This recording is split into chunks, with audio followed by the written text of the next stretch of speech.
All right, let's keep liking. Let's keep liking. Let's like and share. Like and share.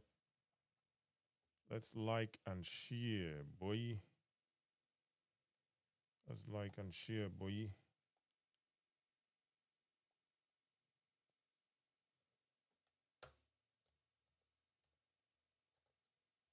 Let's like and share. Like and share. Like and share. While we get the other platforms ready. But anyway, it's gonna be a good show today. And thank you guys for the people who've joined so far. I appreciate you guys. We're gonna have a good show. We are going to have a good show. We will have a good show. I promise. I promise. Just make we just like and share and see the good show happen. Just like and share. You go see the good show will happen. We need to hit 5K likes for the show to get started. You know what I'm saying? You know what I mean? We need to hit 5K likes. Let's hit 5K likes. Let's tap the screen. Tap Tinubu head. Tap Baba head. Tap Baba head. Tap Baba head for us. Let us get the show started.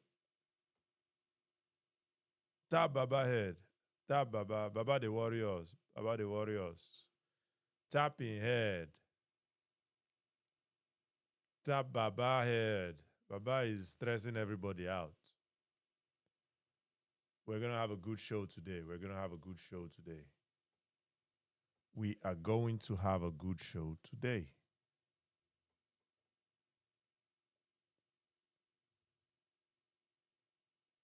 We will have a good show today. Today. They say tomorrow is tomorrow. Tomorrow we sort this out for a while. Tomorrow we sort this out for a while. But we're gonna have a good show today. Let's like and share. We need 5K likes. Tap Baba head. Tap Baba head. Baba head. Now we want tap. Tap Baba head.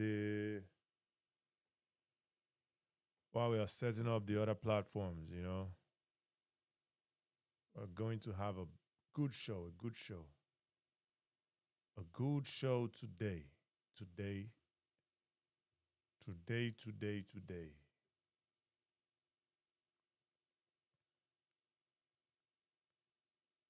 All right, let's keep liking. Let's keep liking. Share if you can. We hit 1,000. Let's hit 5K likes. Let's hit 5K likes. Let's hit 5K likes and get the show started.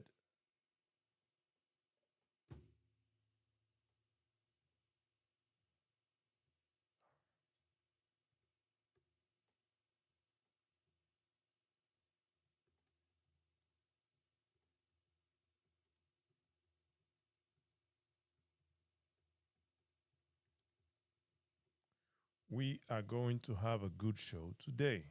Just let's like.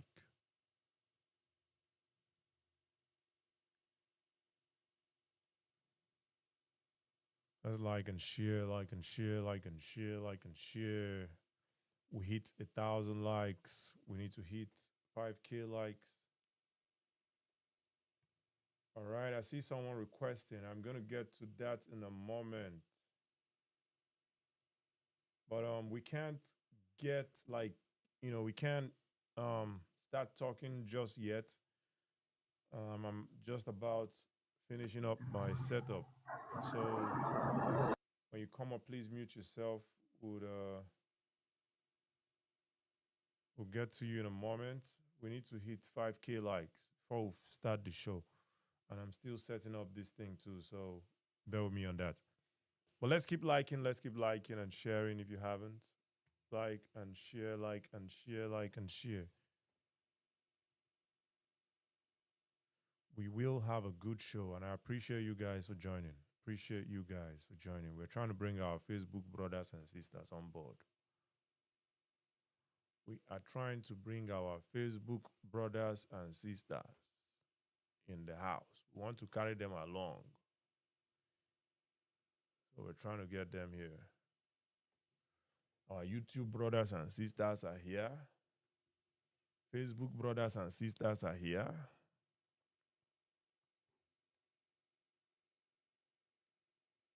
So we almost have a show.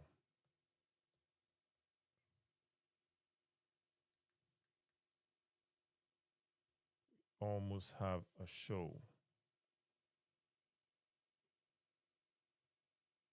I don't know what's going on with TikTok today. You don't want to show me my guest. I don't know it's in the app. You don't want to show me my guest. What is going on? TikTok. Where are my guests? TikTok, where are my guests? My boy.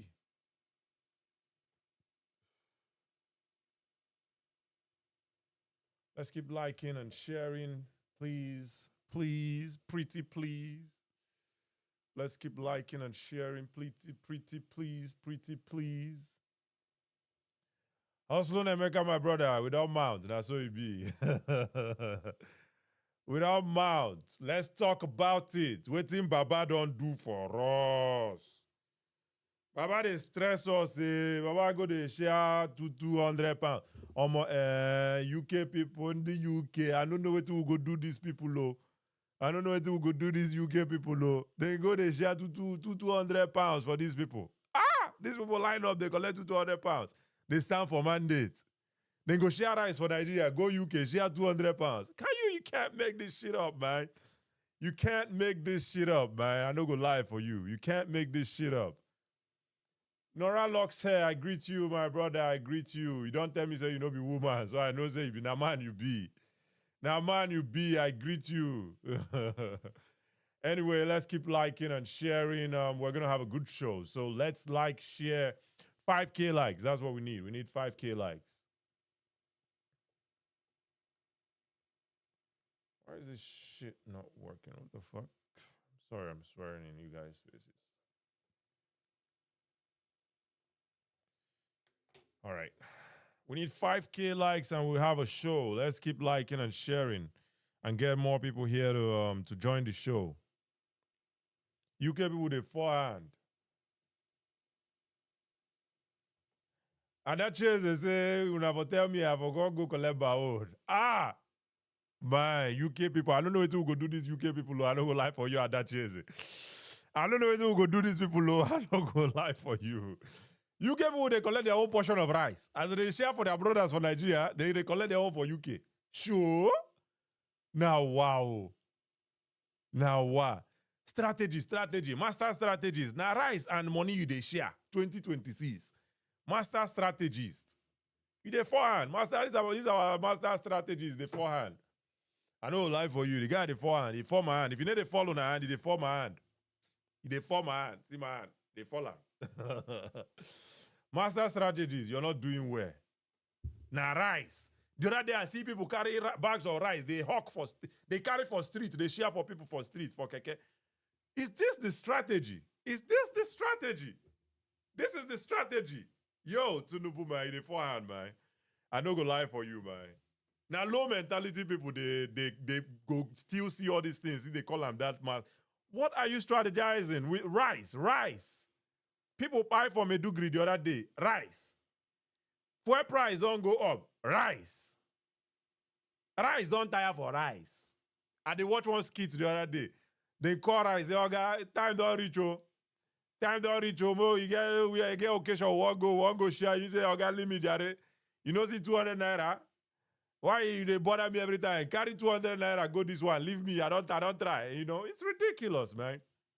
It's ridiculous. Issue Kotebu, say Michael and Choma will disagree. When they come, let us disagree. Let us disagree. Let us disagree, oh. Let us disagree. Because what is this strategy, man? Rice. I understand say people they're hungry, but rice. Every time in 2026, rice. If people they're hungry, are there no other ways to make them not hungry? See, fuel price now 1,004. 1 liter of fuel. Fuel don't cost. Nigeria might be the fuel price might be the most expensive in Nigeria in the whole world. But we're a very poor country. We just might be selling the most expensive fuel in the whole world right now. It's unbelievable, man. It's unbelievable. At that chance, we're not going to leave your city boy, yo. We're not going to leave your city boy. I they tell you, we go hold him, we go hold that city boy. You need to use better strategy. This rice on Akariala. Strategy rice Akariala. Strategy rice carry like Gunners for life. Gunners for life say, can you just stop? What are we stopping? Am I lying? Am I telling a lie? If I'm telling a lie, please let me know. If Tinubu no share rice, let me know. If Tinubu no share rice, let's talk about it. You know. But anyway, hey man, we're live on Facebook, we're live on YouTube. YouTube and Facebook people, welcome, welcome, welcome. TikTok people, I greet you now. I salute you now. We have a show today. We're almost at 2K likes. Let's keep liking. Hopefully, we're going to get someone here who's going to have something to say about this topic. When I know say, I go say, I ain't go talk, say, they like talk. After I ain't go talk for 1 hour. I know they like talk by myself. I prefer to have conversations with people. So please, please, please, let's keep liking and sharing. And hopefully we can get the people who would be interested to talk about this topic. Let us agree to disagree. Kennedy 328 says, is he the only politician sharing rice? As far as I can tell, he's the only one. And tell me another politician in 2026 that has their name on a bag of rice, sharing bag of rice. Tell me why. As far as me, I know, no only Tinubu face that they see for bag of rice. If there's another politician, at least now, where would they talk that his face or her face is on rice? Let me know. And maybe Sheyi Tinubu.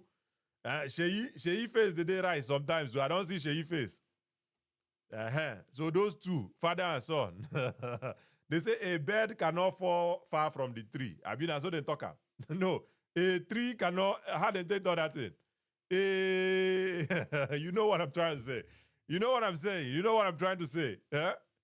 Father and son. Father and son. Father and son, no.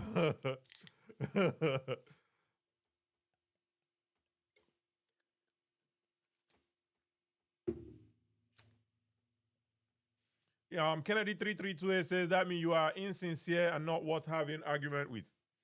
And that's why I say, as far as I know, not only Tinubu, if you have a better information, come, let's talk about it, my brother.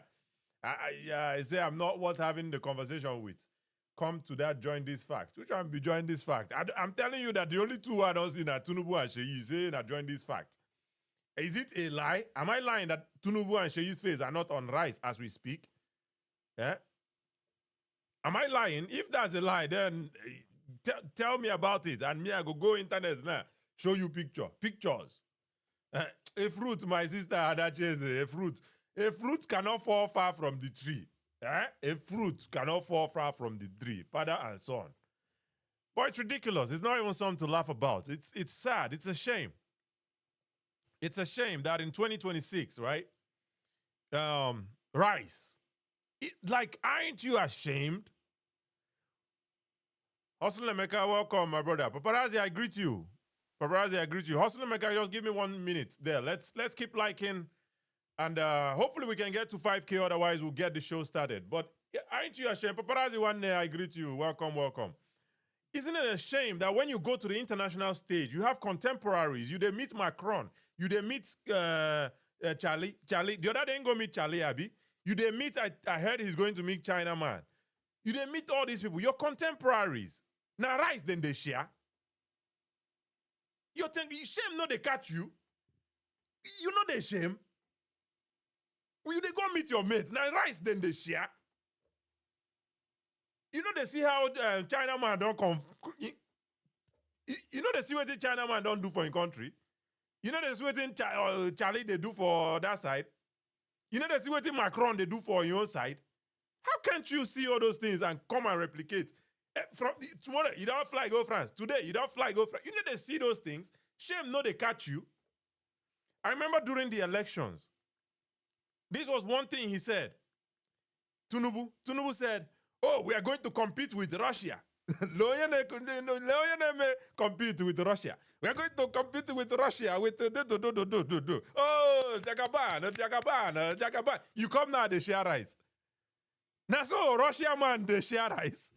Now, rice, Russia man, they share. Russia man, now rice, they share. Russia man, now rice, they share. Let's keep liking, by the way. Let's keep liking. We need to hit 5K likes. Let's keep liking and sharing. One man, please mute your mic. We'll get to you in a moment. Thank you for joining.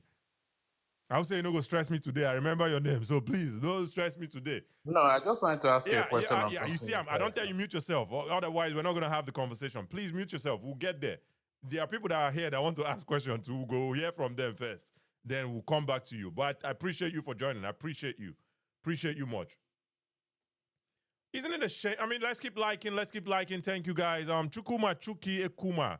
I tire with them and rise. So on Facebook, Chukuma from Facebook, he says I tire with them and rise. So when rice price fall, Obi said we've killed our farmers.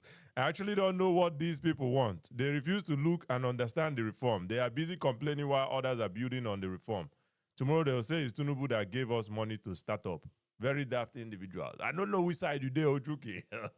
You dare here and there. I don't know which side, but I don't tire for the rice.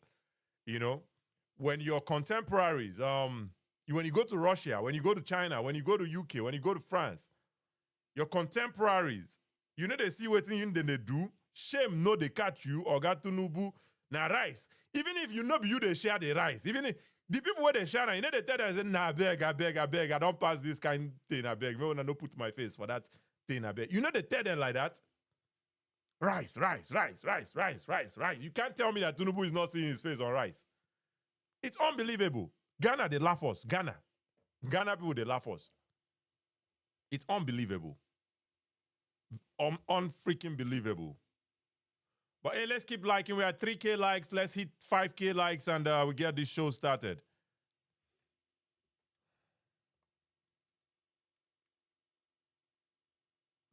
Let's hit 5K likes and get this show started. And share if you haven't shared. Thank you guys for being here. I appreciate you guys so much. You see, I tell when I say that one man na stress, he won't stress me this evening now.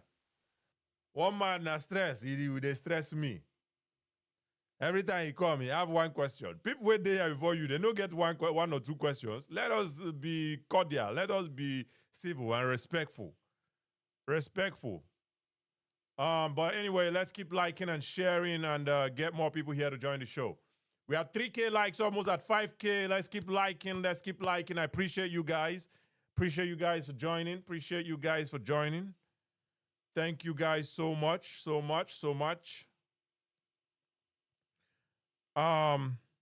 Anyway, listen, right? Listen. I think it's ridiculous.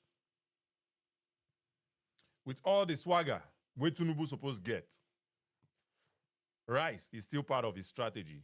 It's a shame. I think it's a shame. And with that, we're gonna get the show started. I want to respect Mr. Hustling Emeka's time. I want to respect ex-governor's time. I appreciate you guys for joining. Make I know wasting our time here. Let's get the show started. All right, Hustling Emeka, let us welcome to the Bia Palo show again. I appreciate you. Appreciate you. Let's hear your thoughts. Thank you, Jerry. Thank you for coming. Yeah, Kachi, good evening. I greet you, my brother. So, anyway, I don't know. Tinubu has nothing to offer Nigerians. You understand me? And the earlier people come to terms with this reality, I think it will be better for them. Even with the current, this our current political structure, the current political class. Yeah. I don't see any solution either from them. But because, okay, I want to look at, let me take a look at the basics here, which is security and power or electricity, right? I would consider these things, these are basic stuff, like fundamental service a government can actually offer its people, right? Yep. And Tinubu said, if I cannot give you electricity in 4 years, vote me out. I don't know why we are campaigning with rice. You understand me? So now, I believe he's currently seeking for second tenure right now. Yeah. Insecurity is at its peak right now in Nigeria.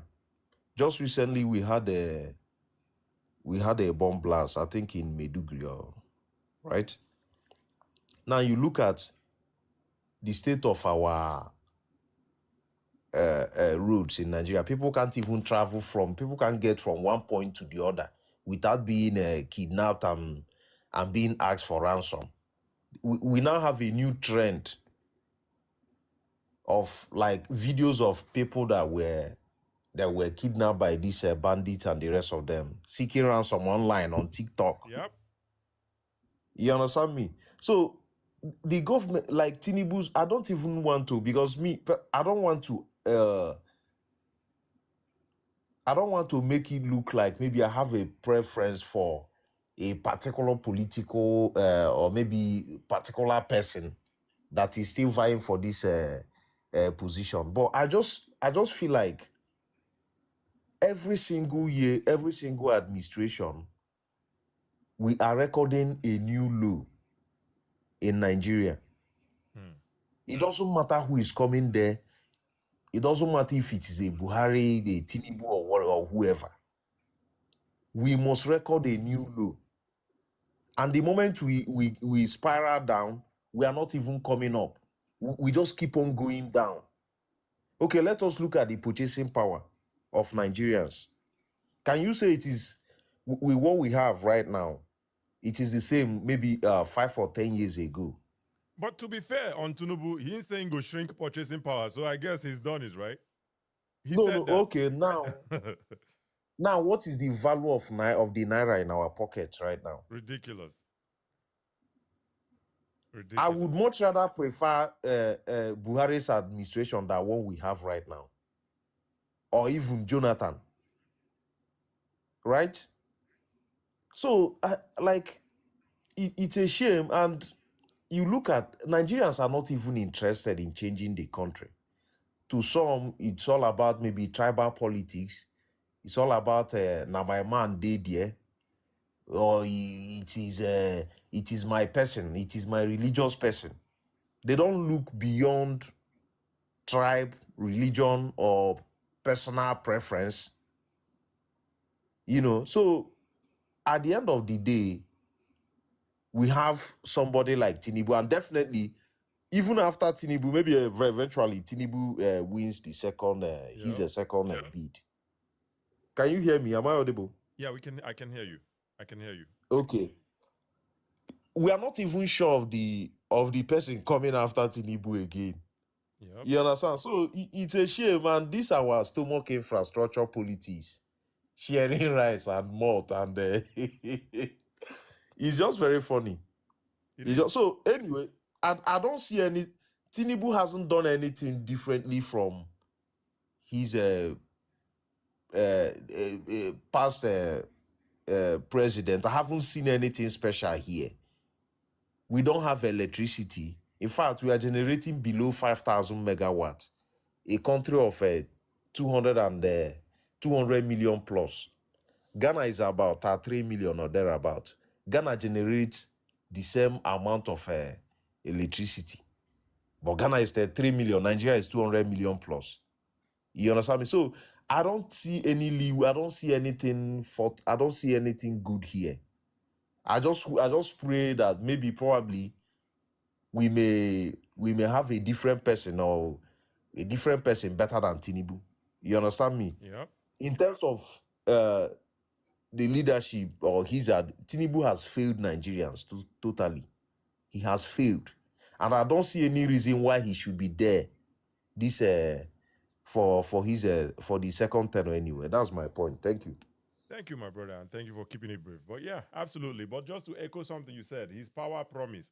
In saying go, if I don't solve power problem in Nigeria, after 4 years, don't vote me again. But here he is now sharing rice. Here he is sharing rice. His power minister, by the way, I heard on Arise News that he's about to resign. I believe the position to go contest for governorship for whether or your state or so. The same part. The work they send you never even do them, right? You never do anything. Now you want to resign, go to find governor work. It's unbelievable. I'm not gonna lie for you. But thank you, Austin America, my brother. Thank you so much for joining. Mr. Ex-Governor, let's hear your thoughts on this.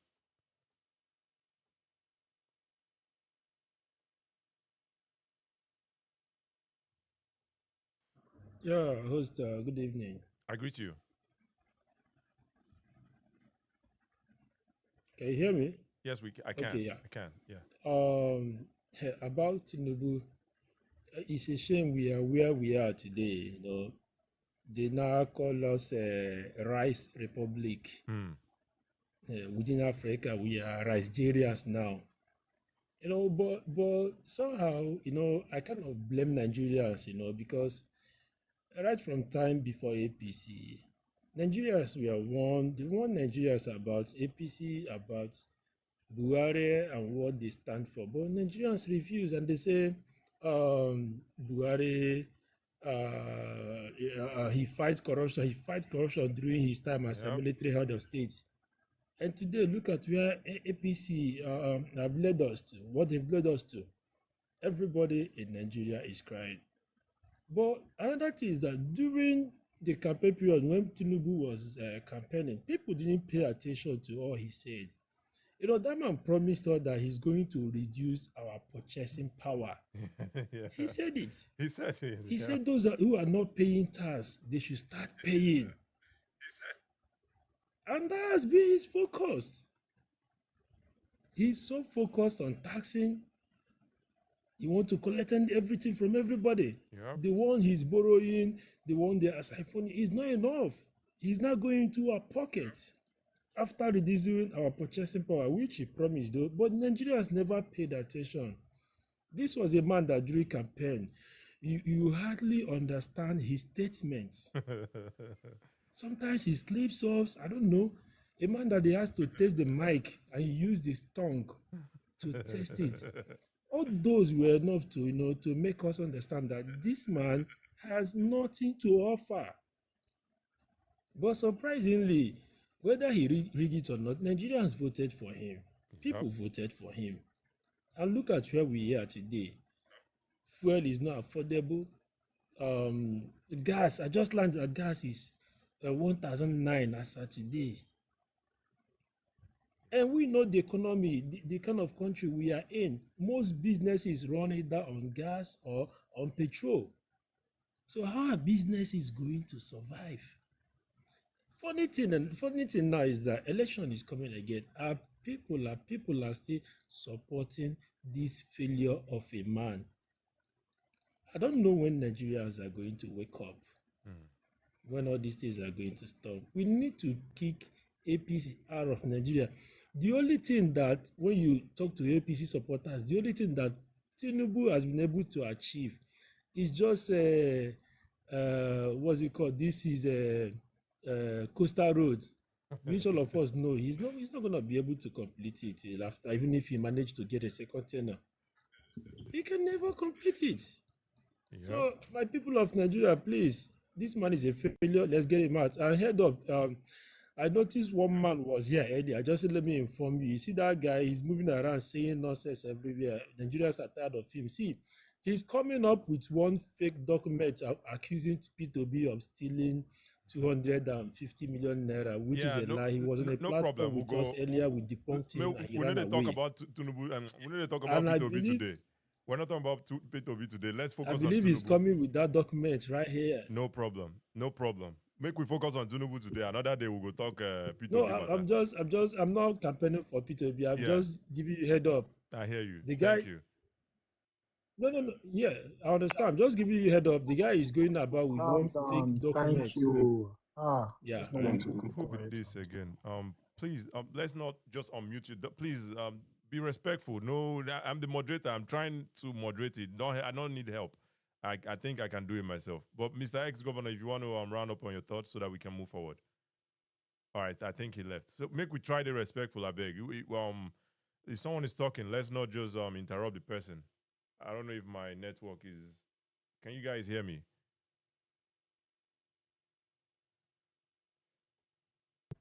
I hope you guys can hear me. Hello? Yeah, I can hear you, Kaji. We can All hear right, you. paparazzi. All right, thank you so much. But anyway, make we try the respectful. I beg. If person they talk, no, just interrupt the person and say, we can. Well, let's not do that. That's not very respectful. I'm trying my best to moderate. Make una give me some grace. But anyway, we have a co-host in the house, paparazzi. Paparazzi, welcome. Make we hear your thoughts on this topic. Yeah, Kaji. There, well, good evening. There, I greet you. I greet you.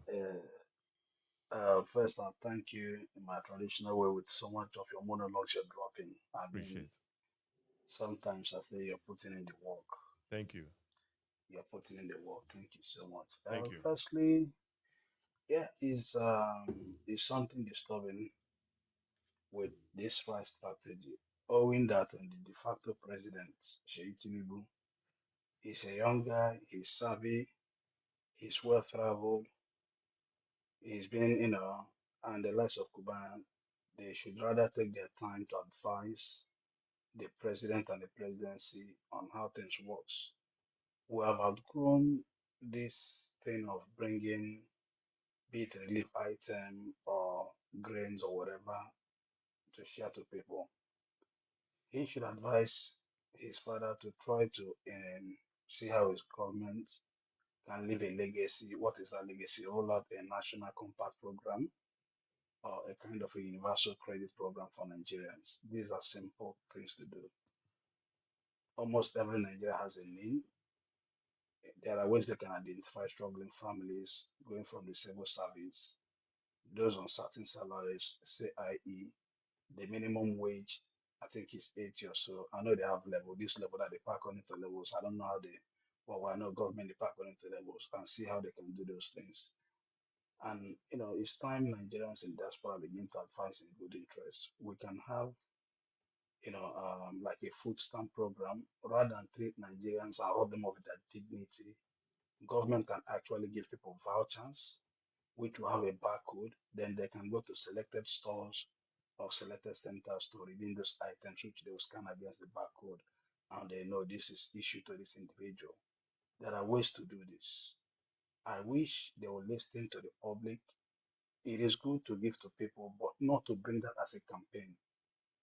We should, as at this time, have a compact program where families that are struggling should know where to go to if they fall on hard times. What it is, they only remember, oh, there are struggling Nigerians who actually need these stipends or these little, you know, packages only when they want to interact with the people or when they want to like do campaigns. And I've challenged myself as a Nigerian. We should have what is a given. As a Nigerian citizen, I don't have anything that is a given as a Nigerian citizen. That is simple truth. If I'm to live in Nigeria today, I fall on hard times. I don't know where to turn to. I either turn to God, relatives, or the pastor. But it's not the same in the UK. People fall on hard times. Things are tough. Jobs are leaving. Moreover, most tech jobs are going abroad. But, you know, we should have a program where we can help people. That is what I'm saying. Yeah. And the elite should desist from this because what it is a master and slave relationship. They shouldn't dangle the carrots in front of Nigerians. What is our given? It doesn't matter whether you're Buhari supporter and APC supporter or Tinubu. If you live in that, I can forgive those who live in Nigeria, honestly. But any Nigerian that has lived outside the shores, lived in America, in Europe, and some of these countries, and they understand there are systems in place. And this is all I'm asking as a Nigerians. If we begin to introduce systems and policies in place, it will not eliminate everything entirely, but it will restore the dignities of Nigerians. You know, it's a shame, honestly speaking. It's a shame. I've seen excuses those involved are trying to make, but then a bag of rice might not be my problem. My problem might be something else. Why can't the government address these needs? If any Nigerian today is out of job, which we have many who are fallen on hard times, where do you go to? You don't have a place. And I think the de facto president, as I call him, needs to advise his dad, because whether anyone likes it or not, every administration has a legacy. I could give it to, like, if I go back to the Jonathan's legacy, the local content he introduced, that was his legacy. Buhari's legacy is there for him, Tinubu's legacy, but above all, political parties need to come together to say, listen, it is time we begin to start make certain things the rights of Nigerians. Say, for example, the Nigerian child today, they have nothing is given, nothing is guaranteed, not education. I know what I'm saying because I have seen most of the rural institutions, primary schools. Even if anyone can make the argument, there are three tiers of government: the state, the federal, and the local government. But then, where is that policy that guarantees education, the right of every child? Not health is a given. So we have a lot of catching up to do. And it's best we use this medium, this era of social media, to have this conversation. Because whether we like it or not, at the end of the day, every one of us, directly or indirectly, are yearning for a better country. These guys are good in politics, but zero in governance. Thank you, my brother. Thank you, Paparazzi One. Thank you, Paparazzi. If when I go take anything away from waiting Paparazzi just talk, right? It's I know he said something about he used one fancy English, say compact governance or something like that. But the idea is having instead of giving people dignity, poor people go day. Poor people must always day every society. But just sharing rice on the road, it doesn't give them dignity. You can create programs like food stamp. That's what he said. You can create programs like unemployment benefits. When people lose their jobs, they can have unemployment benefits. This is still sharing money, but with dignity, giving people dignity. You see how smart people they think can be. You see how smart people they think can be. But Jagaban go just they strategy, and you're sharing rice and kitty rice on the streets of Lagos, Nigeria. You, Mr. Ritual, if you don't, please mute yourself. I don't need your echo. I have enough echo in my ear. I don't need any extra. Anyway, you don't make me lose my line of thought. But anyway, we have another co-host in the house, Mr. Etan Lag. But just so we can respect other people's time, we're gonna have Mr. Pastor Musa give his thoughts, and then we'll come back to the co-host, Mr. Etan Lag. Etan Lag, thank you for joining again, my brother. Appreciate you. All right. Mr. Pastor Musa, let us hear your thoughts, please. Welcome to the Bia Palo podcast, Bia Palo show. Let's hear your thoughts on this topic. Okay, yeah. He said it's not dignified for Tinubu to be sharing rice. Yeah, you see, if you have actually seen or tried to observe the personality of, our so-called president, right? You will discover he's very egoistic in nature, and he's this guy who wants to take glory for doing nothing. Yeah, and so if he doesn't share rice, how would Nigerians see him? Yeah, he plays politics with everything. So for him, he has to share the rights to the same Nigerians that he has made poorer, so he can look, good to them, and then, request for votes. Fair So enough. if he Fair tries enough. to, Mr. Pastor Musa, Pastor Musa, I'm going to remove the Mr. Pastor Musa, I appreciate that. I know, I spoke about that a little bit. Even the background of the thing has money and some bags of rice in the background there.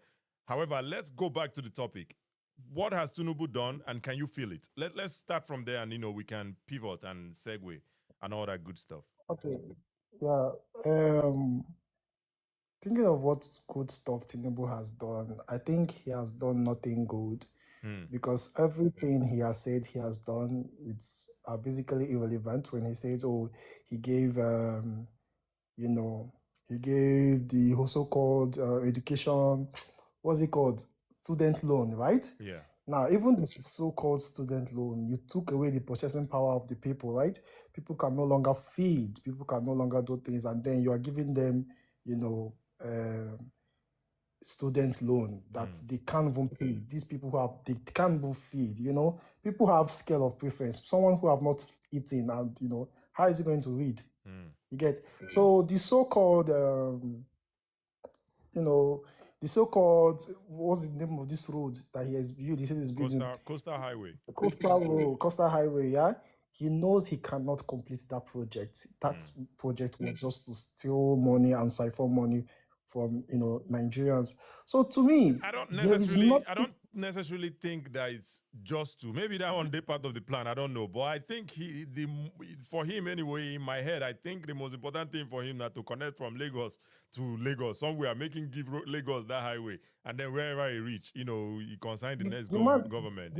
I think that's his plan for the most part. He cannot. That project, he cannot finish it. And me and you, we know today that he cannot fix it. You see, it's high time we stop, voting in people who are career politicians. They've always been failure around the world. You get, these people have nothing, they have never been creative, economically creative, yeah, in their life. So you see, running a country Tinubu is has like been running a creative business. though. Even though I don't like what they do now, he has been a little bit creative. Make we give Oh credit yeah, to. you can tell me what was he doing before he became governor Um, or senate? make I respond to you saying he's not being. I think let me respond to you saying he's not being creative. When he was governor of Lagos State, the Lagos IRS thing, regardless of how you feel about it, right? It was something he created to generate more. Any One pharaoh can second, Pastor tax. Musa. One second, Pastor Musa. He created it to generate revenue for Lagos State, and that was creativity. When he was Lagos State governor as well, there were issues when he had issues. I think with Obasanjo, he wanted more local government, to bring power or development closer to the people. I believe Obasanjo pushed back on that. He said, "Okay, now local government be the name. I go change them to LCDA, something like that, something like that." So that's creativity. Just the guy he can be smart when he wants to be smart, but when no one is smart too, he just Well, I don't know. I refuse to, accept that as Mm, creative.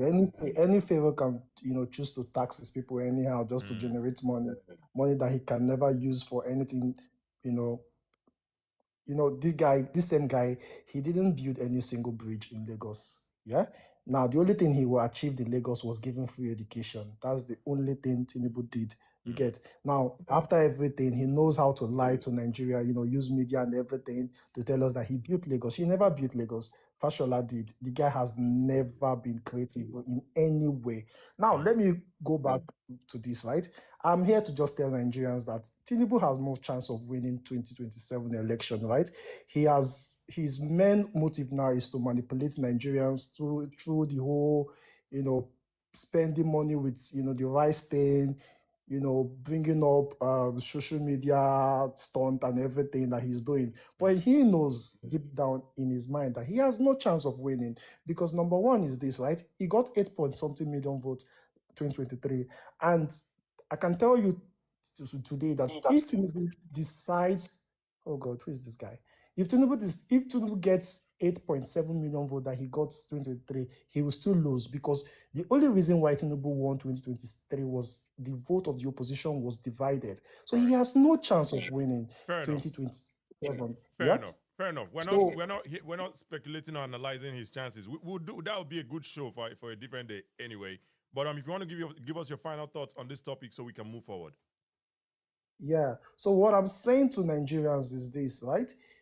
You all have seen. I'm not going to come here and start recounting how much Tinubu have been a failure in the country. You Mm. see, it was during his tenure that Trump has to call Nigeria a shithole country, and that was one of the most Not painful really. things I Not think. not really. It was Trump's first tenure. Now when he used that term, she-whole country. No, he did that. It was Tinubu's period No, the when the one he whole said now in a Christian. failed state. The current one he give us in a failed state or failed country, something like that. But the shithole owner the Okay, last time. at least he called Nigeria a failed state in Yeah. Tinubu's tenure. So, which is a very so you see what the international community they are watching us sharing rice and everything, Yeah. right? So Tinubu has been a total failure. And what I'm saying to Nigerians, go get your voters card and vote. Your vote counts, and do not let anybody deceive you here that your vote do not count. Thank you. Appreciate it, Mr. Pastor Musa. Mr. No, they for Pastor again. Pastor Musa, I appreciate you joining the Beer Palo show. I'm going to drop you at this point so that I can bring more people up here to get the show going. Appreciate you. Thank you so much. All right, we get another co-host here, Mr. K. We have two co-hosts in the house, Mr. K, Mr. A-Town Lag. Mr. A-Town Lag, let us hear your thoughts on this topic. And Okay. welcome, by the way. Yeah. No problem. Yeah. So yeah, I'll try not to take too much time. There's a lot of people here. I know people have opinions, so that I mean, obviously, if everybody doesn't know where I stand. Obviously, Absolutely. support Tinubu, but I Make mean, I'm una dey still hear always that, my objective. co-host no dey stand the same place with me. Oh. So but at the end of the day, I'm still objective. I don't just come in and say, hey, that everything is rosy. Whatever is wrong, I'll mention. Whatever is good, I'll mention. So I'll be brief. Some of the things I'll just highlight real quick. I mean, it's not my opinion; it's what we can see. Some people may not agree Mm, that it's enough, but at least it's one of the positives. For example, when was the last time ASU went on strike? Mm. This year, 2026 will probably be the year, if you started school Tinubu's era, where you have students graduating in 4 years, no obstruction. Some people think it's not an issue, but that's a positive. Let's acknowledge it. The government has been able to negotiate with ASU, inject funds into the schools, signed agreements with the universities to at least, now other factors might have added into that, but it's part of what this government did. We can't ignore that. 4 years, and when I say 4 years, obviously we're talking federal schools, right? All the private schools, they don't have issues usually. So that's one thing. Another one, obviously, I think we all know that states are getting more money. Whether or not that's transcending down to the populace or whatever, is questionable. But we know that they're not owing salaries. Whether you like it or not, people are not being owed salaries. I think these are things that we need to acknowledge. The biggest thing that affects people, obviously, is the bottom line for most people. Am I getting more money? But these are things that ultimately trickle down eventually. It's slowly trickling down, but eventually to get there. The another point is, road infrastructure. I don't think there's any disputing that. People see federal roads, ongoing projects, and I won't talk about the major one, which is the coastal road. I think you know the importance of that already. But like other roads, what I'm getting at here is this thing is creating employment. There are people working jobs, that didn't have these jobs before. It's not foreigners working on these roads, A lot of people are employed, and they will be employed for several years. These jobs did not exist before. These are people that can now feed their families with whatever they're earning. Is it enough? Probably not, but they're still making, a living off of that. So we can't dispute that. Another thing that I also highlight, which obviously the common man might say doesn't concern me, is forex. Stability in forex. It's something that anybody that knows anything about the economy and development, and growth knows that without stable forex, you can't really do much. People can now plan ahead. What you're getting, not just planning ahead. Forex is available. In the past, with round tripping, not everybody had access to forex. So that's one part. And another thing, obviously, the government is paying their debts. We weren't paying debts before. Airlines were running away, saying they didn't get money. All these things. Some people might come up and say, "Oh, it's data, it's this and that." But these are the things that will get us there. All these things will get us there to the point where we now become, and it's why people are now paying attention to us, that we look like at least we know what we are doing. That at least we're able to manage our economy. If you're able to manage your economy, then you can have access to more capital, more loans and stuff like that. And finally, another one, which again, it was inherited, but part of, it's still, which is the fuel. Even though it's expensive, but at least, queues are, kind of, not gone totally, but it's reduced. It's not like before, it's like there's one thing to say, hey, okay, fuel don't cost, but there's another thing to remember the days of jerry cans running around, people hoarding fuel. It might be expensive, but you have it available. Now, I totally understand where people are coming from, when things are hard. But if we really, if you're looking at the long game, in my opinion, the future is bright. I know people don't want to hear that, but that's how I see it. And again, that's why I say it's my opinion. The Fair future enough. is bright. Is it going fast enough? Yeah. Probably not. Fair enough, Mr. Etan. Like, let me ask you. I have two questions for you based on everything you've said. Everything you've said, they are very good. By the way, I have to give it to you. The ASU strike, absolutely. Now, something I never hear of in a very long time. Salaries not being owed. Obviously, we know the Jagaban, they pay everybody as at when due. Road infrastructure, that one you don't need anybody to tell you. Coastal Road is there. Yeah. Even if you don't know any other one, Coastal Road did there. You also mentioned forex stability. That one I don't have a lot of insight. I don't know if you're referring to dollar. Now, yeah, it is stable, but it expect the dollar to naira don't they too ridiculous, right? But regardless, we can say it's what I stable, mean right? is the One second. volatility, right? Yeah, just 1 second, sorry. And then you said debt payment. Yeah, we heard one time Tinubu clear all the debt and all that good stuff. But the last one you mentioned, fuel lines, fuel queues, right? You said that fuel don't they available. Say people go say they're expensive, but at least they're available. And some people will argue, and this is the question. Some people will now argue, say yes, they're available because they're expensive. If say they're cheap, people they buy them, but it's available. You know they see queue because if 1 liter of fuel is 1,400, how many people get 1,400 to go buy for? You know what I'm saying? So that's one question. Well, What do you respond? How do you okay. respond to that? And then the second question would Okay, be. so 1 second. The second question would be. okay. This rice where Tinubu they share, e good? Okay, so let me address the first one first. Okay. The first one is not because of the price, because even before the price, there wasn't scarcity, right? You know, it's just availability. We now have Dangote being able to refine, which it will still even get even much better when BUA gets in the business as well. You know, we couldn't refine our crude oil in the past. Now we can. So that one is not, you know, a question of the price. You know, the reason we don't have queues is because we have it available. You know, we're not at the mercy of imports. No, You know, like, not you know, really. demurrage. Not really, Mr. Etan, like, not really. Because if fuel 1 liter na 1,400, and before fuel 1 liter na 200, anybody if you buy 1 liter of fuel 200. So obviously, you know, demand and supply something. Everybody can anybody can buy it at So 200. you're saying there were queues because it was cheap? We can We say had we queues can say because we it's didn't both. have We fuel. can say it's both. It was cheap No. and it was not. Oh. It was cheap and it was not as much as Okay, much. let me remind you. Yeah. Let me remind you why there were queues, because we might be forgetting. Okay. A lot of petrol stations didn't have fuel. It wasn't the price. You would go to petrol stations, there'll be no fuel. Maybe because they don't buy and finish now. You know, they're cheap. People don't buy and finish. Demand and supply. No, it just wasn't available. It wasn't available. I mean, your part is there too, but we had a lot of problems getting fuel. That's there.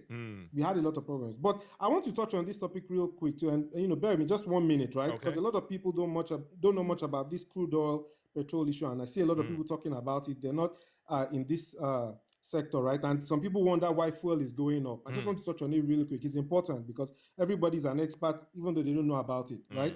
Crude oil, as an example. And I learn when they come learn here, by the way. So make we no shame anybody. Me some things I don't know. I they learn from people here. Oh no, I'm not. So I haven't heard anybody say anything to them. I'm just saying generally. People have been talking about it a lot. Crude oil, you know, is becoming very expensive. We all know why. The international market. I'm trying to say why it affects us now. Because of course, subsidy has been removed. Now, some people say things like, but we have oil. How can fuel be expensive in Nigeria? We don't have PMS in Nigeria. We don't have petrol. What we have is crude oil.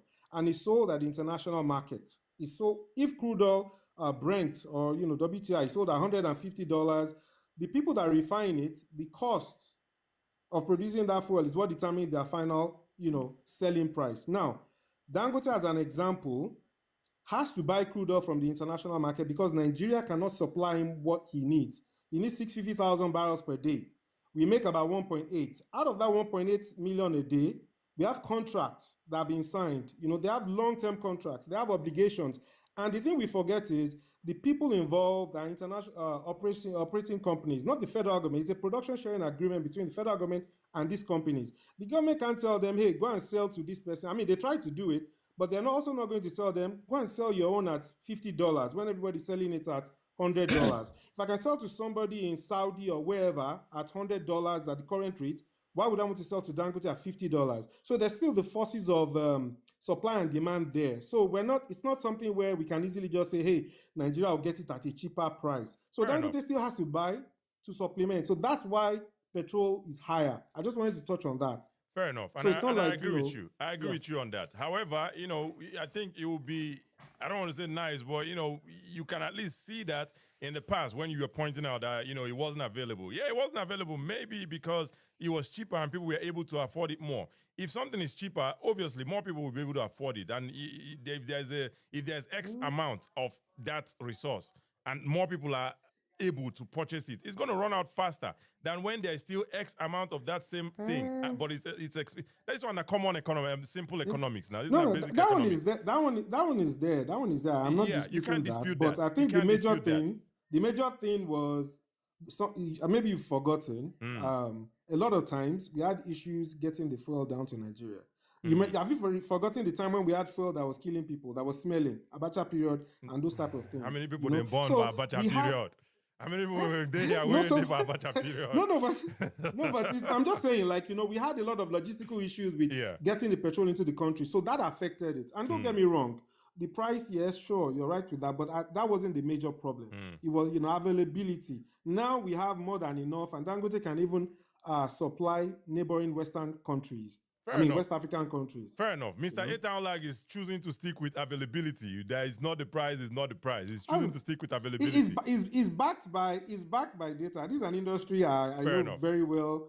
I used to be in, so that's why I don't want to say I'm an authority figure. I used to be in the industry. I know very much about it. That's why I'm very confident with my assertions. Fair enough, Mr. Etaolag. But again, we all have our opinions, right? Absolutely. Let's move forward with this last question, which you've not answered yet. Okay. How about the rice? Yes. How do you feel about the rice sharing? Okay, the rice sharing. Now, and I'm very objective, right? And I'll tell you, in my own opinion, it's not something I, really like. But this is Nigeria. This is how we've been doing politics for a long time. There's the fact that, some people will say, hey, when it's politics, that they won't give people anything. I don't think it's realistic, right? Whether or not people sell their souls or whether or not they vote based on that rice, it's a different case. Some people might take that rice and vote for somebody else. But to think that it won't happen, I think we're being unrealistic. I don't want to mention the name of the country because of TikTok, but they do it in another country, a very developed country, recently, where the president put his name on palliatives as well. It wasn't direct, it was like an indirect thing. Where they shared it. Yeah, I know who I'm talking about. I know who you're talking about, but I'm trying to think about the instance. I'm trying to remember the instance. During COVID. The money election time. The money on.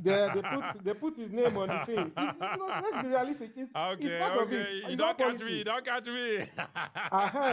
It's not politics. You understand what I'm saying? So I like being objective. I'm being very realistic. So, but I'm not saying I condone it, like, the rice one and all that, but it's politics, until we get to that stage where Nigeria becomes this very, no single this thing, then, we'll start talking about it. But right now, we'll just be deceiving ourselves if you say, if they come in, it's people that will come in and say, we stood for how many hours? We just came. Now standing, we go chop. They don't even share anything, stuff like that. I'm not saying I support it, but to say that, because they shared it means something else, I don't know, Fair enough. But that's my opinion. Fair enough, Mr. Etaolag. I really appreciate the way you analyze that for us. Again, his takeaway is ASU, no strike with ASU, salaries not owed, road infrastructure, forex stability, debt payment, and fuel queues, no lines for petrol stations again. So those are good points, right? And, the point of this thing is to say, what can you feel what Tinubu is doing? That's the point. And these points that he listed or he outlined here, you can feel it. I think I can feel it. So I go honest, say I feel them. But anyway, thank you, Mr. Etaolag. Let's move forward to the next guest here. We have another co-host, but because we respect other people's time, we're going to go to the queue and then come back to the co-host. The co-host here is Mr. K, but we're going to go to the queue. Mr. Ehime is the next guest on the queue. And before we go there, Mr. Ehime, 1 second, let's we salute people waiting for chat, and then we'll come back to you in a moment. All right, on TikTok chat here, we don't have a lot of traction from YouTube. YouTube people, if you're here, say hi in the chat, and we'll shout you out. Facebook people, I see some traction there. We'll go greet tonight in a moment. Anyway, Concilium Proventus. Now you sabi waiting that one, Mino. Anyway, he says, Marvin, he made his points, you choose to misunderstand. Absolutely, if someone gives you an objective point, it will be unreasonable for you to keep arguing. Mr. Etaolag gave me objective things where I feel. If ASU need a good strike, and before ASU they go strike, they feel them, whether you like it or not. It's just what it is. But anyway, Pastor Musa says, Tinubu have borrowed more money with no sensible investment. Absolutely. My absolutely is not echoing what you're saying. I'm just reading what you're saying. I'm not agreeing to what you're saying. I'm just reading what you're saying. Anyway, Mr. Nix says, Musa, you did more than these 2023. What God has blessed, even you can't cost last you cost that. Make una reduce the costing. TX Xavier says, welcome. He says, I hope the opposition will not also share anything else. They have no moral right criticizing the governor. All right, thank you, TX Xavier, for being here. Homie Marvin says off point. No, those two are not off points, my brother. I'm not going to agree with you on that one. Anyway, Casey says we only need true democracy. Let the people choose. Simple. I think that's what we do in Nigeria.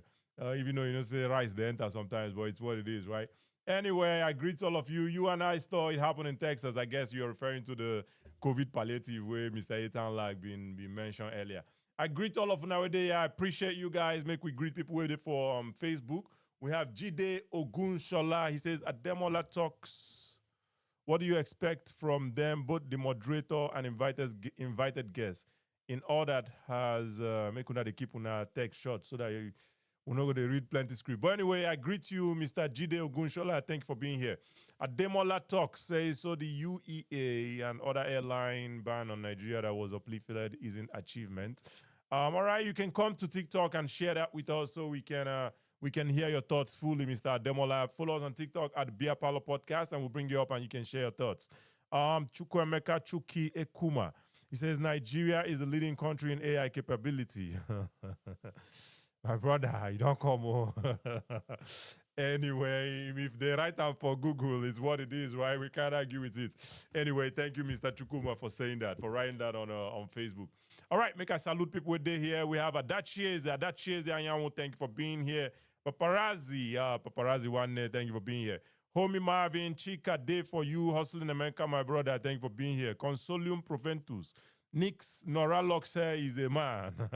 Nora Loxer, thank you for being here. TX Xavier, make gonna check out Nora Loxer, they say here. Anyway, Ishikotebu, TX Xavier, Shine Bright, K-Style, CEO Coded, we're gonna get to you in a moment. Thank you for your patience. ABQ31, my brother, thank you for always coming back. I don't know if you be man or woman, but thank you for coming back always. I appreciate you. You and I store Mr. Igor. We're gonna come back to you in a moment. I believe you're still here. Maybe you dropped. All right. But Mr. Igor, thank you for being here. Appreciate you. Thank you for always being here, by the way. Appreciate you. The Real T1, thank you for coming back. CEO Coded Namdi 0147. TJ Babandi, all the beautiful people there. I greet all of you guys. All right, let's get back to the queue. Mr. Ehime. Mr. Ehime, let us hear your thoughts on the topic and thank you for your patience. Oh, good evening, good afternoon to everybody, depending on where you are. See, me, I'm not even going to waste your time. I'm going to answer your question directly. Let me first start with the rice. This rice thing is something we've seen multiple times in Nigeria, and I don't know why people are calling it palliative. When it was time to share palliatives, we saw that these palliatives were being hoarded. Resources are only shared by the politicians, by the people we have in power, when they know they can get something from it. Do you think they care about the mother of five in the market that does not make enough money every day to feed all her children? No. They only remember you when it's election time. Now, moving on to the whole thing of Tinubu's government. A government is only as good as the people who make it up. Let's look at Sorry about that. Now TikTok, they won't give me puzzle to solve. Just go ahead. Don't worry about it. Let's look at who Tinubu has in his cabinet, who Tinubu has in his. All right, I think Mr. Hime is taking a call. Let's give him a moment to come back. All right, I don't solve TikTok puzzle. All right, let's go. Mr. Hime, let's I can't hear you. Are you saying something? Can you hear me now? Yes, we can hear you now. Yeah, go ahead. Okay, yes. Yeah. So a government is only as good as the people who make it up. Let's look at the people that are in the government currently, who the Tinubu has decided to bring up to his cabinet. We have people with pending corruption cases being promoted to ministers. What does that tell you? This government was doomed from the beginning. And to the people in the comment section. Yeah, make we leave the comment section. Make people, leave that one. Yeah, Okay, and also let's leave the people weighing higher, where they corrupt or whatever, right? Let's focus on what has Tinubu done. Can you feel it? Let's start from there. I know you talked about it, right? Yeah, no problem. But let's talk about it. Can you feel it? Me, I cannot feel it because currently I know the Nigeria. But the people in Nigeria, I know they can feel the hunger. They call my people back home now. They talk. How yam? When I come on Nigeria, yam to go market buy 1 2 bag of yam. I like how much? Most you go see 1K. I call my guy which day. Tell him say, "Omo, you don't bad though. You don't bad." So they slice yam, keep them for water. People they buy yam in slices. Now I senior yourself because when me I buy when I did school yam, you see 200 naira yam. Better yam. 200. Why you want to see 200 naira yam today? There is hunger in the country. I senior you. There is hunger in the country. There is no lights. To find job hard. There is insecurity. So what has Tinubu done? Tinubu has done nothing. Tinubu has fed his pockets. Tinubu has fed the pockets of the people in his cabal. And you mentioned Adilabu, you know, the Minister of Power. And yeah. that's somebody I know very well. to an extent. I used to live in Ibadan, your state. Adelabu has had his eye on that governorship position. I feel that's the only reason he even got into politics. I used to live behind Adelabu. The first time he contested for the governorship, I kid you not, Adelabu bought 200 Siennas. He lined it up from his campaign house all the way down, almost reaching, I don't know if people are familiar with Ibadan, almost reaching Dugbe from his campaign house in Jericho all the way to Dugbe. I know if you come from school, reach house, because Adelabu they do campaign.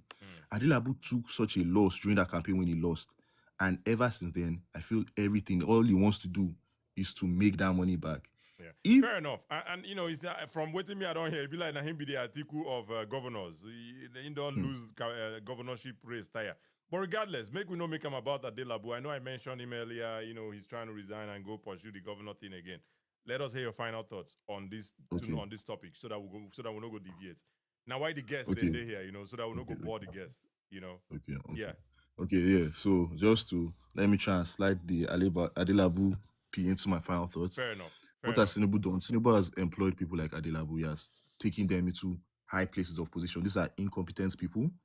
These are people that have no idea what they are doing. These are people that can't even run a business properly. So Tinubu has failed, and that is the end. Thank you. And anybody, I might just end up there. Yeah, you can submit with that. You said anybody will do it in. I feel like, I mean, to the people support, we should bring up some of these people supporting him. Let's hear what they think Tinubu has done. Mr. Edanlag has listed a few for us, but yeah, and I'll list them back for you. But thank you, Mr. Ehime. I appreciate you for joining. Again, Mr. Ehime has been the one that has given us a good list. So we're looking for more lists of things. I know say Mr. K no go disappoint. But anyway, Mr. Edanlag says ASU strikes 0. No ASU strike.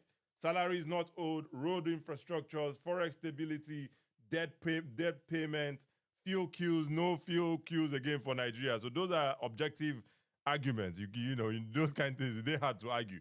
But anyway, thank you, Mr. Ehime. Let's go back to again, Mr. CEO Kode, we're going to get back to you. However, we have a co-host here. We prioritize them. You know, once they come, we need to show them some love and then come back to the queue.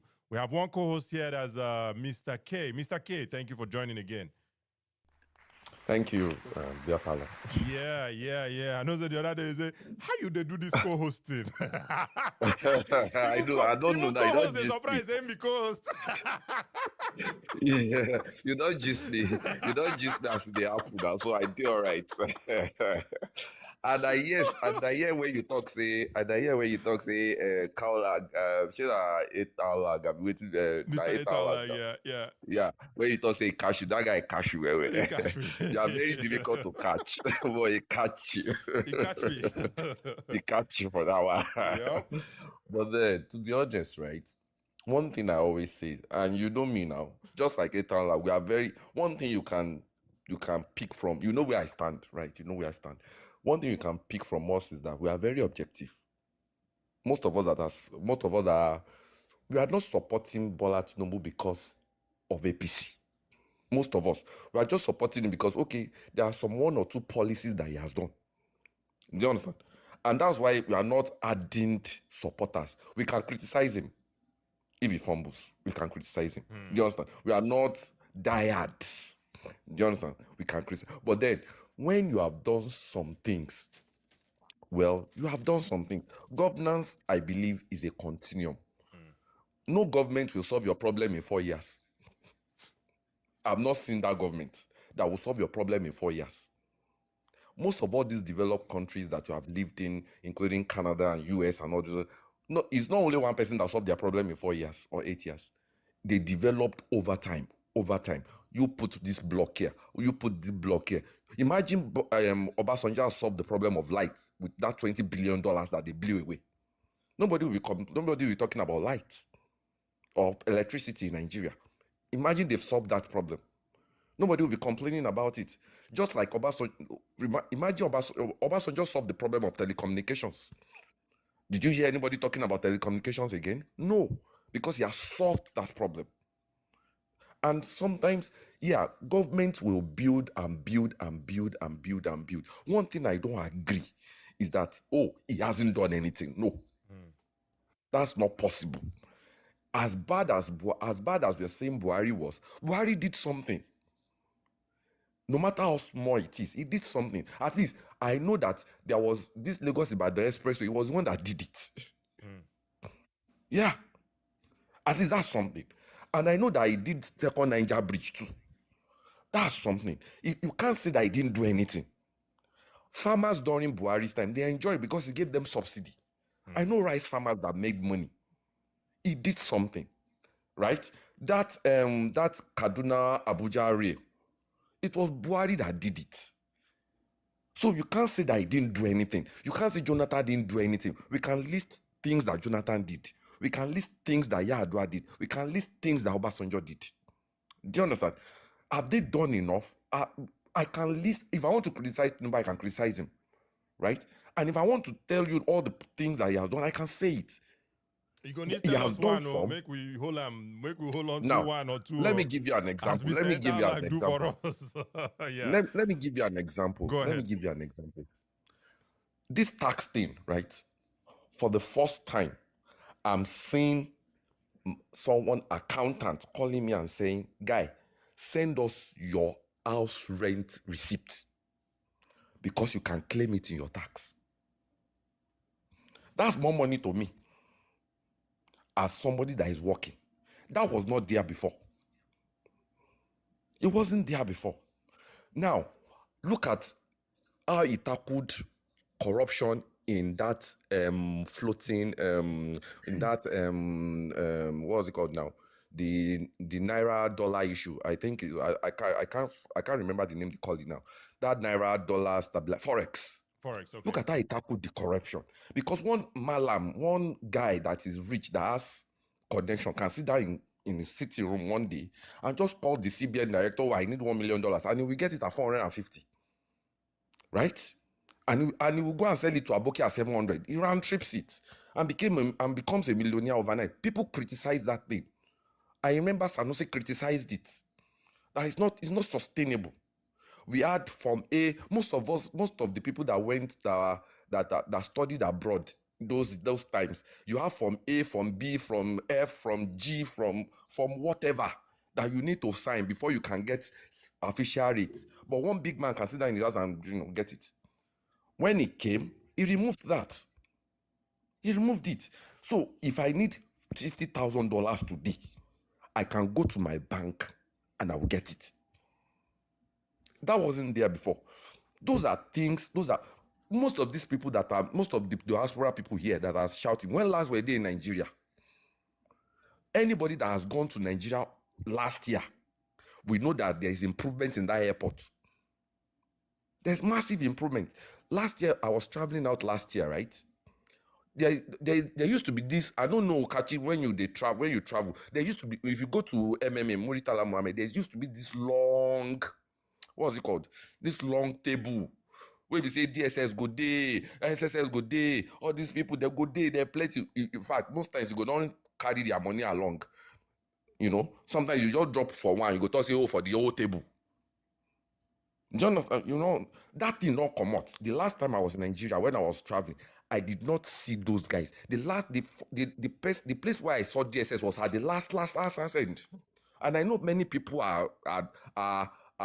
many people don't notice that. Do you understand? Those are improvements. Most of us that wants to, you can say, "Oh, it's for the airlines and those," but it's something. Do you understand? Most of us are abroad. Most of those that are abroad, when you want to do passport, you don't know how they be.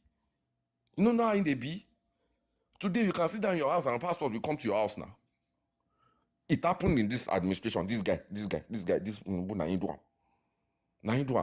look at unemployment. Everybody talks, there's no job. The problem, I don't believe there's no job in Nigeria. I believe we don't have the required skill for the jobs that are available. Right? For example, ask any average, and I know you even catch it yourself. You go know most of especially if you live in Lagos, most of those that are doing bricklayer, that are doing padabiti, that are doing all those skilled trades, most of them are from Cotonou. They're not even Nigerian. Because we don't have the skill. Most of our children are not even studying those skills again. I remember the last time Dangote refined, almost every electrician I know in Lagos was working in Dangote refinery. Almost everybody. And weather. Do you understand? And still, Dangote couldn't get enough. He had to go and bring people. That means there's a shortage of skilled trades. Everybody knows. Even abroad, everywhere, there's a shortage of skilled trades. So if you're a mechanic today, if you find your way to America or Canada, you will make money. So what did government do? They said, okay, let's revitalize our technical schools. Today, if you want to go to any technical school in Nigeria, it is free. And they will give you stipends. They'll give you stipends. That's one thing. It wasn't there before. Somebody did that. Somebody did it. And it was this government. So I can go on and on and on and on and on. Look at so many things. All the macroeconomic indices favors that the Nigerian economy is growing. All of them. World Bank said you are growing. IMF said you are growing. Okojo-Iweala said, oh, yeah, it's stabilized. Do you understand? All of us that have investment in banks and bought stocks and bought all those things, nobody will tell me that they lost last year. All of us made money. It means that the economy, if your dividend has been a loss, it means that the economy is bad. That's why you are making loss. But you made profit, and they gave us dividends, and we made money. That's an improvement. Do you understand? So we can go on and on and on and on and on like that. Are we saying they have done everything? No. I won't say they have done everything. Are we entitled to demand for more? Yes. We are Oliver Twist. We must put the government on their toes. They must deliver more. But not that they've not done anything. Nothing. There's nothing that you can see that they have done. No, it's not correct. In terms of insecurity, we can blame the government for insecurity. I always say it. I can't give Tinubu 5/10 in insecurity. Of course, I can't give him 0 too.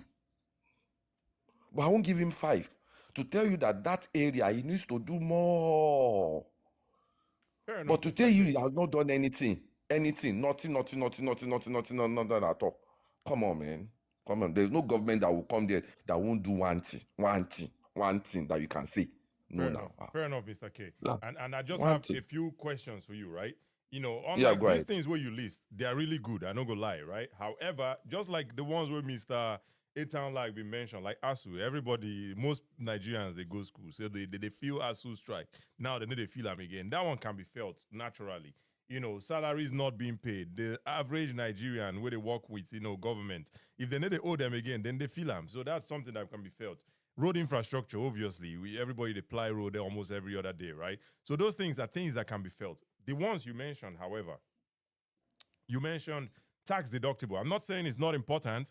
You mentioned your rent can now be deducted and you can claim and all that good stuff. It's important, however, the common man know they too feel that one like that. Another one you mentioned, forex stability. Again, Mr. Ethan Lag also mentioned it. Again, not necessarily being felt by the people, right? Another one is airport improvement. How many people they travel? I'm not saying it's not important. It's very important. Passport efficiency. When you apply, how many people they travel? You get the point, right? Another one you said is revitalizing the technical schools in Nigeria and, people getting stipends and stuff like that, right? Good, again, but I don't know if people are really feeling it though, but that's just my pushback on that. There are good points, however, are they being felt? And then you also mentioned Obasanjo. If Obasanjo had fixed electricity problem, we're not going to deal with this thing. I agree with you, my brother. Obasanjo don't do well. In do telecommunication, which we need to worry about again, right? However, Tinubu campaigned on if the way I know solve this electricity problem in 4 years, no vote me again. So that's a failure, right? That's a failure. Do you have any response to these two No, things? let me buttress that point. Okay. Yeah, people will always go back to the fact that, oh, how are we feeling it? Who is feeling it and all the rest like that? But the point is this: there are 250 million Nigerians, 200 million Nigerians, right?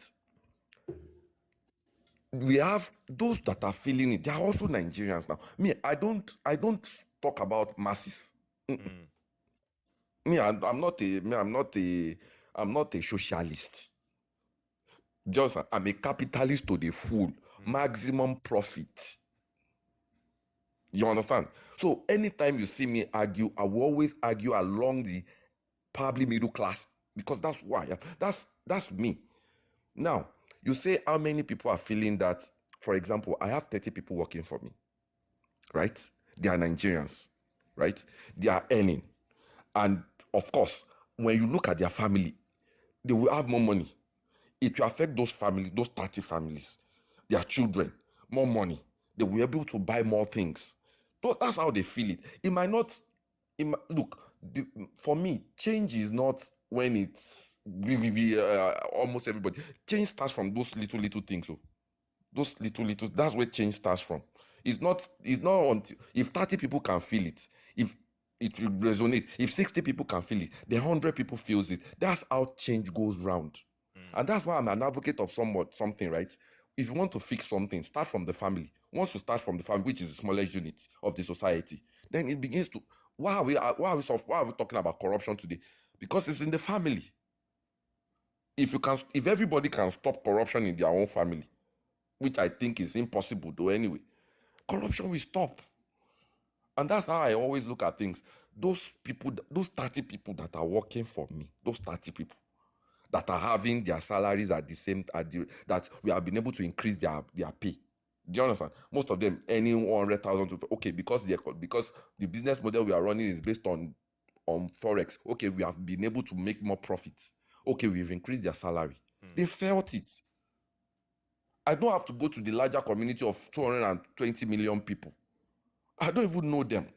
The people I know are the people that are close to me and that I'm sorting out. They are feeling it. And I can tell you, when the accountant asked me for that receipt yesterday, I was like, really? I never hear them before.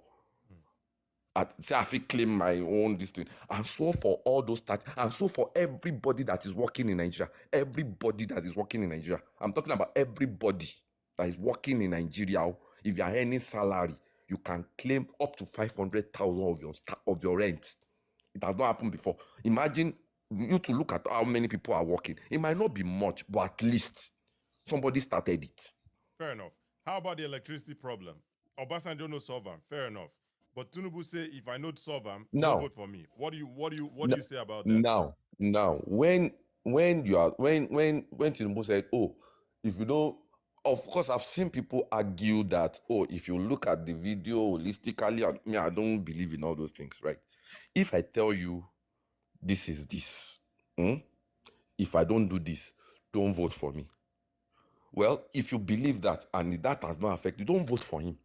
But that doesn't mean that others, that something that we look at things holistically, okay, he failed. If I have 4 objectives and I fail in one, did I pass in the other 3? If I can pass in, I'm just saying, for example, I'm not saying Tinubu has 3 objectives and not the rest of that. Do you understand? But if I have 4 things and I say I fail in one and I pass in the 3, but I said that one that I fail, give me 80% or mark me 80% failure if I fail in that one. Somebody like me will look at you, okay, you have already passed in 3. Even if you can over-promise, you can over-promise and all the rest like that, blah, blah, blah. I will still look at it, you passed in 3. Okay, is it just only one? That one too, okay. Do you do 20%? Do you understand? I personally, I won't base you on, even if you said it, I can, of course, sometimes you can overpromise. Overpromise and not be able to do, but then there are some people that are very strict. You told me to mark you down on this one and I will mark you down on that. People like me. People like Yeah. me and people like Yeah. most of Nigerians. But Mr. K, if you want to use this one and round up your points so that we can move forward. Do you understand? So finally, I keep saying this, right? My job is not to tell you to go and vote for Bola Tinubu. I mean, I'm past that level. If you like, vote for him. If he fails, he will come back home and come and sit down. He's not the first president that will lose election. Do you understand? He's not the first person. So but that he has not done anything, not even one, that's not true. And you can see we have named some of the things. It might not be the plenty, but not that he has not done nothing at all. No, Absolutely. I disagree. Absolutely. If you know, you know. You know if you win Mr. K for arguments, and he's not just arguing for arguing's sake. He's arguing with points, and these points are valid. So thank you, Mr. K. Appreciate you joining Thank you, sir. again. Appreciate you Thank you so so much. much. All right. I know so now I go say well, we don't tire for this co-host. This co-host, when I know they finish, Mr. Bam Bam is here. Another co-host. Anyway, we'll get to Mr. Bam Bam, but let's get back to the queue in a moment. Mr. Bam Bam, thank you for joining. I appreciate you. Anyway, Mr. CEO Coded, I really thank you for your patience. I really thank you for your patience, my brother. Let's hear your thoughts on this topic, man. Appreciate you. Yeah, good evening, everyone. Good evening, Kachi. Yeah, I greet you. How are you today? Doing good. How are you? Thank you for everyone listening. I hope you guys had a good day today. So let's dive into it. Okay. Let me quickly say this. Today, Philippines declared a national emergency. Why? Because they only have 45 days of fuel left. So they have started rationing. This could easily have been the story of Nigeria if we don't produce our own fuel. I mean, the worst thing that can happen to a man is if you have your fuel, if you have your money and you cannot buy the product that you so much desire or need to run your life. Nigeria was basically importing fuel because the last time before 2025 that any of our refineries produced petroleum product was like 10 years ago. And every attempt that has been made to fix that refinery has met with some kind of clog or in the wheel, so to say. The gentleman that spoke last said Tinubu didn't do anything illegal, but we forget quickly that Tinubu was the promoter of the Lekki Free Trade Zone, which attracted Dangote Refinery to that sector, to that zone. He was also the one that tamed the Atlantic that resulted today in the Eco-Atlantic City. So let's put that aside. My brother, Now, one second. I agree with you on and I would typically let you finish before I push back anyway, but Okay. the Lekki Free Zone yeah, fair enough. But the way you talk that he tamed the Atlantic, how did he tame it? How did he tame Atlantic? Okay. Before Tinubu came, or even during Tinubu's administration, Lagos, practically the whole of Victoria Island was submerged. Every year during the rainy season, you have like a knee foot of water in the whole of VI. Okay, so subsequently over the years, what the federal government has been doing was just to sandfill, and they kept sandfilling, and they got to a point that half of Amadu Bello Way was eaten by the ocean, was eroded by the ocean. So we were only driving on one lane for a very long time until Tinubu came and with his team of experts and private investors approached the federal government and told the federal government to see that place to them, and they have a permanent solution. And because of that, Lagos, the new Atlantic City, rose from that solution that was provided, and now the shoreline has been extended. The shoreline has been protected. Victoria Island is no longer under threat. All right, that was Tinubu's innovation. And these things you said, they are not false, right? They are correct. However, Yes. I think very. I think Nigerians, we blow things. I think, or in my opinion, we blow things out of proportion. What he did is no engineering, it's not a new engineering feat. Look, one second, my brother. No, one second, my brother. If you go Dubai, you go see that their Palm Island. They do these things. They know they come out. We tame the Gulf. These are things that engineers do. You don't even give credit. It's just like person go sick. Person go sick, right? You go clinic or you go hospital. Doctor help him, give him medicine. Where you come, they say, thank God, glory be to God. How about the doctor? You see what I'm saying? How about the doctor? Tinubu not tame anything. He hire people where do what they do. Maybe push reclaim land. You reclaim land. They do that in every day. People they build island on top of that. They build Burj Khalifa. And if we want to even talk about the Atlantic City, Atlantic this thing, that place is place is a ghost city. Nobody is there. Nobody is there. If we want to talk about when was the last time you were there? I've never been there, but I see them for videos. I've never been there. That place is that's not true. That's not true. There are a lot of residential buildings. Incidentally, one of the business I do is real estate. Okay. And there's a lot of developments going on in that place right now. A lot of residential building. The largest American embassy in the world is situated in Kuala Lumpur. It's like about 95% completed. Okay. Headquarters of First Bank is located there. Okay. They've done groundbreaking. They're about the second floor now, thereabout. So there's a lot of development going on in that area. Fair When I enough. say tame the Atlantic, I just summarize. But it takes someone that is creative to recognize the problem and provide the appropriate solution. I mean, over the years, the federal government was just samfilling and samfilling and samfilling. But it brought in engineers who devised a solution that solved that problem. That's Fair why I enough. say tame the Atlantic. I just summarized. So Fair we enough. should give him his flowers for that. He could have left it. He could have just gone the direction of samfilling as well. But he didn't do that. He wanted a permanent solution. And since somebody in the world has done it before, he brought in that same ingenuity or technology to Lagos to solve that same problem that other people have encountered and solved it. Fair I enough. mean, it takes good governance to recognize that, look, we have a challenge. Someone has encountered that challenge before. They are Fair enough, Mr. CEO. I think you've said it in so many ways. We understand you. Make we move forward.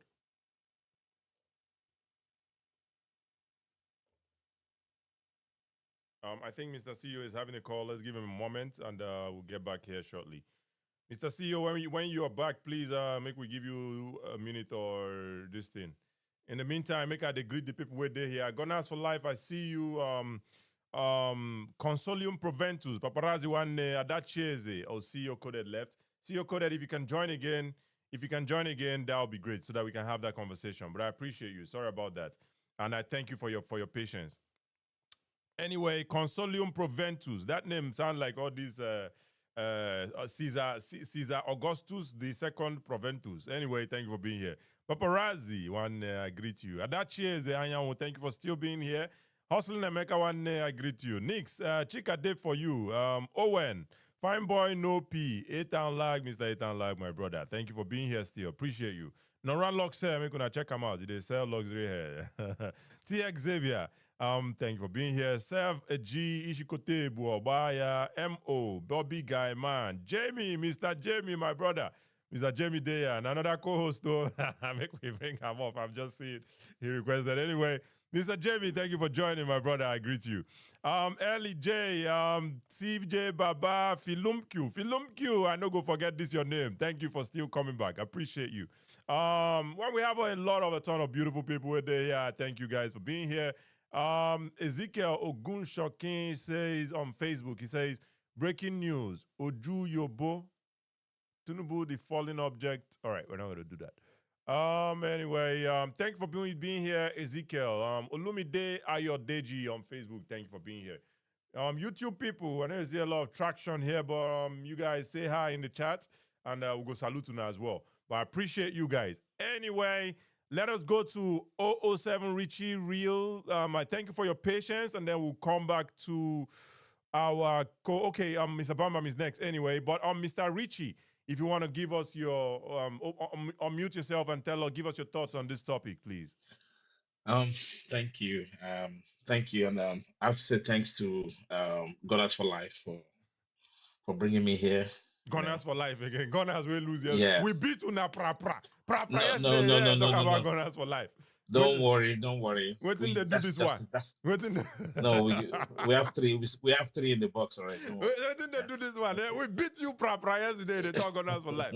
Oh God. Anyway. Yeah. All right. Okay. Yeah, thank you for joining, my brother. Thank you. I actually was trying to make a list. The list goes on as I was listening to the show.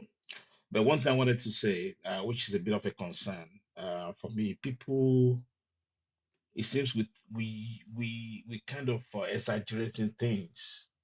We forget the fact that 4 years is not 1 year, it's not 2 months, right? When it comes to the government, right? The way they set up, right? And I'm going to be a little bit sarcastic. Sorry about that. That's the only way, without passing any insult. People were saying, for the gentleman that spoke last, when it was mentioned about this. Please make we leave the gentleman who spoke last so that we know we'll get a lot of back and forth, right? If you can just make a point without pointing. Okay. Let me go through the point. Yeah. People, I won't mention any name. I don't point to anybody. People are saying about about Dangote refinery. I don't know whether you guys are aware of the conflict of interest, which is coming directly from the president on this refinery. Yeah.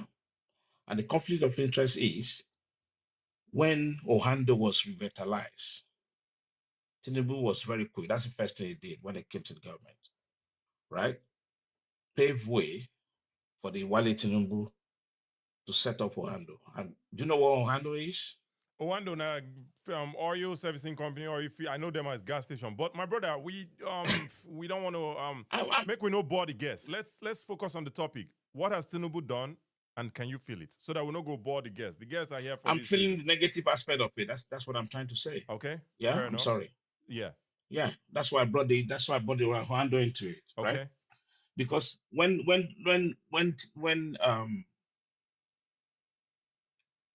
Aliko Dangote brought that refinery and it was struggling to get enough oil, right? Of crude oil I'm talking about now. Why is Tinubu government still sending the crude oil to Ohando to be shipped and we have to buy them back? When you have a functioning refinery that's crying for more crude oil I don't on Nigerian soil. necessarily know if that's correct. Maybe it happens on some scale, but the crude oil, then Mhm. they don't sell this crude oil ahead of time. I don't know that you know. So I don't know if Tunubu hand even did that one. Maybe him too don't sell it on ahead of time. But there are My brother. obligations. There are obligations that has to be met. Yeah. That's That's one a day. conflict. It's called conflict of interest. No, it's not conflict of interest. We understand what conflict of interest means. We're talking about Yeah. obligations that the Nigerian government has signed with companies. Say, give us money, we're going to give you crude oil. They've signed these things Mhm. long term since probably before Tinubu even come. Maybe Tinubu don't sign his So own. are you saying that he's trying to make up for it or to fulfill whatever that's been the contract or whatever that has been signed between Nigeria and Rwanda? Is that what you're trying to say? I don't know if now Rwanda ain't signed the contract with, but what I know is the Nigerian government don't sell Anyway, crude oil. They anyway, sold you this I'm crude oil ahead of time. I'm not going to get into it, but I know more than you guys know Fair for enough. now. Let's Fair leave enough. it. Yeah. Okay. Now, secondly, somebody was talking about the technical school, about how all this, I would say, semi-skilled level, I won't call them low skills, like bricklayer, plumbing Blue work, and all collar. that. Blue collar. No, not necessarily blue collar. I'm talking about the bricklayers. I'm talking Now about the plumber. bricklayer blue collar job be that. Yeah, Bricklayer. if you want to say that. And people are saying that there's a stipendium for the technical schools and all that, right? And when people are mentioning all these things, it's always good to come with evidence as sample. Just name two or few that we can actually relate to that. We can say, yes, this is what we found, right? It's always good to do that, because for me, So I cannot are see you anything. saying the stipend that is being paid to I don't know either way is when Mr. K mentioned that there was no point for Yeah. me to argue for something I don't know, right? But No, but no, I took bro. his word We're for here it. to So are we're, you we're here to learn, bro. We're here absolutely to learn. Also, are it's you always good to make sample. one second, Mr. Sir, Mr. Richie? Are you Yeah, disputing what he said? I'm a little bit. I'm very uncomfortable with it. So you're saying it doesn't exist? The stipend, all right, I it's I'll just Google. this thing should come with statement of fact. That's what I'm trying to say. Fair enough. And I agree with you. Please, Make I Google. Yeah, but yeah, if you want to go ahead. yeah. So these are the things. On the other hand, right? We when we say the government, right? We should realize the government for the people, by the people. It's not for your family. People should stop glorifying things about the family structure. Do you understand? Power corrupt, absolute power corrupt. Fair enough. When you are trying to build up a nation, right, there should be an element of discipline, not greasing palms and taking bribes and encouraging nepotism, favoritism, and all that. Fair enough. That's not the right way to do the government. I'm sorry. Yeah. People are saying now, if I know you, if I know the gentleman here, beer parlor man, if he's in the government, I know I can get some contract. No, it shouldn't be like that. Yeah, there's networking in every organization, but there should be a clear and transparency based on the quality and merits, not because you're my family. And somebody mentioned about Tinubu and all that. That's not what we want. Is that what you want to promote in Nigeria of today? Mm. Because my father is the government and I have to be the government. For what? For crying out loud. Doing what exactly? He's not in government. Sheyi Tinubu is not in government per se. In the assisting Papa, even Papa goes somewhere and they follow Papa go. I don't know if there's Come anything on. wrong with that. You know what we know what we're talking about, please. I hear you. I hear you, but I don't know if anything is wrong with say person they follow him Papa go where him Papa they go. To do what? To do what? Now him Papa now. That's his father. To do what? So now it's a family affair for the government of Nigeria. Is that what you're saying? Not necessarily. It's not. He's not. Yeah. Sheyi Tinubu is not making laws. He's just assisting his father. His father no fit there everywhere. Like this city boy movement now, what did they do? I have my own issues with the city boy movement, but it's his father's initiative. But he's assisting his father in that regard. I don't see anything wrong with that. I'm just saying that. But this is my opinion. I'm just saying I don't see anything wrong with that. And yeah, I know where you stand now. It's good. But I'm not going to get into argument. Regardless of where you think I stand or where I don't stand, what No, does no, it it's matter? fine. It's fine. What does it matter? Yeah. Now you don't know where I stand. Sure, you no go give me. You no go give make I flex my Saratoga. Sure, you no go give me money for Saratoga again. I don't want my mama. No. Anyway, I think I like to listen a lot, and before I make my judgment, but I've made some few points which you come across, and for you kind of let's leave it like that, right? Let's leave it like that. I'll listen more. Fair enough. Those are the things. Those are the things that bothers me. Do you understand? And then again, come to this tax reform, right? For me, I'm allergic to the fact that you bring in a foreign government, right, to hold the data of Nigerians. I'm sure that there are a lot of intellectual people, a lot of brains in Nigeria to do this task. Why do we have to go to France to sort out our taxation? That's no go. Are you trying to revitalize neocolonialism? I don't understand. Scarborough and Partition for Africa, that happened in 1845, Berlin Conference. Are we going back to the same thing again? Fair enough, Mr. Ritchie. But I'm gonna cut you short there and just bring out this thing again. Not because I care or anything, but I didn't care much because he said it. It wasn't something I cared to check. He made other good points. But if you can see my screen here, this is the AI overview. No one make me make on full screen. Fucking yeah, I can read anyway, it. President Bola Tinubu administration has launched a 45,000 naira monthly stipend for students in Nigerian technical colleges to boost enrollment and vocational skills. TVET. So the reason I'm doing this is not because I doubt what I don't believe that Mr. K will come here. He's a co-host for a reason, even though him don't know why I'm the co-host. He's a co-host for a reason, right? But it's not like I doubted him, but I took him for his word. But because you mentioned it, now I had to go search it. But here it is. Anyway, but Mr. Ritchie, if you want to round up so that we can move forward, and I appreciate you. No, I appreciate that. Let me listen, and that. And another thing I wanted to correct here is just because we say we are in diaspora, it doesn't mean I have a very strong interest in Nigerian development. Yeah. And we are in diaspora. Some of us want to come back home, and we are frequent home as well. Yeah. So that's why we're heavily updated in the affairs of Nigeria, and that's what brought me here. Thank you. Fair enough, and thank you, Mr. Ritchie. I appreciate it. Thank you so much. All right, we'll have to drop you so that we can bring more people up here. Appreciate you. Anyway, Mr. CEO, we go bring Mr. CEO back because his network, he had a technical issue. Make una bear with me, I beg. We'll bring up Mr. CEO. We were having a conversation before he had that technical problem. Mr. CEO, Mr. CEO, Yes, thank you for coming back. Sorry. Appreciate it. Yeah. I lost my connection. Sorry. No problem. Thanks for coming back. All right. I know you lost your line of thought, or if you can remember, otherwise we can start afresh. But I know we were talking about the Atlantic. Yeah. Yes, I talked about the Atlantic, and I did summarize by saying that it takes a leader to recognize a problem and look for solution anywhere in the world that that solution exists and apply that solution to solving the problem, Yep. rather than just applying cosmetic solutions that over the years have been tested and tried and we knew that those solutions did not work and we kept doing the same thing. So at least that is solved now. We can move on. Okay. Now, continuing.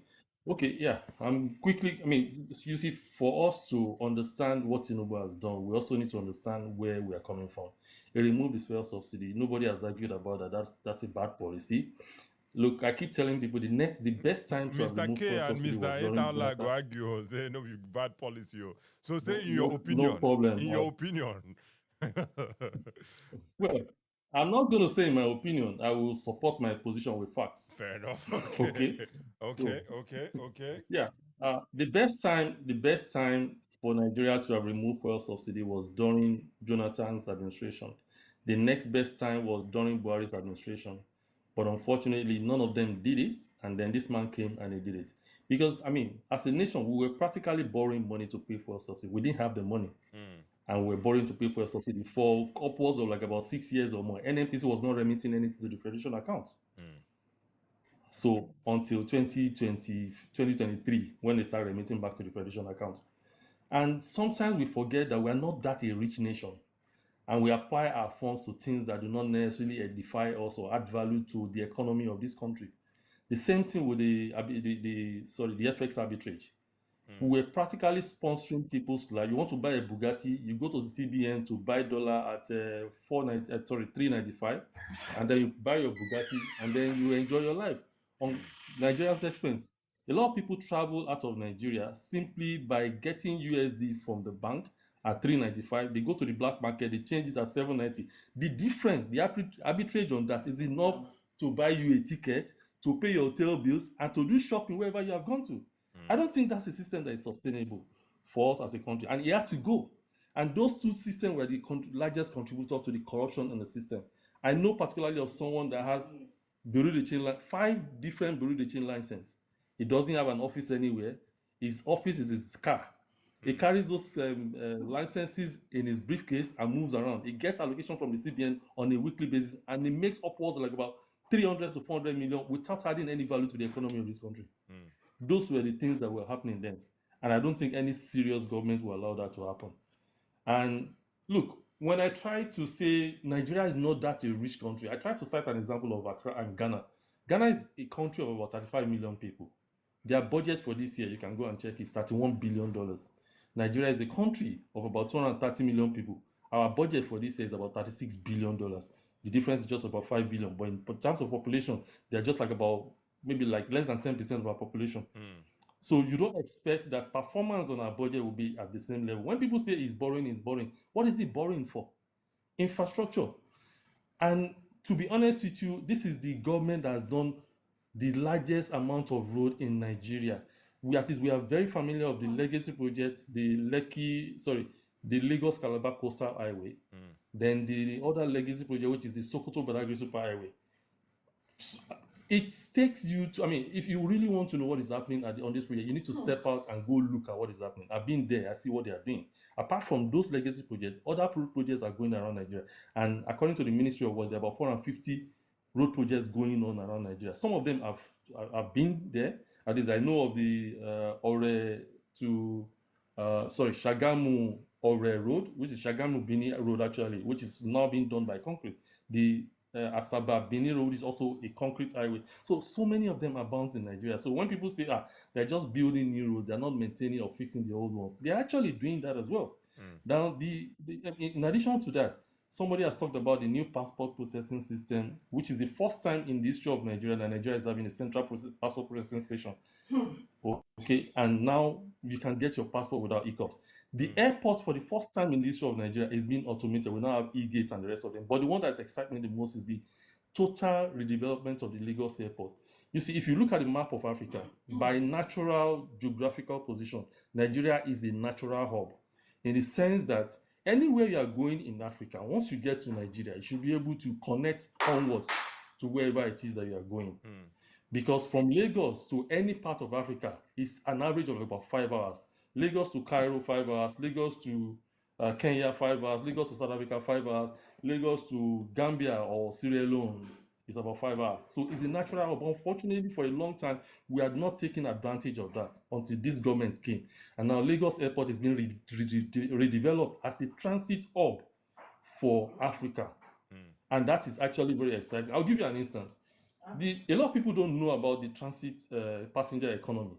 I understand. I understand the transit economy. Make we know to go into that one. I believe most of the people, Okay, most yeah, of the people because here are very no, educated. They understand what it means. okay, and the reason why I said that is because when people say, "Oh, he's working at the airport," that doesn't affect the common man. The people that are going to be employed on these And I'm projects going to are be common honest men. with you too. And I'm going to even go further and be honest with you. I know that the airport is being renovated, but I didn't know it was a part of the government's idea to make it a transit hub. So that, that's a positive, and I can see how that can impact the economy. Absolutely. But I don't want to make we waste too much time on you explaining the transit economy or all that. If there are other points you have, otherwise I have a few questions I wanted to ask you before we move forward. Yes, sir. Sorry, I'm listening to you. Go ahead. All right. So I'm You say saying, you have a few questions. yeah, I do Okay, have go ahead. I know. Before I ask the questions, I was gonna say we don't. I believe most people here understand the concept of transit hub, transit economy, all that good stuff. If you have other points you want to share, you can share them. Otherwise, Yeah. I have some questions I just have for you before we move forward. Okay, yeah. Now, also about the tax reform, I don't want to dwell on that. I think somebody has talked about it. But Okay. as an employer of labor, this is the most equitable tax system that we have had in the history of Nigeria. I employ people, some of them earn minimum wage, some of them earn a little above minimum wage.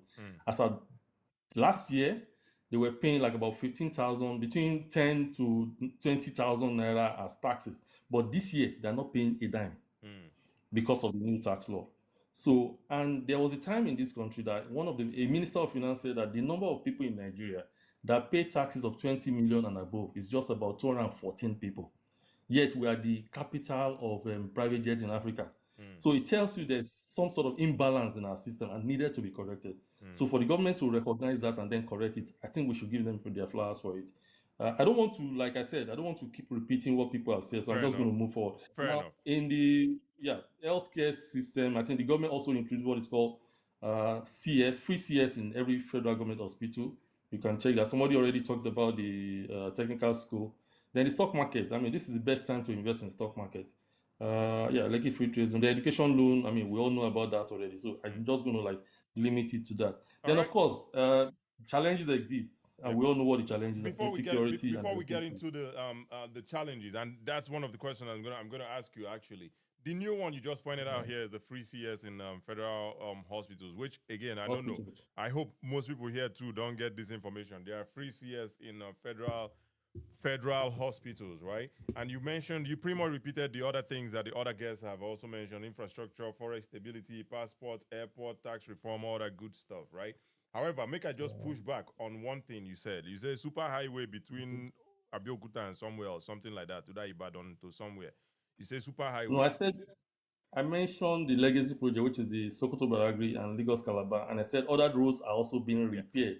For example, and I give an example of. The one I want to hold on to now, the Sokoto, you said so you use super highway. Now that super highway, what I want to just push back. Super highway, yes. Yes, now that phrase, super highway, I just want to push back. The same way where you say he tamed the Atlantic, I don't know why we keep exaggerating this stuff. There is no super highway in Nigeria. I don't know if you know what they call an autobahn. Autobahn and I think it's only one country itself we get that autobahn. Now for Germany, you did. Autobahn means that if you drive any speed limit you want. The highway is designed to accommodate any kind of speed limit. That one now you go. If they even want to call super highway, now that one they go call super highway. But they no call them super highway. Now autobahn they call them. There is no highway in Nigeria. There is no road in Nigeria that I know of that people can drive 60 miles, 80 miles per hour in Nigeria. I don't know. Even the coastal road, I don't see them. You can't safely drive 60, 70, 80 miles on that highway. So, call it a highway. We know he's doing something there. I understand. Why do you say you can't drive 60, 70, 80 miles on the highway? Miles are different from kilometer, right? Miles are different from kilometer, of course, right? I know. I mean, I drive in the US. I know what miles are. So, okay. So I think the limit of the speed limit is determined by number one, what the road is designed for. Okay. And then secondly, the speed limit as set by the traffic authority. No, it's not. It's not So set by the traffic authority. It's set by the No. Obviously, the traffic authority go set them, but the engineers design it to run to run that way. That's no be authority they do that one. Now the engineers they design them that way. I mentioned both. When you design a road, it's designed for a particular speed. Okay. But it doesn't mean you're going to clock that speed. The traffic authority will not set a limit. Fair enough. As per what you can drive. Fair enough. And what I'm saying is, I've seen the design of this coastal highway. Okay. You cannot safely drive 60, 80 on those roads. Why do you feel you can't drive 60, 80 on those roads? All right, that one go be subjective thing when me and you go push back and push back and push back. But let me ask you the question. The question I have here is, the question I have for you is, here, you said Tinubu solved or tamed the Atlantic, right? Tinubu has tamed this Atlantic. Why not fit tame security for Nigeria? Okay, I am not a security expert, okay, but I will say something as per what I know. You see, one of the things that came out of this UK trip, everybody was just focused on is 700 million or so pounds for the Lagos port redevelopment. But there was also another agreement that was signed. There was a 190 million naira agreement that was signed with a UK security company to use artificial intelligence to solve Nigerian security problem. I think you can Google it on and it enumerates a lot of details using AI for monitoring, for tracking, for automatic response, not having to put the lives of the soldiers at risk. So there will be drones, there will be drones and surveillance systems and sensors that will be installed at certain parts and regions in Nigeria that will automatically trigger a response if there's a breach. So I think that's a good one. And then the security problem we're talking about didn't start today. We've been dealing with this problem now for like about 30 years. And the problem is Hydra-headed. And it's not a one-size-fits-all because we are fighting different colors I'll tell you what Tinubu said during time of Jonathan. A serious government go solve security problem in 1 year.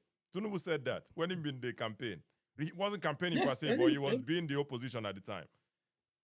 So fair enough. Okay. Fair enough. But then I'm sure he didn't understand the coloration of the problem that we had at that time. So understanding what we have now will probably give him seeing what we have now will probably give him a better understanding of the solution and then how to apply the appropriate solutions to solving the problems. Okay, fair enough, Mr. CEO. I think even on this platform, I've mentioned it before that look, the UK fought IRA for 30 years. That was just one security problem, not Lakurawa, not Boko Haram, we have.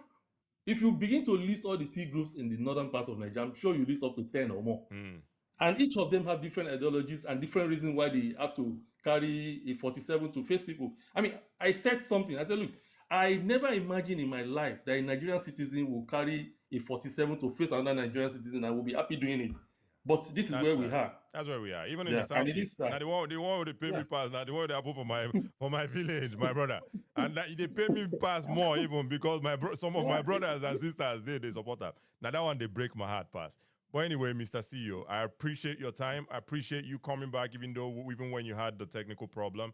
Appreciate you coming back. Thank you so much. But we'll have to move forward at this point. Make we follow other guests. So appreciate you. All right. Thank you so much.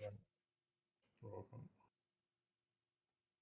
All right. Make we bring Mr. Olofin Iwa. Mr. Olofin Iwa, thank you so much for the roses, man. I know ignore you, but I appreciate your roses and thank you for joining.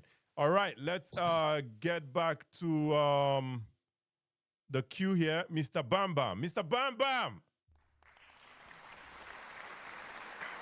All right, make we hear Mr. Bam Bam. Make we hear Mr. My Igbo brothers. Where are we? Only my brother, Paparazzi, and who else been done talk earlier? Hustling America. No, only two of my Igbo brothers I don't see here. Maybe a few others we don't talk. Well, I don't know. Wow, my Igbo brothers. We need to talk about it. Let us hear your thoughts, man. Where are my Igbo brothers? Anyway, Mr. Bamba, welcome. Thank you. Our TikTok Bamba. I can see your original Bamba now. That's good. Thank you so much. Yeah, welcome, Mr. Bamba. What has Tinubu done? Can you feel it?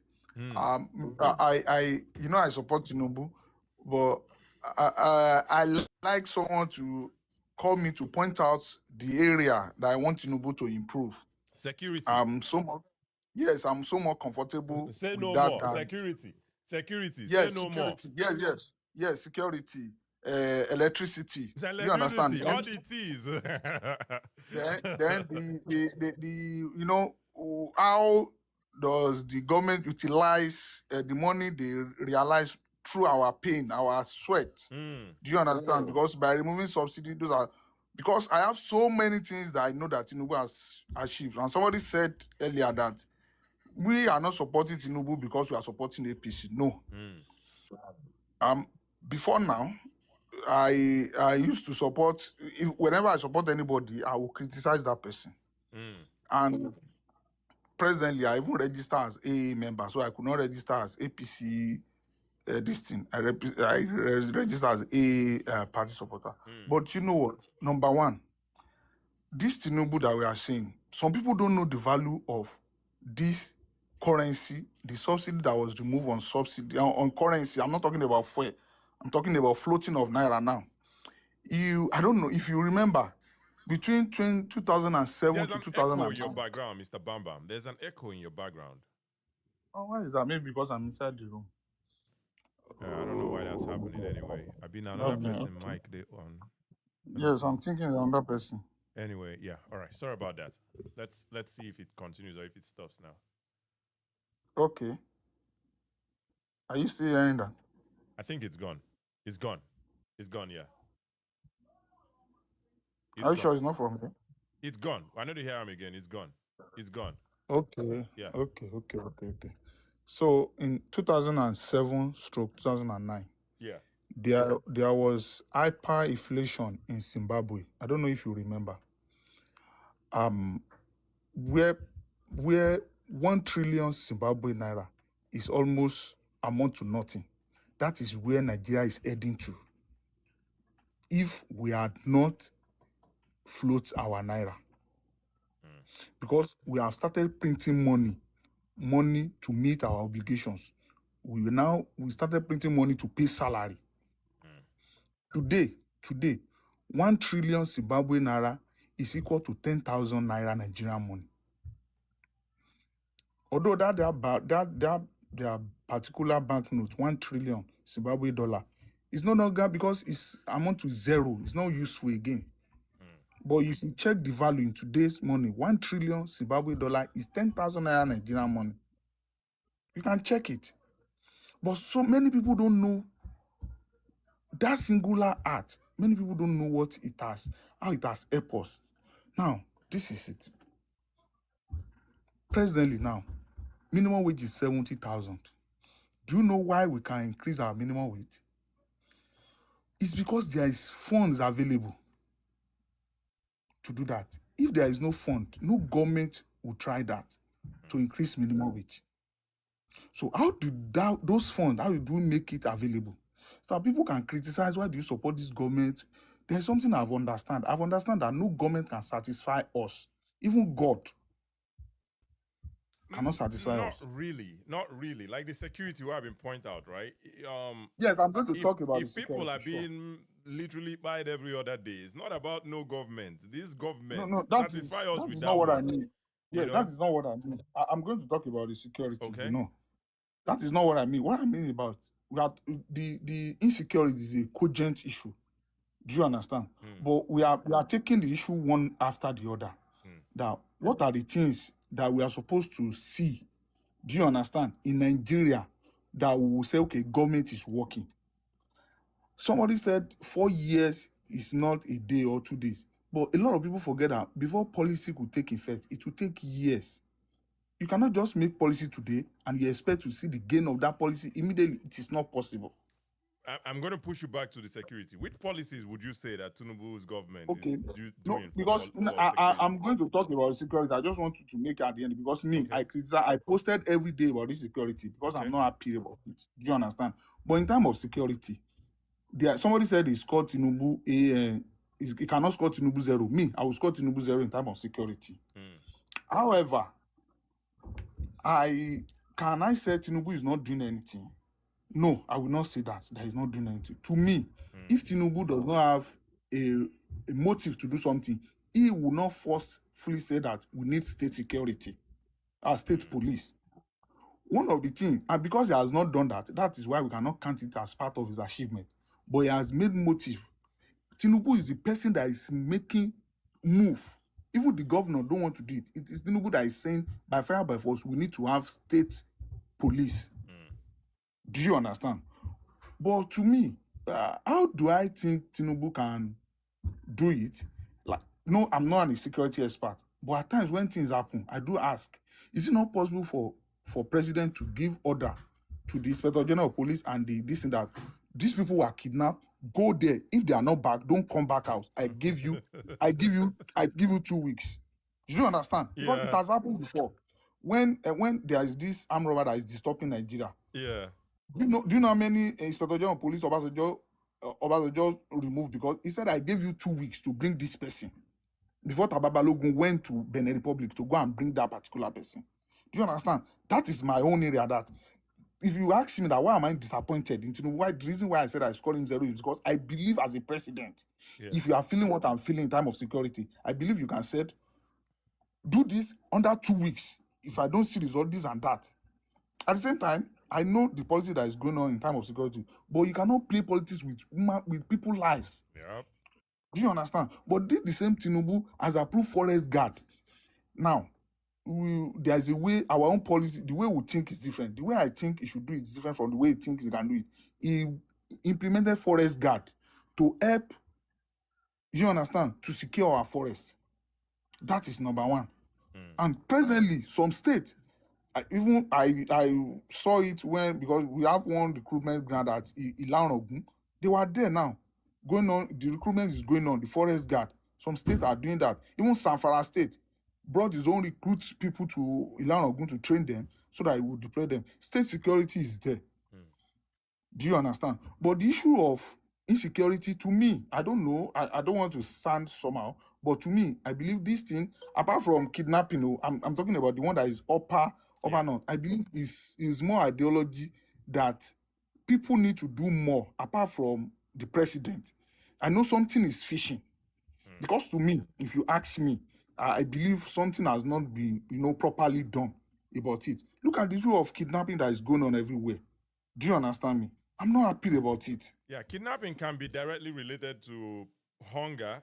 And when you say something is fishy, with the one would happen for Upper North, not be the same thing with the fishy when Good Luck be president. Good Luck was president. Nobody agrees say something they fishy. They say now your okay. work. Serious government is supposed to figure this thing out. No, do you know? Let's now be frank to ourselves now. Yeah. The job of opposition is to put pressure. Unless we want to deceive ourselves. Okay. Even when they see white, they call it black.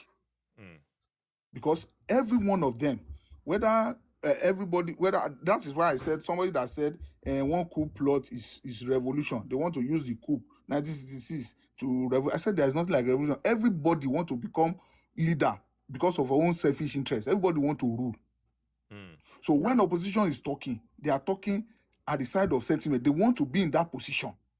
So it's now left to you. It's left to you as a president. That is why we call you leader. When Jonathan removed subsidy and the opposition were protesting, it is left to Jonathan to stand his ground that I have done this, there is nothing will happen. That is what we call leader. It is duty of opposition to protest. Okay, now, the issue of subsidy you are talking about, the issue of floating of Naira, opposition are protesting. They were protesting, but the president know the reason why he did it, and he didn't even listen to them. That is how it should be done. That is how a leader, if you know you have, you can take some decision that is painful, but if you are so convinced within yourself that this decision is to the benefit of people, you don't just back down because of pressure. Yep. Mr. Bambam, if you want to round up so that we can move forward. So now, okay, so now I'm saying the issue of floating of Naira has given us, the UK team, go and check the number of Nigerian bankers went to UK. UK bankers now coming to Nigeria.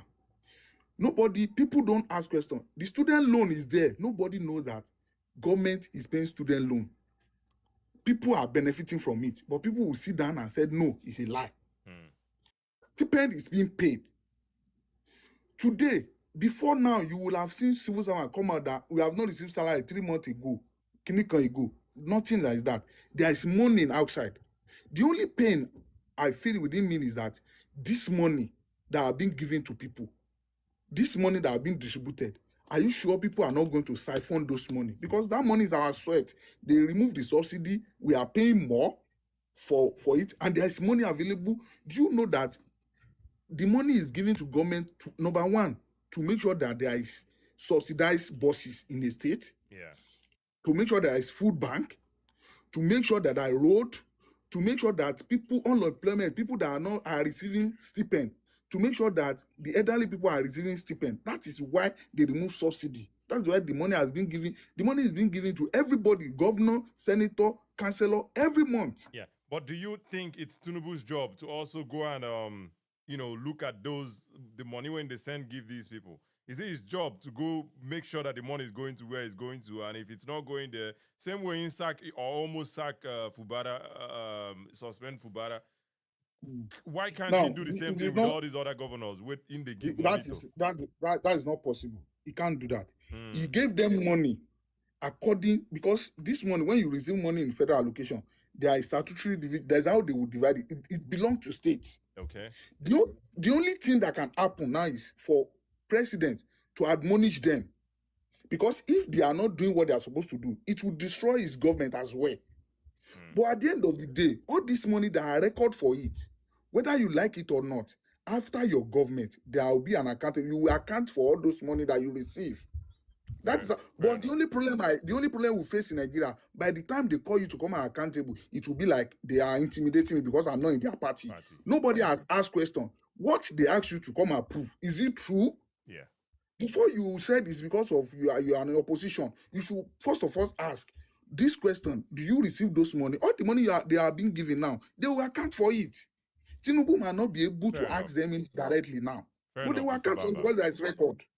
So I just want to say, one round up before so I that we round move up, forward. Yeah. yes, I want to round up. I want to say Tinubu has done tremendously in terms of reviving our economy. Okay. The policy he put in place is what we need now. All right. President Nigeria, our currency, Nigeria now has a value. You can now transact all over the world. Everybody want to associate with Nigeria. If you invest in stock, you will know what we are talking about. And gradually, the people that we want them to feel it, they will feel it. Okay. We cannot buy the same thing we are buying it during Jonathan regime. Now, no, minimum wage is different now. Throughout the world, things are different now. You cannot buy that price. Minimum wage has increased. Same thing as price of goods and price services has increased. And the money we are receiving, all those things has increased. So, but are we, this thing is stable. Assuming it's going up, we then need to we'll say move the forward. policy is not We need working. to move forward, Mr. Thank Bamba. you. Thank you so much. Thank you, Mr. Bambam. I appreciate you. And I go need to drop you so that I go bring there are 3 people in the queue trying to come up. And Mr. K and Mr. A-Town Lag. I go need to drop on at this point so that I can bring more people up. Unless you guys have something, pushback, whatever you want to say before I do that. Otherwise, would have to drop you so that we can bring more people up. Thank you, Biapalo. Let me just quickly round up, right? All right. One thing I always say is this, right? Most times we want government to do everything for us. I'm not of that fact that government should do everything for you. I'm of the fact that government should create opportunities, right? It is not the job. Government will not force food down your throat, right? It is the job of the citizen to identify. In fact, no government force food. You identify where there are gaps. That's how people make money now. You identify where there are gaps, then you fill it in. Yep. Right? That's my own belief, right? And the second thing I want to say is this, right? No matter what you do, it's not everybody that will like you. As bad as Shekau is, and Osama bin Laden. We are on the US space. Let me not mention his name. As bad as Shekau, like American Shekau now, they don't send us. Yep. Thank you for catching that. As bad as Shekau is, as bad as Shekau is, he gets your followers. Yeah. So no matter what you do, you can't satisfy everybody. Do you understand? There are people that will support you.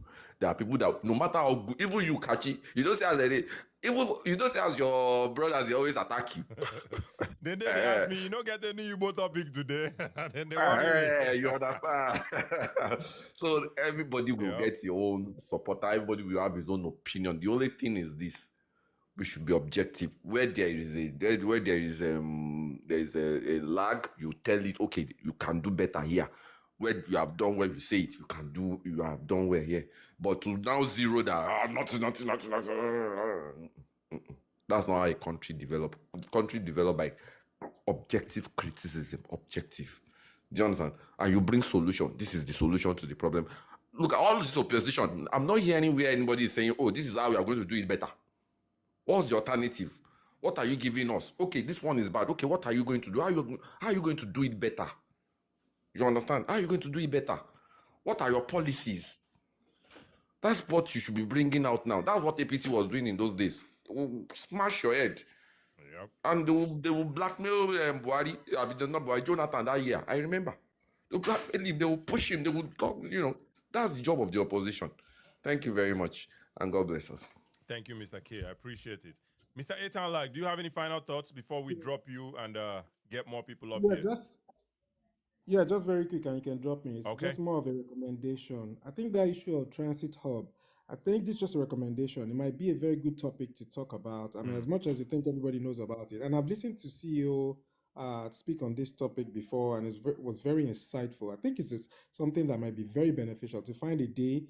If you can find him to come back and really talk about it. There's a lot of things that people don't really recognize as far as Lagos being a transit hub. It's something I think a lot of people will benefit from it. I think it's going to be a very nice topic. As people think, hey, transit hub is just, I promise you, if it's something that you can work into your schedule, I think it will be a very nice topic, to talk about. Fair enough. Aviation and Lagos being a transit hub. If I do that, these people go say, this one now, city boy man, no. No, it's not a government thing. It's just Lagos being a transit hub. We don't have to go politics about it. I hear you. It's I'm just making a Nigeria. joke. Yeah. I know. So, but anyway, I mean, like I always say, good job. Your the way you host and carry everybody. I mean, I always say, very good job. Very good job. So yeah, you can take me off. So somebody appreciate it, man. Appreciate it. Thank you so much. All right. Sure. All right, make I bring who else is here? Paparazzi is here. Let's get Paparazzi up. Yeah, we'll get 1 second. Make I arrange the queue and make I arrange the queue. And there's a co-host here, by the way. There's a co-host here, Mr. Jamie. So we'll go salute Mr. Jamie and then come back to the queue, Mr. Ben. But just give me 1 second there, please. Make I arrange the queue here. And make I also salute the people we don't day here since we start. We have Olofin Y is number 1 in the chat. Consolium is number 2. I greet you guys. Thank you for being here. Adachieze is still here. All Opinion Matter is still here. Appreciate you. We'll get to you in a moment. All Opinion Matter. Mr. Nix or Mrs. Nix. Nix. Make we say Nix. I don't know who that person is, man or woman. But anyway, thank you for being here. Emo. Hustling Emeka Benjamin, my brother. Thank you for still being here. Swift's Visuals. Mr. A-Town Lag. Mr. A-Town Lag. Thank you for still being here. Daniel. We have 3 Words Z. TJ Baba, CEO Coded. They say make we bring you back on a very special day, do a special show with you. We'll think about it. Anyway, Mr. Blackman Prop. So I don't come again now. It's a black man problem. Anyway, thank you for being here. Some City Boy movement is here. Mr. Jamie is here. Black man problem. Moshegun ABQ3R1. ABQ3R1. Thank you for always coming back, my brother. Thank you so much. Udo Emuhi. Thank you for being here. Crypto Aboki Igor011. We have Shuaib Suleiman, Aliyah Sawu. Make una pardon me the way they use call on the names, but I appreciate all of you beautiful people for being here. And the people on Facebook, we have Latif, we have Lincoln Apex, we have Latif Banjoko, we have Jide Ogunshola, we have, who else do we have here? Ezekiel Ogunshokin, Olumide Ayodeji. I appreciate you guys. I appreciate you guys so much. Thank you for being here. All right, let's get back to it. Let's get back to the queue here. Mr. Jamie, that co-host. Make we hear Mr. Jamie thoughts on this thing. Make we not hear good insights. Would they handpick our co-hosts? As you guys can tell, would they handpick them? Anyway, Mr. Jamie, thank you for joining. be like if you don't overhype me for today. I know overhype you. You are who you are. Eh? Thank you, Mr. Jimmy. Thank So you. yeah, fellow panelists, I've listened for close to 1 hour about the discussions. Yeah, so I mean, it's been very insightful. Most of the text. Personally, I'm not invested in a candidate, but I do appreciate the strong points. Some of them, have. If this question is an elementary school question, and I'm being honest, because they say, "Can you feel it?" I will say I'm not feeling it. You understand? Even though I know that Tinubu is a very credible leader. As a matter of fact, on a very lighter note, there is this sitting arrangement in an aircraft where you're asked to pick a seat, whether you want to sit between Dangote and one other and Otedola, or you want to sit between Tinubu and Tiwa Savage. So I told the guys that I will sit between Tinubu and Tiwa Savage because I've not seen people who have worked with Tinubu. A lot of them, So a lot of people that have worked with him have been able to move from place to place. He carries his team. That's one of the things that I admire about him. Almost the same team that he started in 1999. He just came back from the US. He was not looking too sure of himself. He joined the politics, having played the politics from underground. So he joined the politics, and then from there, he's not been in government until this time. He's not been directly in elective position apart from being governor. And the class of 99, he's the only one that is standing. A lot of them, you might even forget their names. You understand? So he's been able to build this network. I think the only person that was having this kind of network in Nigerian politics was somebody like Babangida, because everybody that worked with him, even up till today, if he makes a call, they will gather in Mina. So that is a very strong point for Tinubu. Now for the party, I would say that the party he led consistently, which was the AD, they've been more of, I think they are Tinubu and APC, they were better opposition. They were better at being opposition than being in the administration. But it is easier said than done. That is why I keep telling people who are parading, bringing other people, trying to sell all the stories.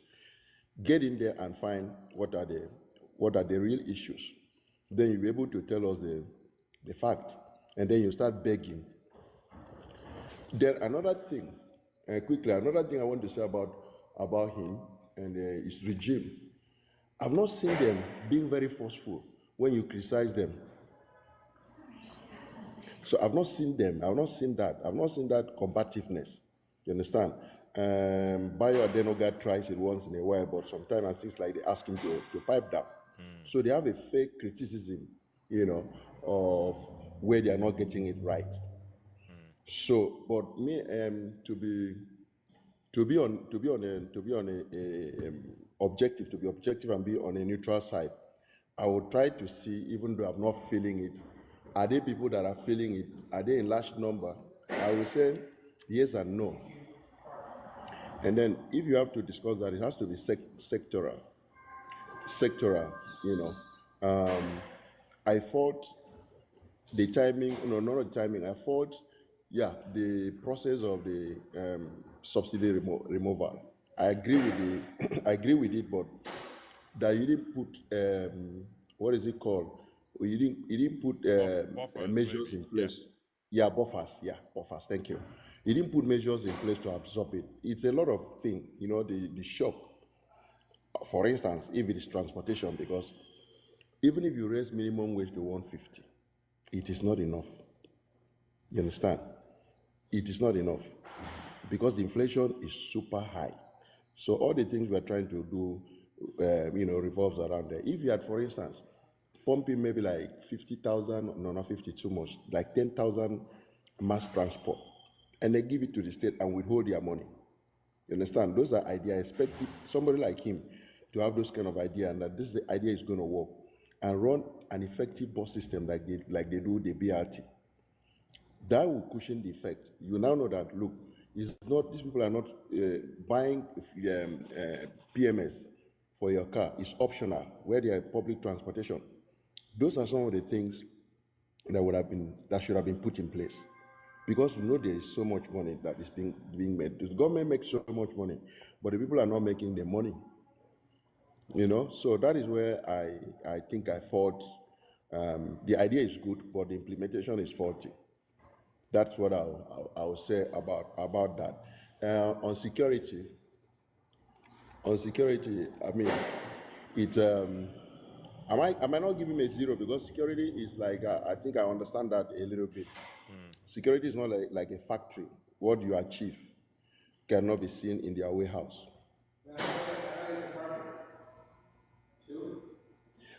Yeah. So what you do cannot be seen in terms of like overflow warehouse. It is only a tree that you say, I'm coming here to cut you tomorrow, cut you down tomorrow. You come back, the tree is still there. So these things, they keep adapting. They have different forms. We have moved from BH. We have moved a little bit from BH. We discussed it here, to banditry, which is motivated by economic factors. They want to make quick cash and all that and all that. So it's something that you should be also be moving with them, you know. And so for now, it is not, a lot of places are not safe for people to. And then somebody's talking about, if you're talking about transport hub and all that, it's good, but nobody wants to make a hub. You know, okay, I'm patriotic, but if I'm recommending places for people to go to Africa, I find it difficult to recommend my own country. Yes, as at this material time, I find it difficult. However, the transit hub doesn't necessarily mean you're visiting the country per se. You're just transiting there, maybe stay 1 hour, 2 hours, join the next flight, and take off to the, you know, I think that's the idea of transit. Some fit take one Yes, day, and then the hotels around there could benefit from them, you know? But even at that, yeah, I appreciate that. Even at that, what about your infrastructure? Your power generation. I hear power grid, national grid that failed and stuff and stuff. You have to improve on those things before you can. Otherwise, it's just going to be like a propaganda on for very lofty on paper. You understand? So you go to Dubai, you see a transit, you want to spend 2 hours, 3 hours. Yep. Sometimes you might want to go to the city. If you have up to 5, 6, 7 hours, you might go to a shopping mall within the airport hub and stuff. There's not going to be some people hanging around at Oshodi to try to knock you out and take whatever thing you carry. So these are some of the things. But as a leader, honestly, I think he is trying, but am I feeling it? I'm not really feeling it. That's it. The truth must be told. That does not mean that every other person out there that is positioning themselves to maybe replace him, you know, that we've tested them to see, okay, these are some of the things, because this is usually the experience we have. Yep. From outside, you know. My grandmom used to say, a bird sings better when he has not swallowed a nut. You understand? Once the nut is hooked in the throat, so that sweet songs you hear the bird, you know, it's not going to come out like that. Yep. So, and then for something like this one, me and you, I think we have discussed this before. When we push back about when we push back about security and everybody's running to, let's have state police, let's have whatever. What has happened to the federal police?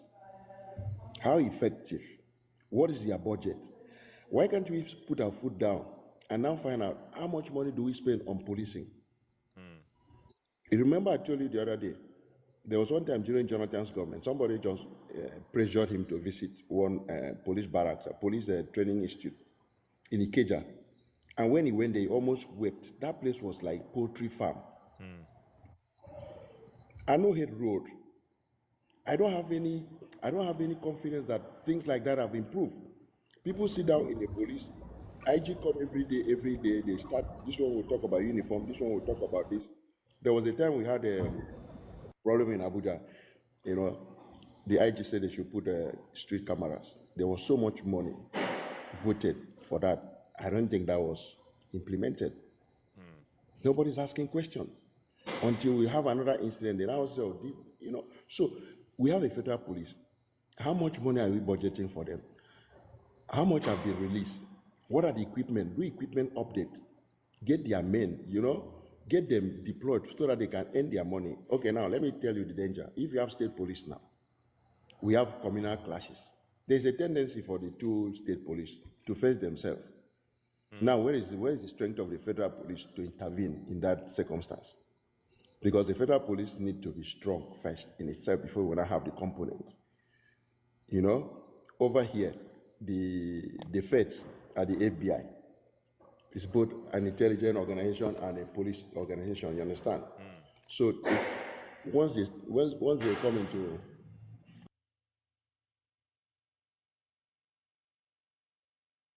Mr. Jamie, so you're muted. Okay. what, yeah, once they come into the picture, the other people take dressing.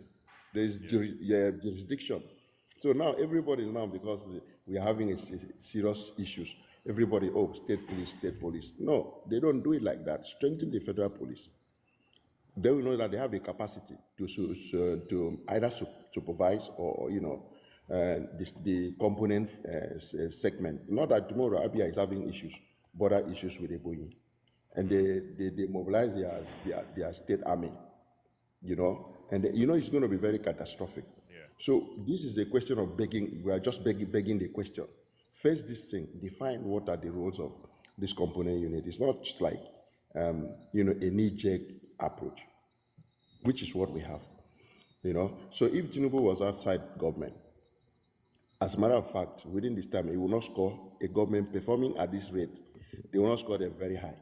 But again, to give credit to one of the points that was raised, I know that when you don't have ideas, you know, I mean, they say every problem looks like what with the hammer. The Eco Atlantic, honestly, it's a very big project. It's a good project. It's not like it's national, because you know what happened in that place. They used to do sacrifice. Once there is such that water surge, you say it was Mami water that was seeing one glass house, and was, you can imagine, years after years, the Obas will go there and throw cows into the water. But it took some kind of vision to say, look, instead of doing the embankment and doing the sand filling, we can actually collect this place from the mermaid and then use it to build a structure that they cannot attend to. You understand? So those are ideas. I really, really, really commend that one. Yeah. So, Fair enough. Mr. having Jamie, said if you that, want to use that on roundup so that we can move forward. so yeah, there's not much much to say. Thank you. So there's not much to say. I think having said that, I also like to have fair criticism. Yeah. You understand? And then see, you know, what options we have. Fair enough. So with that, yeah, thank you so much. Fair enough, Mr. Jamie. Thank you. And, you know, I think we've been doing a good job with the criticisms, keeping them as fair as we can. And I like how you mentioned, you know, the cushion for and this is something I never even thought about, but as sophisticated as everybody says Tinubu is, he could have thought of, instead of giving his monies to the governors, why not use it and buy plenty bus, send them to the states, say, okay, now we don't come off fuel subsidy. See the money here for fuel subsidy so that people go to use bus instead of to use their motor. You go they cheaper for them. You know, that's one way to go about it. But instead, you carry money, give governors. Governors obviously go carry and do anything where they want to do, right? But anyway, it's what it is. Thank you, Mr. Jamie. And just like again, Mr. Paparazzi, he also said something like, instead of sharing rice, why not have social like welfare programs? Since you like to share rice, why not make it so that these people will have some dignity, right? Why not do something like food stamps, unemployment benefits, stuff like that? That way, you're still sharing that rice. You're still sharing that money or whatever you want to call it, right? Nobody say make you no share money or rice, but do it in a way that there is dignity, you know. But anyway, thank you, Mr. Jamie. Let's keep the conversation going. Mr. Ben, appreciate your patience and thank you for joining the Bia Palo podcast. Let's hear your So let's hear your you can thoughts on put the me on topic. the AYP. All right, Mr. Jamie. Thank you so much. Hello, good fellow. All right, Mr. Ben. Thank you for joining. Yeah, can you hear me? Yes, we can. Yeah, thanks for this opportunity granted to me. First, I would like to appreciate your effort in hosting this program and moderating it objectively. Thank you. This is my Thank first you. time on this program. Thank I you. don't know if my suggestion can be welcomed anyway. Okay. I Suggestion will, on what? yeah, just suggestion to you. Yeah, just a little suggestion. Yeah, because Before you I've give the noticed. suggestion, my brother, don't worry about the suggestion. Let's start with the topic first before we do suggestion. Okay. Yeah. Okay. Yeah. So it's so simple. You know, when the government wants to do something, they will always go all out to do it. But when they don't want to do things, they will always give excuses. Okay. Yeah, we were together in this country when Jonathan wanted to do subsidy removal, and we knew those that actually oppose it bluntly. Yeah, the same people that called Jonathan scam, that called subsidy removal scam then, were the same people that told us years after that there is something called subsidy in petroleum. And they wanted to remove it, even without consulting anyone. But there were to be fair, there were scams in the subsidy though. To be fair. Yeah. Okay. I'm not disputing that, but they actually told us back then that there was nothing like subsidy in fuel. Yeah. So they were the one without even consulting anyone before they executed it. So that's that. Secondly, let's talk about the health sector. Health sector in Nigeria is nothing to write home about. Yeah, I'm from the southwest, and I will speak about where I've been to. Okay. And I will leave the rest for other people from other part of the country. Yeah. The last time UCH in Ibadan was renovated was done by Obasanjo during his tenure. Yeah, and since then, I don't think any government has even looked into UCH to renovate. And that's one of the most respected teaching hospital in the southwestern part of the country. That was way back, well recognized. The foreigners do come around to look after their heads then. That was back then. Now it's like a ghost city. Electricity in UCH is nothing to write home about. The professionalism is dead on arrival in UCH at the moment. I could remember this same Obasanjo. I'm not glorifying Obasanjo. He's come and gone. He had his flaws, he had his ups. Yeah.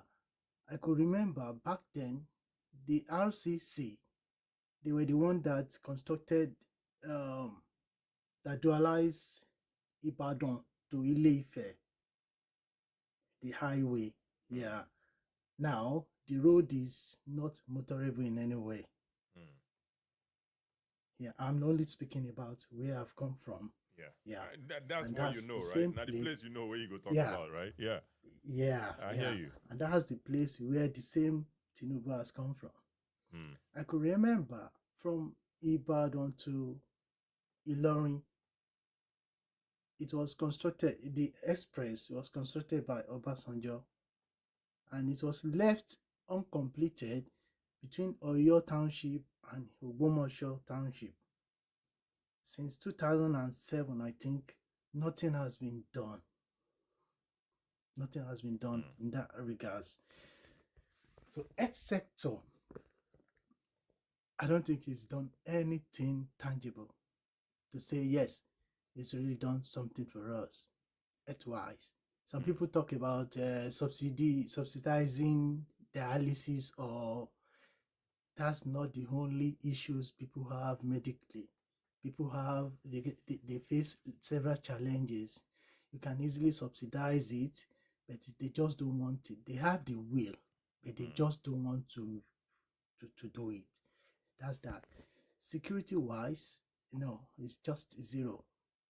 Sometimes You can score some marks, but not a pass mark. You can score 20, 30, that's a mark.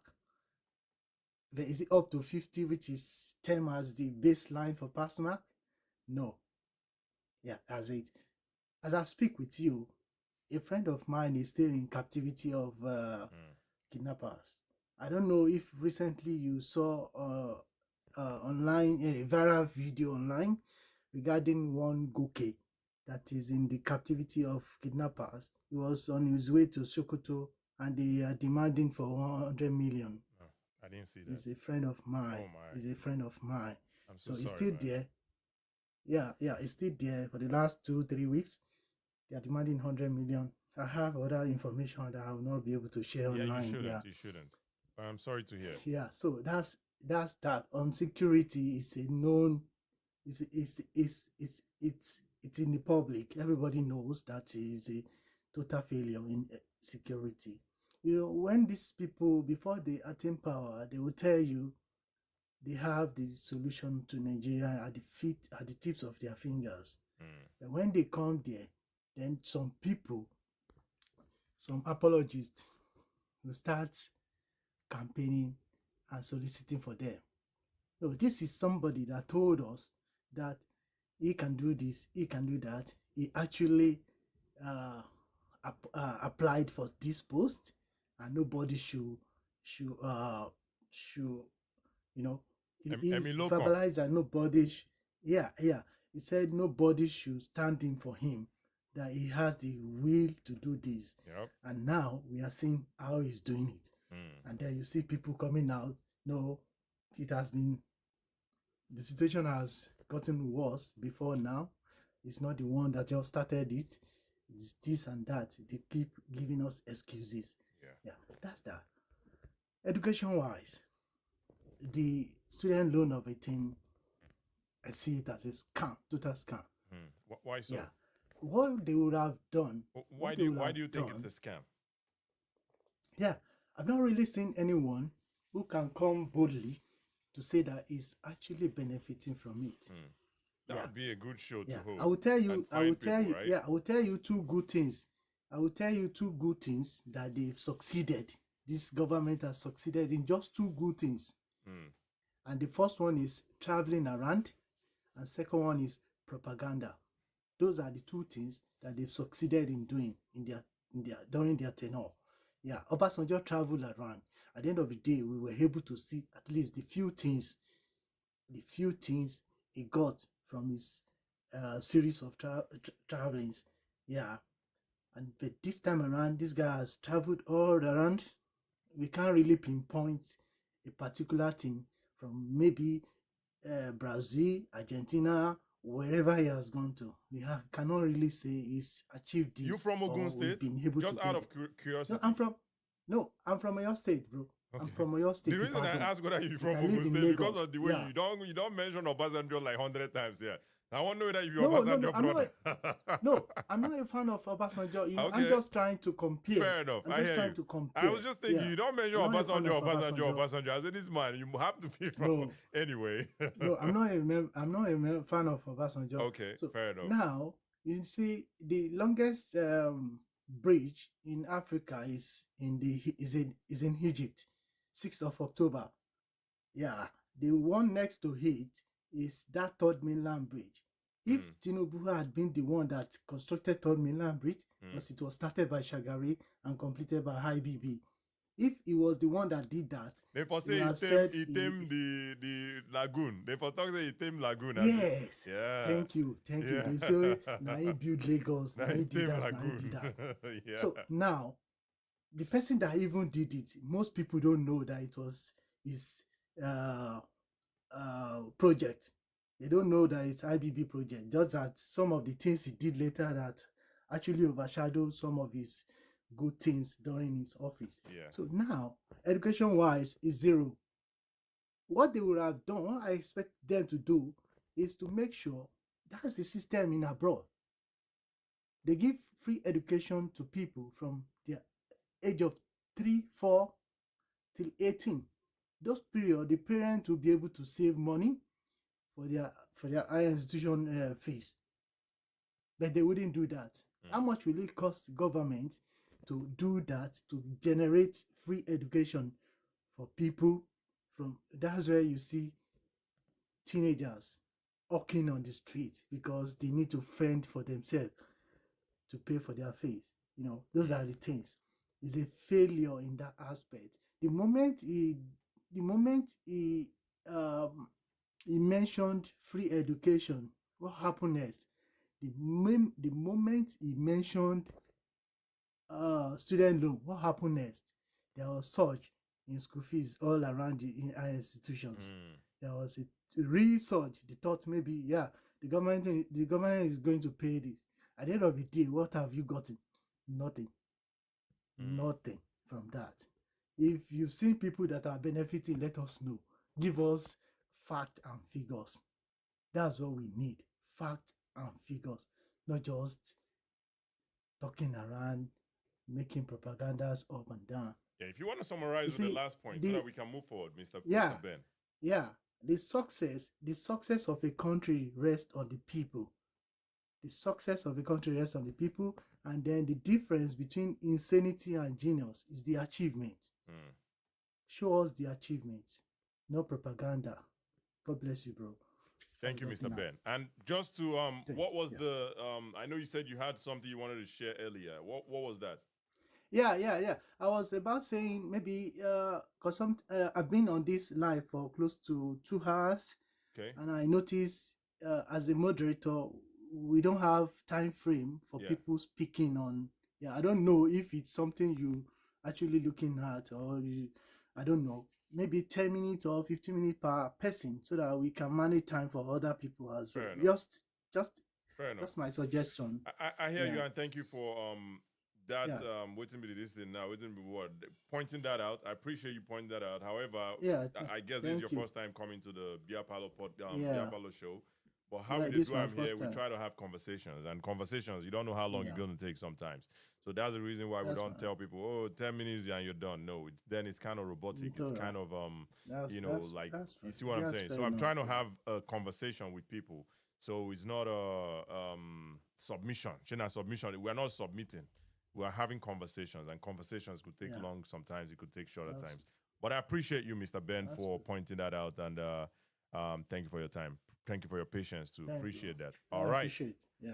All right. I'm following you already. Yeah. Appreciate that, man. Thank you for the follow. And this is a good time to follow me, by the way, chat. If you never follow me yet, this is a good time. Please feel free to follow. All right. Mr. Ben, I could drop you at this point so that I could bring other people. Yeah, that's fine. That's fine. Thanks so much. I appreciate it. Yeah. All right. You get person why I see a request, and I don't miss this person. Una go pardon me. Una go bear with me on this one. You get person where they see for because on my turn. Yeah, Olofin will get to you in a moment, please. Just give me 1 second. You get person why they see for chat. Mr. Wachuku. Mr. Wachuku. Mr. Wachuku. I beg you. No start with Mr. Wachuku.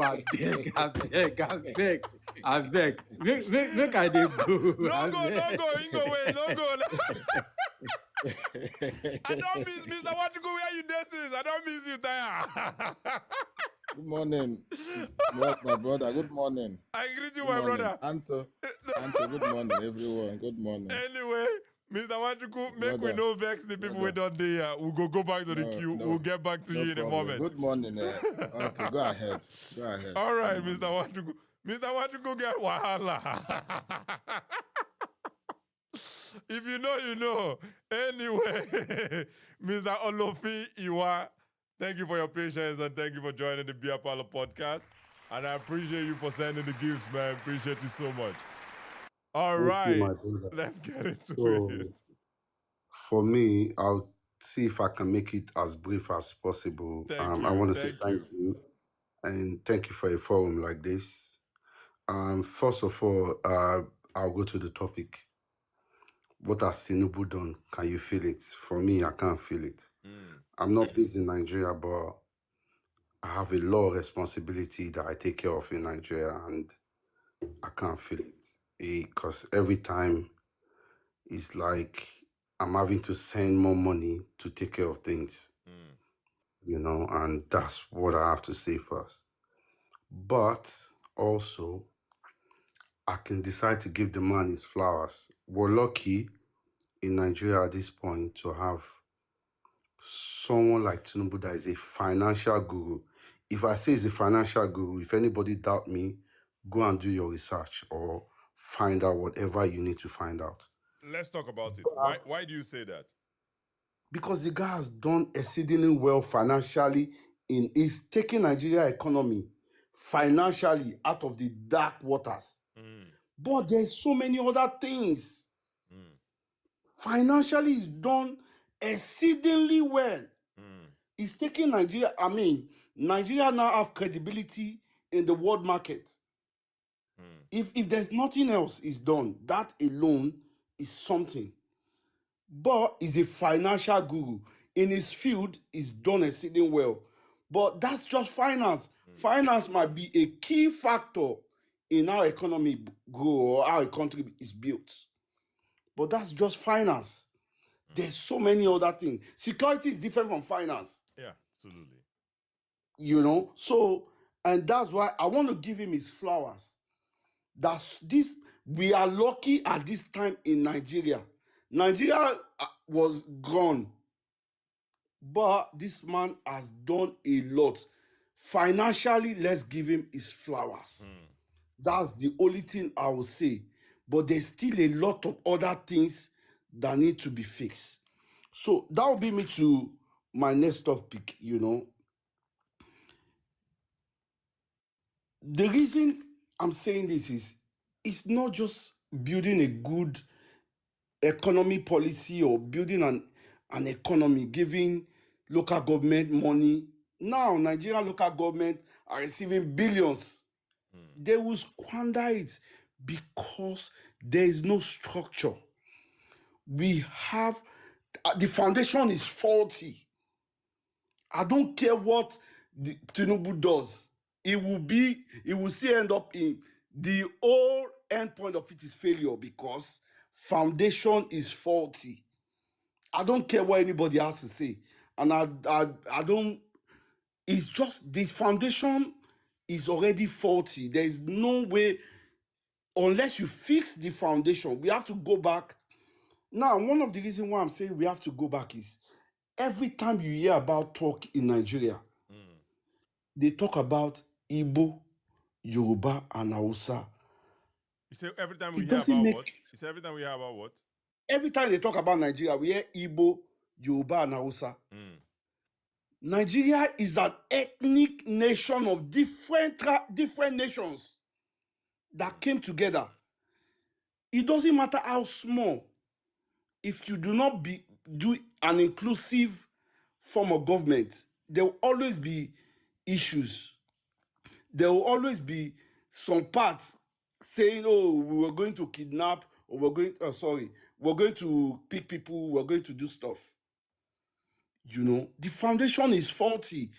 We need to all sit down and come out and... I'm trying to see, how does this foundation faulty concern ethnic and local government? You're saying a whole lot of things that I'm trying to put together.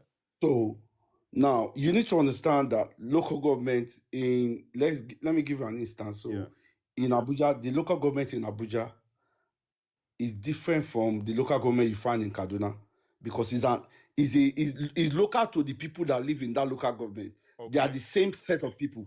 Okay. They have their own ideology, their own beliefs. Okay. So Nigeria, we are functioning on 3 major tribes and nobody else matter. Yeah, how does that I'm not arguing. Obviously, this thing where they talk not true. Nigeria get ethnicities all over the place, right? Over 200, maybe 700, whatever, right? But how it pertain to the, Tinubu not giving local government money? I'm trying to bring it back to the topic. No, Tinubu is giving. See, what I'm saying is this is the reason why whatever he's doing good will fail because the structure is faulty. So let's talk about this, right? If the local government like you said, the same ethnic group, 90 for each local government, like different ethnic groups there for each local government. So if he's sending money to this local government, why is that a problem if they are going to manage their resources among themselves? Does that make sense? So that's what I'm saying. Within some local government, you have like three different tribes or ethnicities. So the most dominant one will take advantage of the other ones. I see what you're saying. Okay. So that's what I'm trying to say. If within that there will always be that. So we need to sit down. The structure of the way the English gave us local government is not the way it should be. We need to devaluate it to meet everybody. We need to bring everybody into the fold. We need to make everybody belong, to understand that they belong here.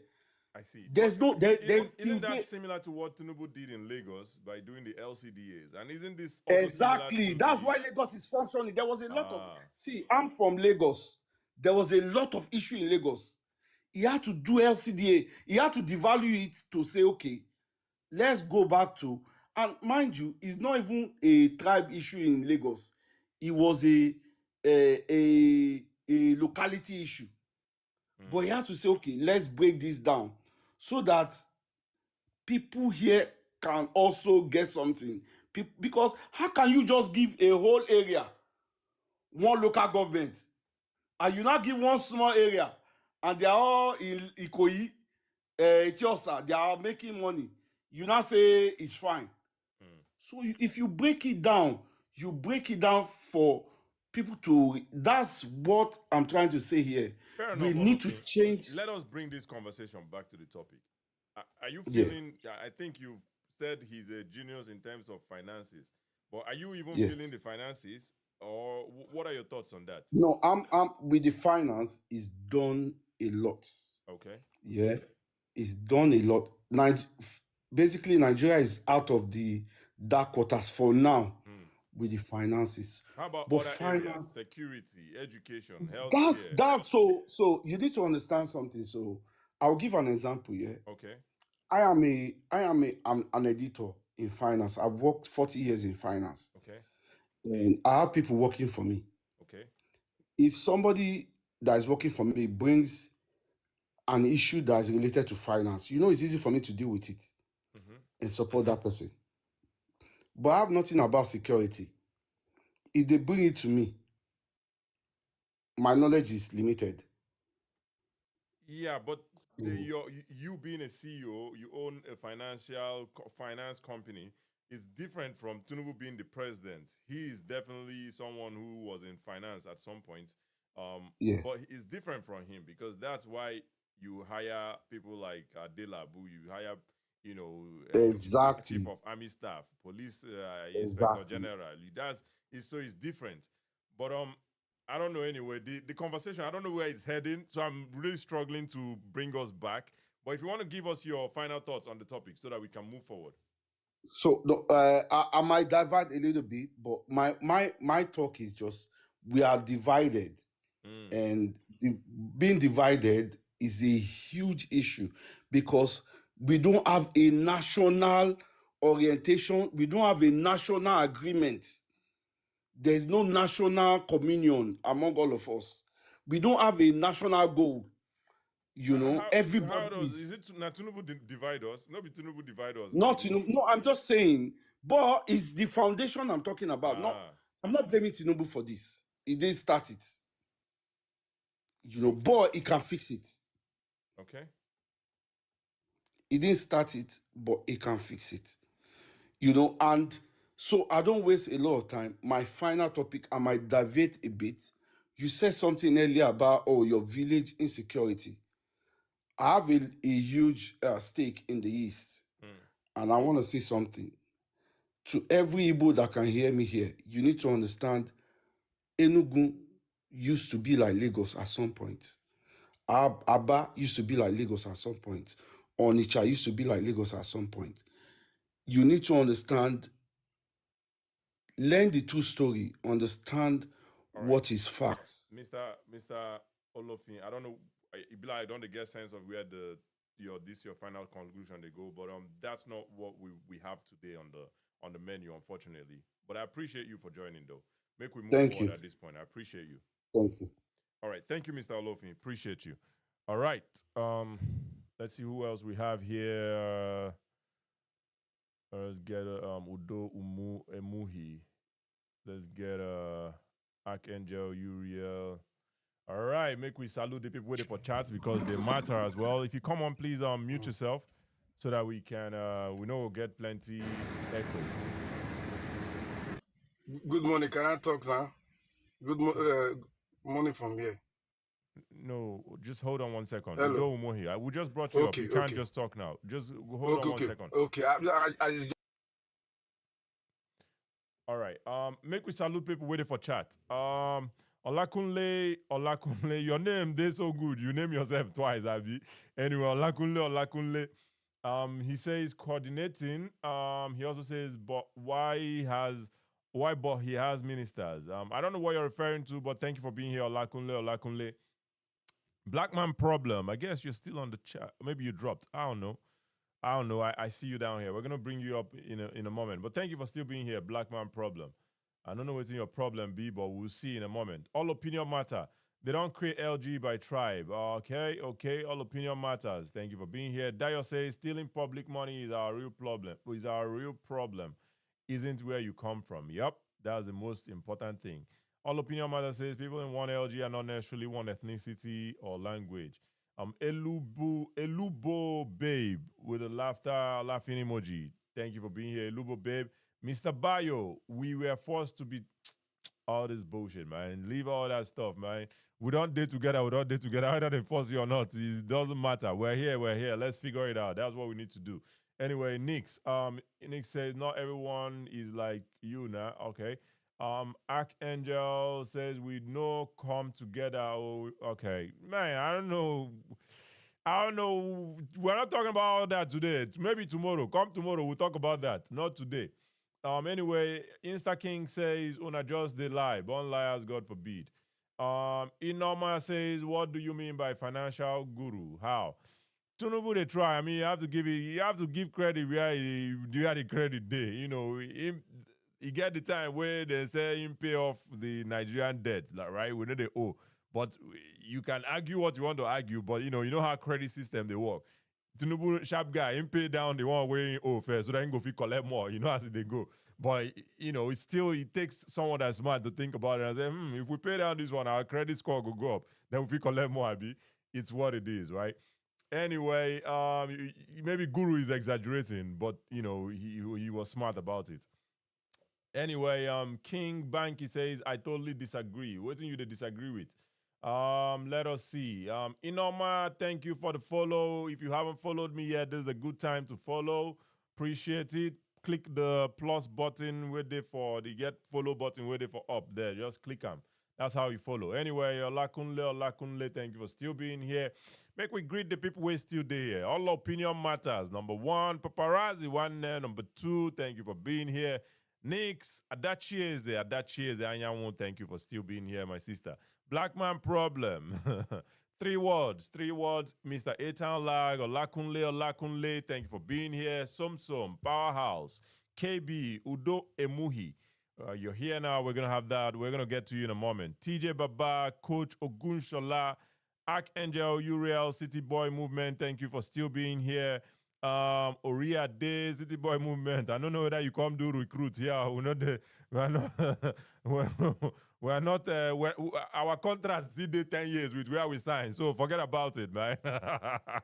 Anyway, Mr. Igor Wanchuku, Mr. Igor, thank you for being here. Mr. Wanchuku, go get to you in a moment. If like Mr. Wanchuku don't drop. Okay, he's still here. We're gonna get to him in a moment. Starman Alpha, ABQ31R, man. Thank you for still being here, my brother. The Real T1, thank you for coming back.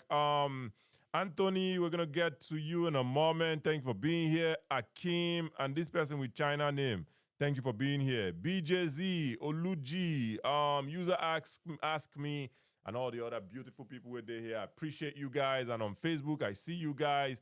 Jide Ogunshola, Lincoln Apex, Latif Banjoko. Thank you guys for being here. All right, let's get back to it. Let's get back to it. All opinion matters. Thank you for your patience. Thank you very much, dear Palo Podcast, for having Yeah. me. Thank you for the opportunity to speak. Yeah. I've spent so much time in the comments that I think I'm now in my feelings. I just wanted to put things out there, right? What I just wanted to say, and I'm glad we still have over 100 people listening, is that Nigerians have to be careful.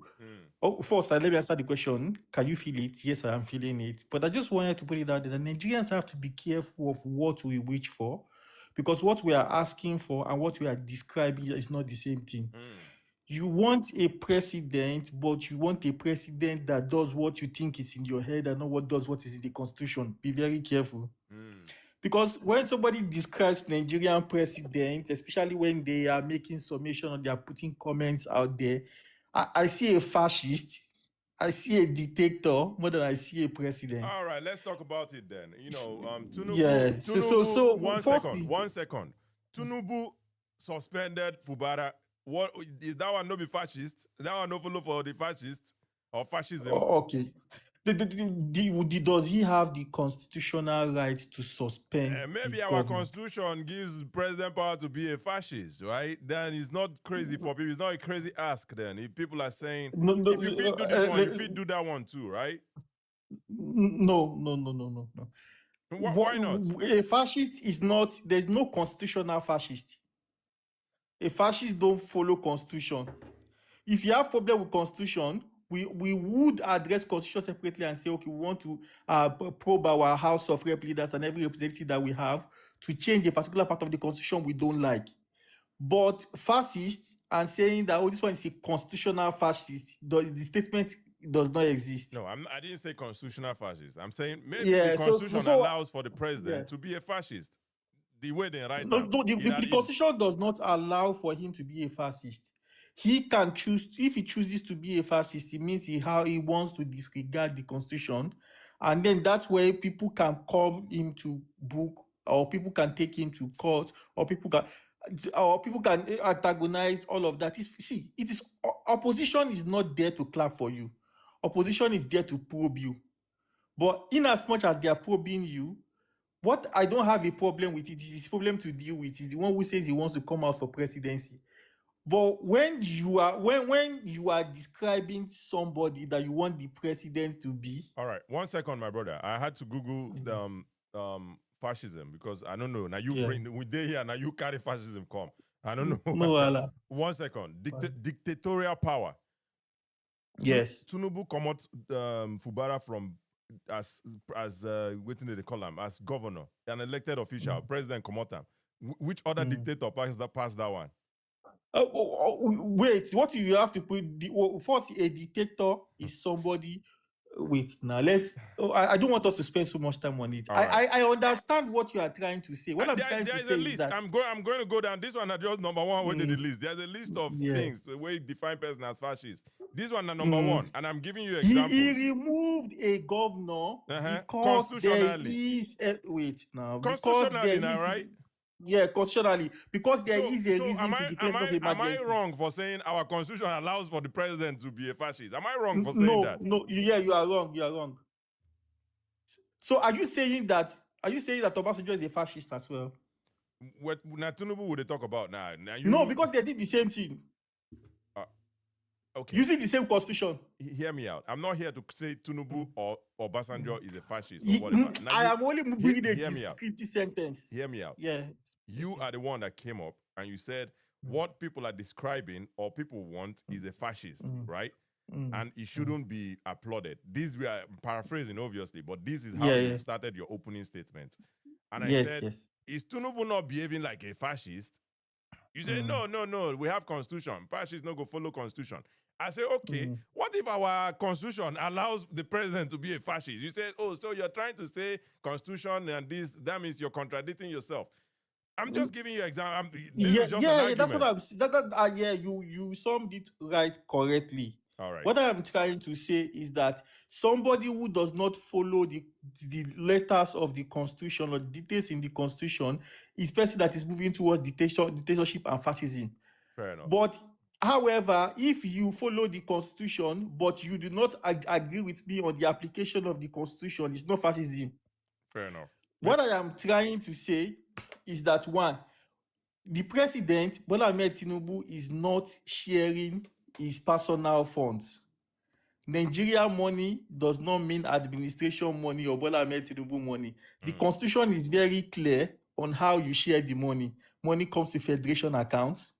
From federation account, we disburse this percentage to federal government, we disburse this percentage to state government, we disburse this percentage to local government. So you're now saying, and the constitution is very clear, that these three arms of government are independent of each other, right?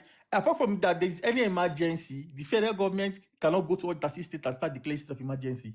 Fair enough. But let's go back to the topic. Yeah. I don't think. Yeah, I'm going to the topic. I'm going to the topic now. I'm talking about. So now, relating to the topic, right, is first, among many other things, is when you talk about subsidy. One of the issues that have brought us to where we are in terms of how Nigerians feel. I'm not going to sit here and say Nigerians do not feel or to be on the receiving end of fuel subsidy, right? But what I'm trying to say is that two issues, right? First, subsidy has to go because we didn't have money to pay for it anymore because we are borrowing to pay for it. And then secondly, it's taking lots of the money. So let's talk about the real issue. The elephant in the room is that since almost 40 years now, Nigerian government have been paying subsidy at the federal level. Few cabals have stayed at that federal level and they are sucking the money off the federal government, leaving the remaining 230 million of us, right? Or maybe 200 million, let's say they are 30 million. Leaving the remaining 200 million of us. Now, federal government removed that subsidy abnormally and is sending money to the local government, right? At the local government, the issues in Oro, in Cross River State, is not the same thing with the issues in Kebbi State for the rice farmers. Has Tinubu started sending money to local government? I mean, our governors yes. sending money to. No, he's sending it to local governments. I thought that's something that's in the work. They do them already. No, now they are sending money to local governments now. Okay, I'm not aware of yes. that. I thought it's something that's in the work. Yes, look, since January they've been sending money to local governments. All right. Since this January now. So what I'm trying to say is that now money is going to local government. One, local government chairman are the only people in power today who have no immunity. It means that when my local government chairman presents a budget to the councillors, he can be questioned. I don't have to wait until 8 years when he's out of power, because even if I want to bring ICPC or EFCC, they can't take anybody to court until after his 8 years. But local government chairman, as they go, as we are all of us who are following it, we would know where the issue is. So when they say go and meet a local government chairman, it is easier at that local government level for me to understand what my local government chairman is doing. Right. Now, the issue is now the local government chairman. 1 second, Mr. All Opinion Matters. You said he removed the subsidy and now he's sending money to local government chairman, right? Yes. No. Yes. Yes. Now he's sending money to local government chairman. That's what you said, right? Now. Yeah. Yes. All right. So the subsidy is on fuel, right? Fuel subsidy. So the money when they make from this fuel subsidy, right? Why not use it to do something that is directly related to fuel, like transportation? And it was Mr. Jamie. He said something like a buffer. You know, as you come out fuel subsidy now, the price of fuel is going to be expensive, right? Why not do something that would directly impact people positively? As you don't come off fuel subsidy, maybe give them from transport, more public transport, so that they're going to use them as an option, right? Why send it to local government chairman? What in local government chairman want use and do to help the people? All right. So let me tell you why. Okay. Yeah. First, right. The subsidy itself was done averagely because the problem of all of us in this multi-ethnic country is not the same. The rice farmer in Kebbi, if you ask him, he has his own requirement that he believes is going to support his profession, given the fact that people in that local government are majorly rice farmers. The aquatic farmers in Oro that do crayfish and all of that, they have their own requirement that will support their profession there, not necessarily the fact that they want oil subsidy. But regardless, the federal government is doing at the federal level and is providing oil subsidy for all of us. It means that it's either after 40 years, you have to shift your life to come and depend on oil rather than let the local government handle it on the basis of the most common profession in their area. That's where subsidy has first problem, right? Because you have applied this universally.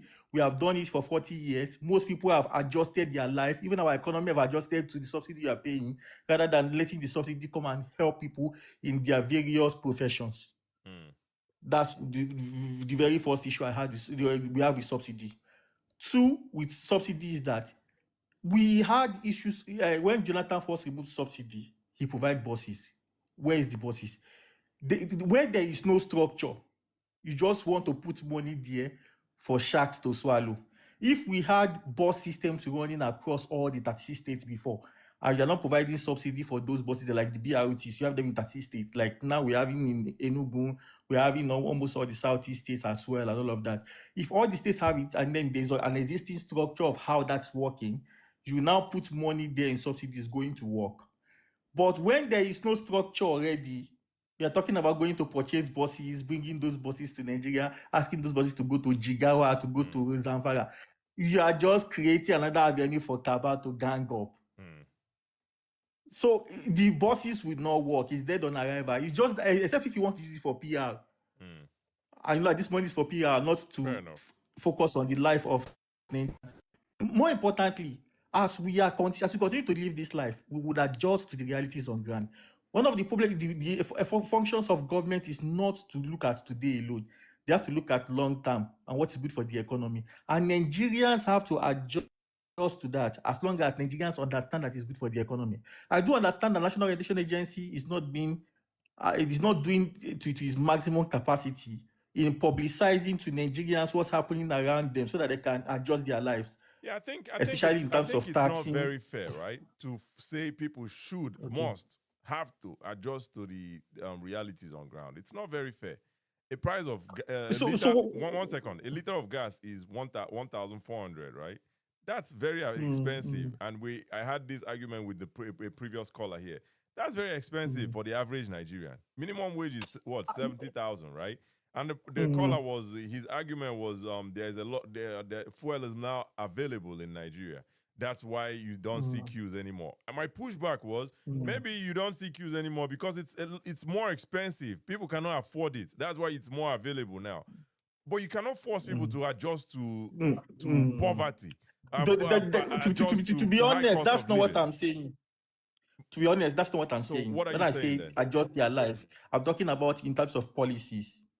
There's a new tax law, there's a new financial system, there's a new this, there's a new that. You just have to adjust your life. Because if an average Nigerian now who does mechanic and he sells spare parts, for instance, knows that he can create just a company name for both of them, put his company address in one, put his house address in another one, use it to file his taxes. At the end of the day, he's not going to pay one kobo to federal government as tax. He would understand that it is better for him to follow the process. But if it's not properly explained to, but just tell me, oh, they want to take your money, they want to take your money, the fear mongering already would not allow him to be recipient of the information that is coming. That's what I'm talking about. Now, there's a I'm problem. not saying that. 1 second. The tax filing of taxes is a problem that Tinubu just created, right? You might say, oh, there are benefits of the tax law and all that, right? But that mechanic where you mentioned, he can see it as a problem. He didn't have this problem when Buhari was there. He didn't have to worry about whether he could create business and tie it to here and tie it to there. This is a problem that Tinubu created. So you create a problem and then you expect me to adjust to it. That's still not very fair, my brother. See, again, that's the first issue is that you see it as me, I create a problem, rather than you see it as, oh, this is what is best for Nigeria. And then coming for additional information is now that, oh, it's not affecting you, right? But the first thing is that of what interest, when you elected me, what did you ask me to go and do? Personal interest or the interest of Nigeria? See, we are not going to have somebody that's going to net. I'll widen the tax net and reduce the purchasing power. Nigeria has a tax issue. See, Nigeria has a tax issue. Yeah. All of us living, see, all of us living abroad no understand how, or those people living abroad understand how taxes work. See, let's even live abroad. Let's talk about Nigeria, right? When he started the tax system in Lagos, everybody called him a fool like this. Few years, all the states, including the son of the Nasir Rufai, confirmed that all of them copied the tax code of Lagos to implement it. We know that you need to widen the financial base of your country, of your state, to be able to compete. There is no how you are going to do it. But more importantly is the fact that I believe that Nigerians, especially with where we are, right, there are so many things that is betting against us. So we cannot make a decision on the basis of the war in Iran. It's a temporary thing. If they end the war tomorrow, what's going to happen? People are calling for refinery to work now because there is a WAR in Iran. If the WAR subsides after 3 weeks, we should even tell Dangote that is providing the DC, because the first thing that will happen when we are still importing is that the product will first cease. Fair enough. We will have Mr. money and will not be able to buy. Let me ask you a question Yes. now. Can you feel Tinubu's governance? Can you feel the impact positively? Yes, All right. positive impact. Let's talk about it now. Tell us how, so that we can move forward with that one. Yes. So let's talk about the children of the poor first and their access to education. People come about talking about primary and secondary education. I'm unfortunate. Let's personalize it to you. I want to personalize it. I'm not in. Yes, now I want to personalize it. All right. I said unfortunate. Do you have family in Nigeria? Yes. All right. Yes, and they have collected student loan. I have my nephew that collected student loan. Let's leave that one aside. Let's talk about what is called education, which is the primary and secondary education first. Primary and secondary education is the function of the state government. Right? So I'm privileged to come. 1 second. Why do we have Federal Ministry of Education? The Federal Ministry of Education is to regulate and to coordinate the same policies across all the 30 states. It's written in our constitution. It's not what is in my head. Fair enough. I don't want to argue with you. That was fair enough. However, we get situated that they call federal secondary schools, federal government secondary schools, right? Yes. So federal secondary schools. 1 second. Who they run those ones? Federal government are running it. So when you say it's primary of state government and local government, is that a fair statement to make, though? Yes. So when you say something is primary responsibility, it means that this is the sole owner. This is the primary owner. Does it mean that the federal government are not contributing now? I said it's the primary responsibility. Okay. It means that if this platform is your primary responsibility, it doesn't mean that we are not sharing our opinion on it now. Federal government owns all federal technical colleges, their own federal universities, their own those schools, but their support system, the state creates the structure. And the state it's written in the constitution. I'm not even talking about what is in my head. And I'm only saying that I'm privileged to come from Lagos, right? In my own state, we don't have issue with education, primary and secondary. State government do it. State government creates not only free education, it's also compulsory. We are only asking that provide school feeding, provide shuttles, provide this so that life is even more easier for students. Do you understand what I'm trying to say? So we also have additional requests, but this is what is happening. So if it's not happening in some states, it is not responsible. Does not mean the federal government cannot create more schools in those areas, but it's primary responsibility of the states to do it. Let's not talk about leaving secondary school and say, I left secondary school, my papa died, I cannot continue to university because of XYZ. Right? Now, that is where the student loan is for. You are not paying interest on your student loan like even in foreign countries. You are paying the amount, and it's if only when you start working. People will talk about, what if you come out and you don't have a job? If you don't have a job, you don't pay student loan. More importantly, education, or the purpose of education, is not just for you to go and practice. So many people have gone to school and they didn't practice what they have studied. So it doesn't mean that, once you say education, you have to go and practice it. Technical colleges is what we need the most now. Get people having jobs at hand. Let's be able to do plumbing, electrician, all those things. Those ones are also still free. Why there is stipend for them to continue to go and learn? Because these are the quick fix of the economy, where we have people who have handwork, as the case as we usually would call it. All right, Mr. So Mr. All opinion matters. We're going to need to move forward, so I'll have you round up. Yes, so this is the first and the most important to me. Okay. Before we now talk about the macroeconomics, right? Macroeconomics is usually the overall economics of the country. It is the fewer percentage of the population that will have access to it, maybe 10-15% of the people that have money. So we should talk about the ones that come to the average person on the ground, which is why I like to focus on education. I like to focus on primary health center rehabilitations. I like to focus on those ones that common man on the ground will first feel, which is why the question is about Philip. If you talk about the administration as a whole, then I can talk about me, Forex. When I first move out, 2021, we collect living expense, we will pay it in, we will go and collect the pounds. When you collect the pounds, you go and sell some of the pounds in black market to raise naira and use naira to buy naira back, because we know as at that particular time that the rate at which we were collecting it in the bank was not the actual rate. We knew. All right. So many people who Mr. say All they opinion left. matter. We need to move forward. So I need you to round up so that we can move forward for sure. Yeah. So what is more important to Nigerians, or what is more important to me as a Nigerian, let me use that word, is that we should follow policies, analyze policies, and understand that some of these policies are not for our today and for the greater good of Nigeria. Nigeria belongs to all of us, and I believe in the nearest future we are going to see the impact of these policies, and we are going to be thankful that they were made at those times that those decisions were made. Thank you. All right, Mr. All Opinion Matters. Thank you so much for joining, and thank you for your thoughts on the topic. Appreciate you. Anyway, we're going to need to drop you at this point. I don't think I would even be able to bring any new person up, but so we'll just go through. I'm getting really tired. I go rest. But anyway, thank you, Mr. All Opinion Matters. Mr. Anthony, make we hear your thoughts on this topic. Okay. Good evening, Beer Parlor. Yup. Good evening, everyone. I see you, Mr. Wanchuko. My brother Kenja. I greet you all. Anyways, the question is, what has Tinubu done? Can you feel it? Yep. In order for you to answer this question, right, you need to apply a critical thinking. You understand what I mean? Okay. In our own country. And you have to remove sentiment and be able to understand where we're coming from in Nigeria. And the question that we should put before everyone should be, do we go back to the old ways that held Nigerian down?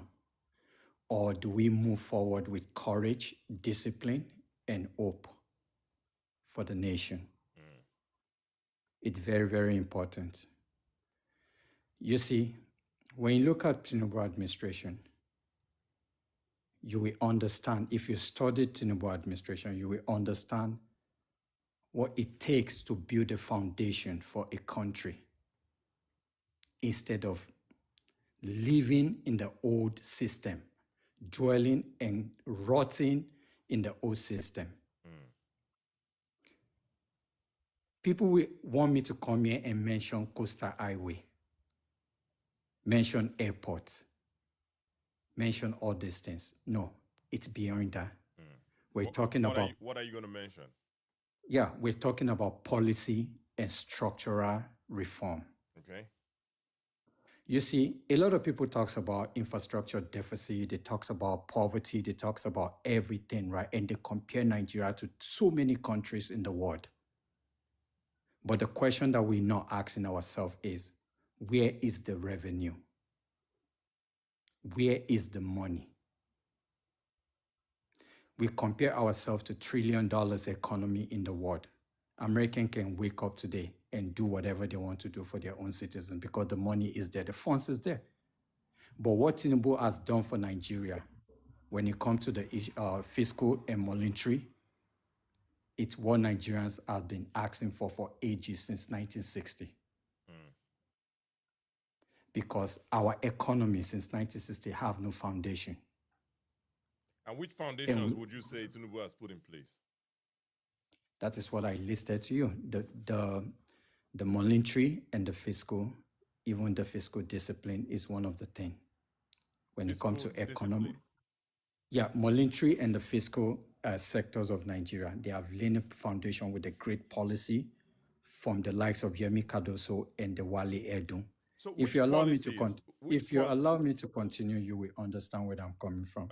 You will continue, but you're trying to give a lot of background, and there are a lot of people that will. No, if I told you a policy with a structural reform, you know that I'm talking about the removal of fuel subsidy, unification. Then just name it so that we'll go talk about them. No. Yeah, you know the fight, my brother. No. It's not about fight. You understand what I mean? It's not about fight. It's just the way I'm explaining things. I said it in my submission. I said people want me to be listing, Coastal Highway, fuel subsidy remover, and all these things. You can put everything into policy and structural reform under President Bola Ahmed Tinubu, even in the power sectors, you understand, and the energy sectors in Nigeria. These are the critical sectors that been buying Nigerians for ages. Buying Nigerians from ages.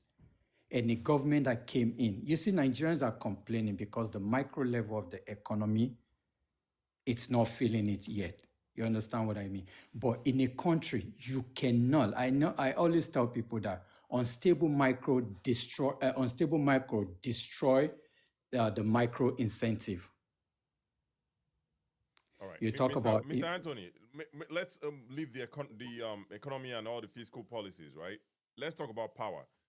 Tinubu mentioned that if he doesn't fix power problem in 4 years, that they should not vote him. What is your take on that? But you did not. You only caught him there. What did he say after that? That is the question, because you guys always quote this particular, but you don't finish the quote. All right, finish the quote for us, right? Please. He said, if I did not, like part of what he said, if I did not provide you electricity in 4 years, right, do not vote for me unless I gave you a reason. You understand? He said it. Go and listen to it. I can play. To listen to yeah. Go and listen to it. Okay, I'm gonna need to. And the reason is, after assuming office, they have to go through all these things and go back to the rotty and nonsense agreement that was signed in 2013 under Jonathan. Okay, now you've brought Jonathan up, right? During when Jonathan was president, Tinubu again said a serious government will solve security issue in 1 year. Did he say something after that one too? No, he didn't say anything. All right. Are we going to classify him a serious president if he has not been able to fix the security issue? You see, we can sit here and don't understand what a political statement means. You understand what I mean? I will not come here and be argue on that. There's a political statement. If you're in the opposition, you understand what I mean? Opposition, their job is because they are awaiting government, right? What they do is to find a way to discredit the government policy. You understand what I mean? And provide an alternative to the people. You understand what I mean? But once they get to the office, right, when you're playing politics, right? So you're saying it's okay for opposition to lie, and then when they get to office, they can do whatever they want to do. It's not a lie. It's a lie now. It's a lie. No. It's not a lie. It's a political statement. You understand what I mean? If the statement is a lie, it's a lie. It's not me that define what a lie means. If the statement is a lie, it's a lie. It's okay. You can. It's telling you that okay, you can remove a government if it cannot deliver for the country in 1 year in the area of security. You understand what I mean? It's what part of politics. That is what politician does. It's not only peculiar to Nigerians. I'm not disputing that it's a political statement or it's not politics, but I'm saying it's a lie. We can agree on that. You look at situation. You understand what I mean? Under Jonathan, you understand what is the situation? The situation of security in Nigeria under Jonathan is just a stage 1 of a cancer that should have been treated back then. What stage is it in now? We're in stage 3 right now. You understand? Because we allow the cancer to spread. You understand what I mean? And that is what the government is dealing with as it stands right now. Okay. May I ask you, which reforms has Tinubu put in place to curb down the insecurity issues in Nigeria? You see, when you look at our military, number one, you look at our military sectors in Nigeria, right? You can see how it's trying to fund the military, even it's not enough. You understand what I mean? The funding is going to our defense. What we budget for the defense every year, it has increased. You understand what I mean? And number two, you look at how the government is pushing for state police. You understand, to come into play because security is local. You understand what I mean? So you can see the effort of the president try to get rid of this security. But one thing that majority Nigerians don't understand here is when we talk about security in Nigeria, especially in the southern, in the northwest and the northeast of Nigeria, the people know themselves what is causing all this issue. And if they're ready to get rid of this insurgency in their own region, they will be able to do it by the leaders and the political actors in the traditional rulers in those regions. We all know this. You understand? So the federal Forget government about shouldn't play any no. major role. You see, Beer Palo, federal government can do anything. They can bring anything to try to counter this insurgency that's going on in the northern Nigeria. You understand what I mean? But the more they neutralize these people, the more they will continue to increase until these people ready to stop it. You understand what I mean? We just continue to unalive the people there, but that is not the topic for the day. You understand what I mean? It is. Security is an issue in Nigeria. People are not feeling secure in Nigeria, so it's kind of part of what we're discussing. People are not feeling secure in Nigeria. I've said mine. You understand what I mean? That is the way I view this issue. Fair you enough, understand but what I mean? you wanted to dismiss it by saying that's not the topic for the day. I was just No. I thought you're saying we should list what Tinubu has done. You understand what I mean, right? All right. Security is one of the challenges insecurity is one of the challenges that we're facing in our own country today. But when you look at it in general, right, we're looking at not what is putting us on the map right now. It's what coming from the northeast and the northwest of the country. And I'm telling you today, if the people from that region, the traditional rulers, the political actors, and the leaders in the north are ready to stop this thing will be stopped. I'm telling you this. It will be stopped. Not really, my brother. Not really. I'll take you back to I don't know the year, but Obasanjo was president. And what he did was inhumane, by the way. But in do what he didn't do for Bayelsa State that time. They could have done it in different ways, right? It's not the same. It's not the same. How so? How different is it? You see, if you're talking about what happened in the Niger Delta, you understand what I mean? Comparing to what is going on in the northern Nigeria as it stands today, you're comparing apple with orange. Okay, you understand what I mean? That's why I say how so. How different is it? You see, this is an issue of terrorism. You understand what I mean? And we look at our borders around there. They were able to get into our own country, even from the Sahara region. 1 second. When you say this is terrorism, I hear you. But there are different, will I say, facets of this terrorism, right? Nnamdi Kanu is considered a terrorist. That's some type of terrorism. The one with the happen for North is terrorism. That's another form of its terrorism still. So it's not like terrorism that just one way this thing. You can call the people for Niger Delta too. Whatever they were doing, those were also terroristic acts. Because they no tag them terrorists, no means say some other country no tag them. You see what I'm saying, right? No. To be honest, I totally understand what you're saying, because anyone that's picking a weapon or forming a rebellion against the government, it's classified as a terrorist organization.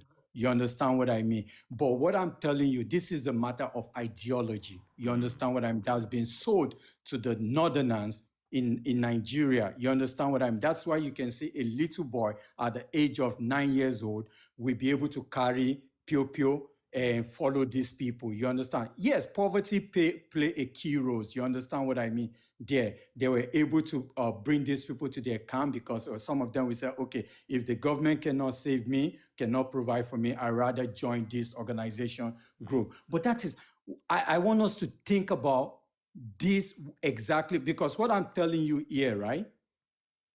I have families. We have family in the northern Nigeria. You understand what I mean? And I understand, and I can tell you for the fact here today that I was born in Jos in the 80s. I was born in Jos. And I understand what is going. My mom family still live there. And we know what the leaders, the traditional rulers, and the governors are doing. And most of this thing has to do with the resources in the northern Nigeria. Fair enough. Fair enough, Mr. And Anthony. Make I so ask you this question now. Tinubu government, the things what you're saying don't do. Can you feel them? yeah, I can feel. Even I live in abroad, right? As a person that do business, you understand what I mean. And the future investors in the country, you understand what I mean. I can feel it because anyone that's coming to your platform today is talking based on their own interest. You understand what I mean. Maybe not For interest my- per se, but experience, right? yeah, Perception, how they perceive it. Yeah. So if you look at it, right, if I'm speaking here, I look at the country when it comes to, okay, is it a country that I can invest? How is my business doing there? You understand what I mean? If the policy is favoring me, right, as an individual, which I'm not speaking for all Nigerians, right, I can tell you that I'm feeling it, you understand, in a positive way. Okay. Can you list one without telling us your business or whatever? Can you say, like, just in a broad way, how you're feeling Tinubu's governance in your business positively? You don't need to mention your business, what you do, any of that stuff. Just maybe, Because go ahead. You see, right now we have a clear understanding of the policy of the government. You understand what I mean? With the direction that the government is moving into when it comes to attracting business investment into Nigeria. And for me, when it comes to profit, you understand what I mean? I'm making more profit than before. You understand? And is this due to Forex? Is this due to the tax reform? You see how those are the like specifics. Why are you making more profit? Is it that there are more people in Nigeria now? What's going it's on? not. It depends on where you invest your money to, right? When you invest your money into the portfolio, when you talk about portfolio investment in Nigeria, you understand what I mean? We talk about bond and stock exchange, right? Stock market in Nigeria. Yeah, stock market in Nigeria is one of the greatest in the world as it stands today. No, the question was quite personal. I understand the stock market in Nigeria is good. But this question, they're personal to your business, right? And again, without saying what you do, if you're a Forex trader or... That is what I'm explaining to you. I'm explaining the part I'm investing to, you understand, into the portfolio. You understand what I mean? All right. So, and I just break it down, government bond and the stock market exchange. You understand what I mean? So if you're making money there, it favor me. You understand what I mean? People will say, "Oh, I sound selfish." You understand what I mean? But I'm a business person, right? And I'm speaking for myself based on the question that you ask. You understand? And I can, and that is actually moving me by looking at the policy beyond any criticism and anything. That is actually moving me again to invest more into the economy of the country because I see progress. I see progress day by day. People might not see this. Average Nigerians might not see this because the country is broken into different segments. We have upper class, middle class, and the lower class, right? It depends where you actually fall into.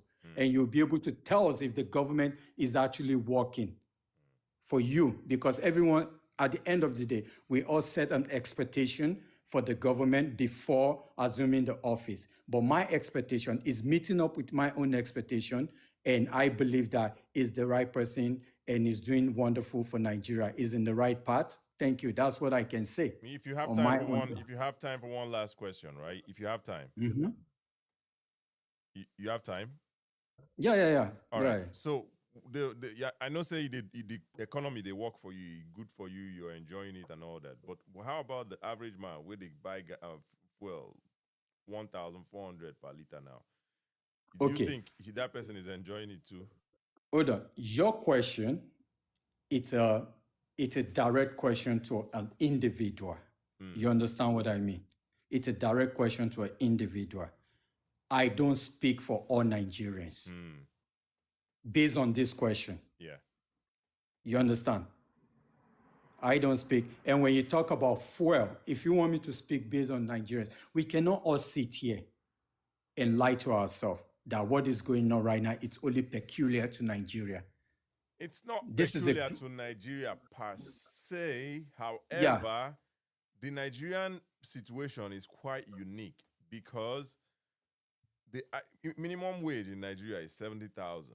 Fuel price is 1,400. Countries that have higher minimum wages, their 1 liter of fuel is way lower than that money. So give me an it's quite example of a country. Iran. Iran. What I is believe minimum wage in I Iran? don't know specifically. I can check now, but I don't know specifically.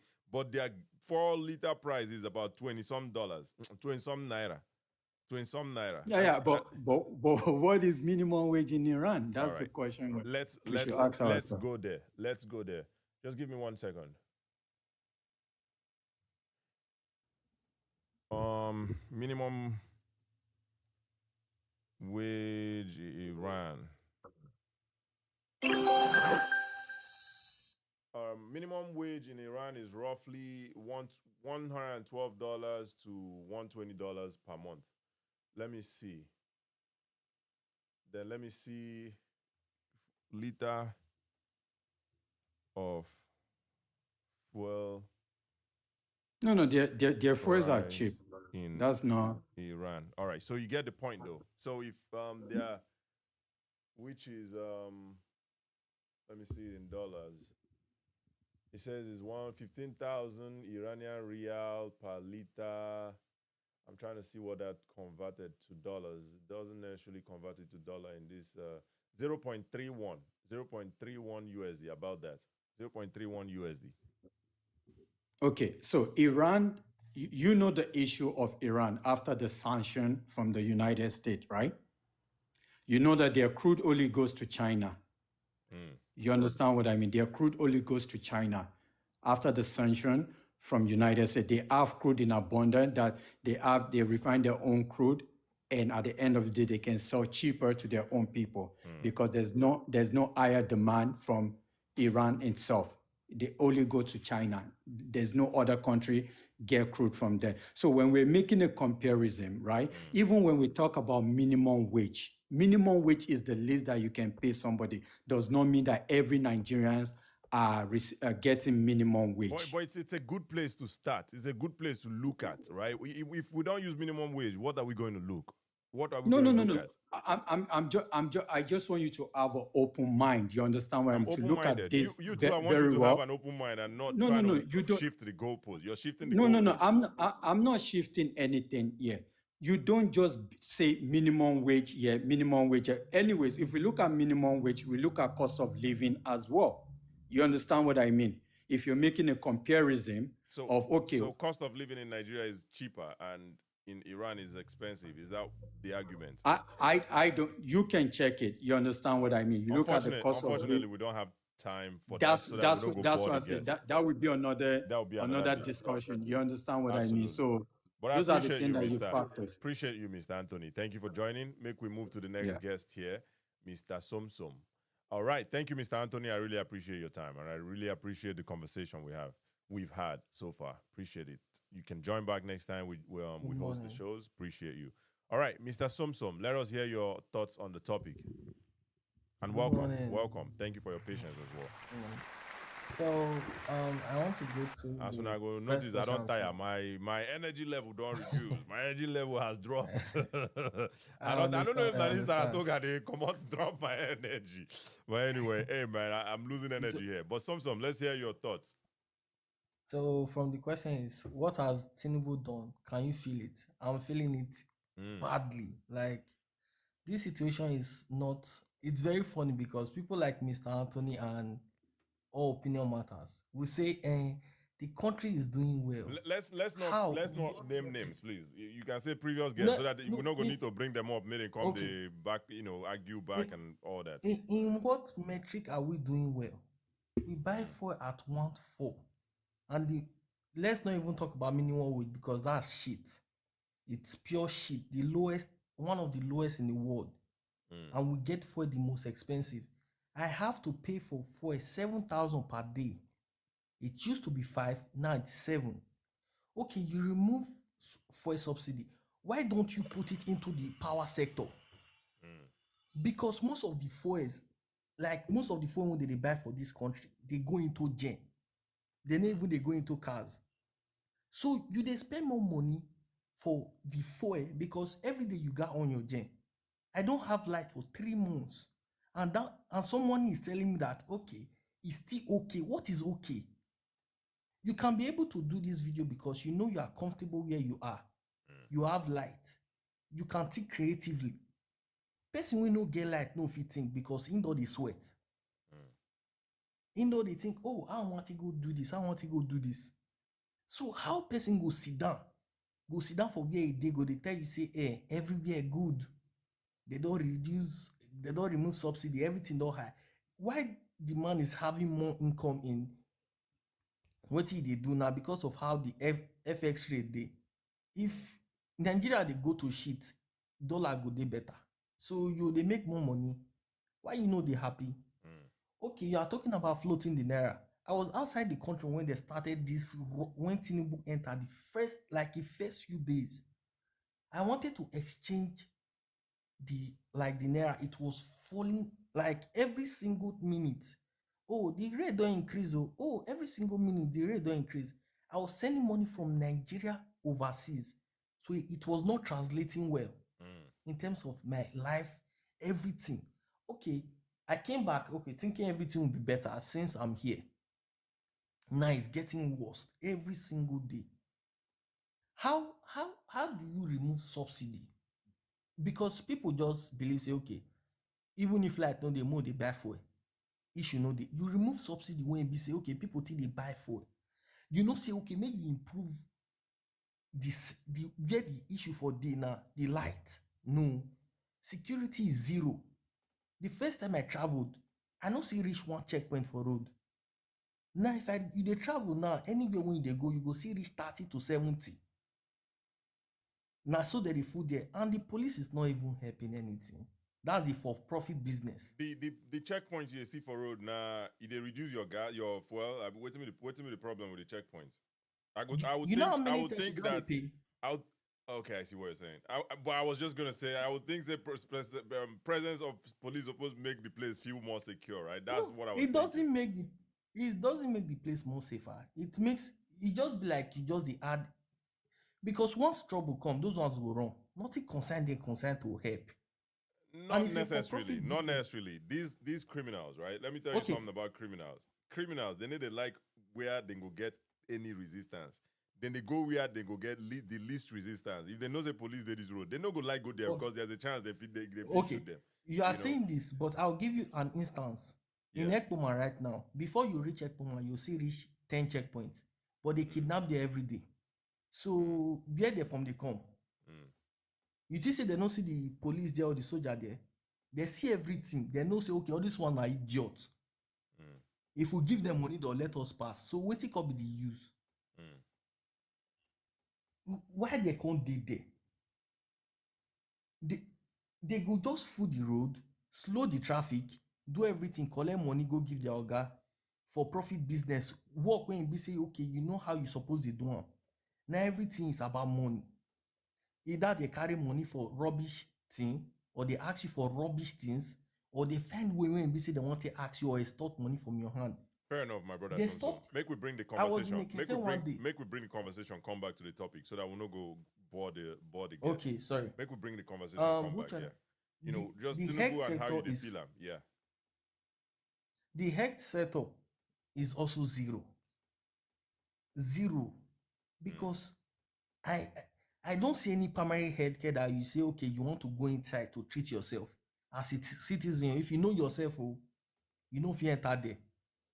because you feel like say you're more sicker inside there than outside. You would rather visit a chemist.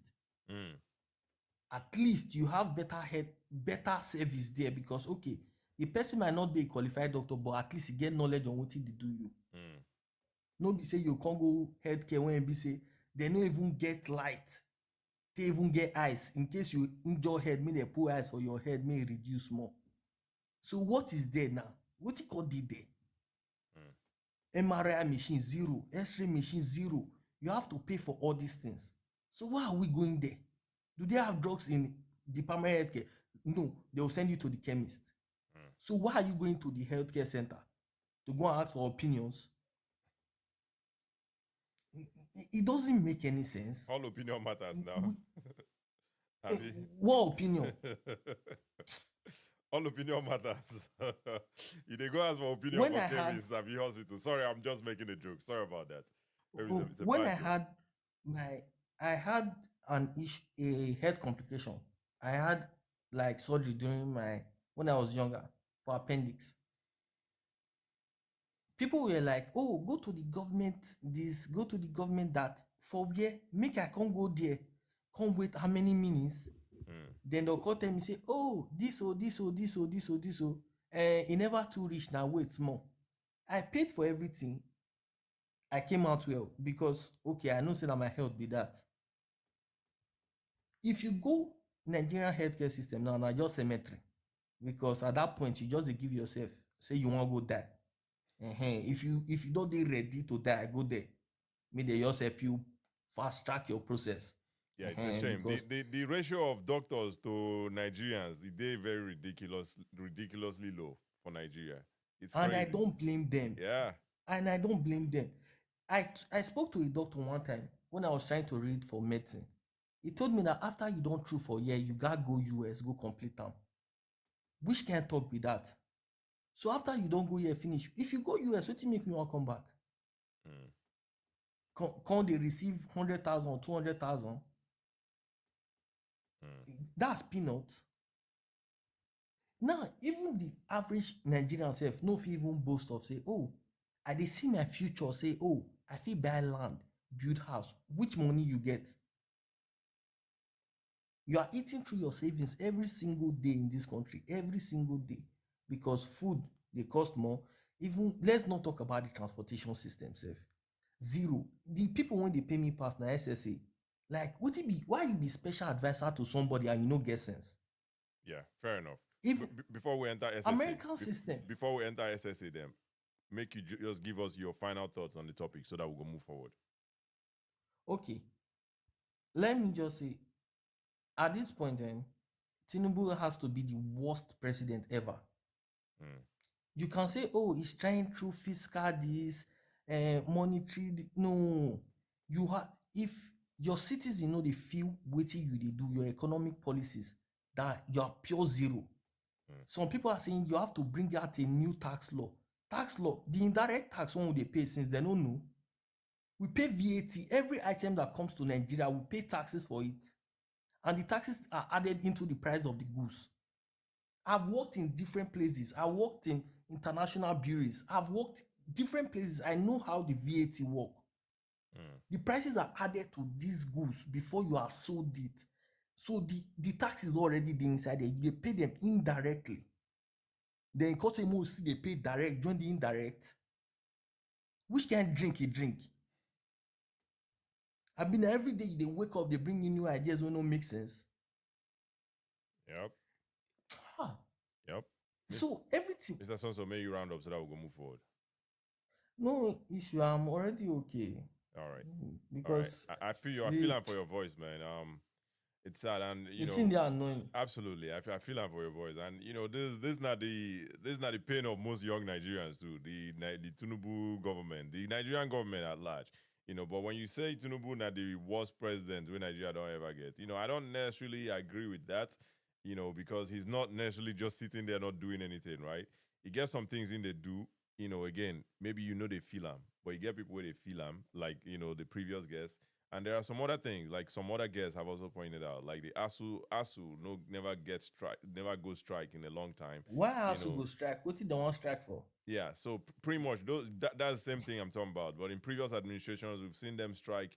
You know, salaries have been paid and a whole lot of other things. Infrastructure, we see those things. However, you know, the like fuel price now one disturbing thing because energy now something where they impact everybody, regardless of whether it be rich man or be poor man. Energy costs they always impact everybody, and that one obviously, if it's high at 1,400, I understand it's going to affect everybody. It's going to impact everybody, and it's going to impact some people even more than it impacts other people. I feel your pain, my brother. I feel your pain. I feel your pain. But thank you again. But in my opinion, I was going to say Tinubu is not the worst, in my opinion. In my opinion, Buhari not the worst. But thank you again, my brother, Mr. Somsom, for joining. Make we move forward with the show at this point. Thank you. Thank you so much. Appreciate you. All right. The long-awaited Mr. Wajugu. My energy must arrange for Mr. Wajugu because you Good cannot morning. lose guard with Mr. Wajugu. Mr. Wajugu, I don't My miss you, brother. Taya. I don't miss you, Welcome. so that I don't lose weight. No. You don't need to. It's You been don't a need long to. time, man. Welcome back, Yeah. man. I greet you. How you doing? I You did okay? fine, my brother. I did fine, Mr. Wajugu. I hail everyone. Yes, Good morning. yes, so we Morning. hail you too. We hail you too. You change your topic to. I do listen to you all this. You know, I just sit on the bench listening to what people have been talking. Nice. But I Thank you. decided to join because of your topic. Today. This thing was in my mind. Okay, so let me go on. I don't hate anybody. I don't support anybody, which you know. I look at the reality on the ground. I look at what Nigeria was facing, let's say from 1999, even before 1999, and what we are still facing now. That is how I see Nigeria. That is how I judge my own. You get me? Yep. When I joined, that guy, that Ben. What be the comparison from 1999 till now? Yeah, Are there yeah. differences? When I joined, that guy that was from, is it Ogun State or Ben? Yeah, he wasn't from Ogun When you State, list sorry. Excuse me. He wasn't from yeah. Ogun State, When but you he was list, mentioning Obasanjo, yeah. When you listen to somebody who is well enlightened in the society, who knows that you don't build a country by biasness, by tribe. Do you understand me now? That guy is well traveled.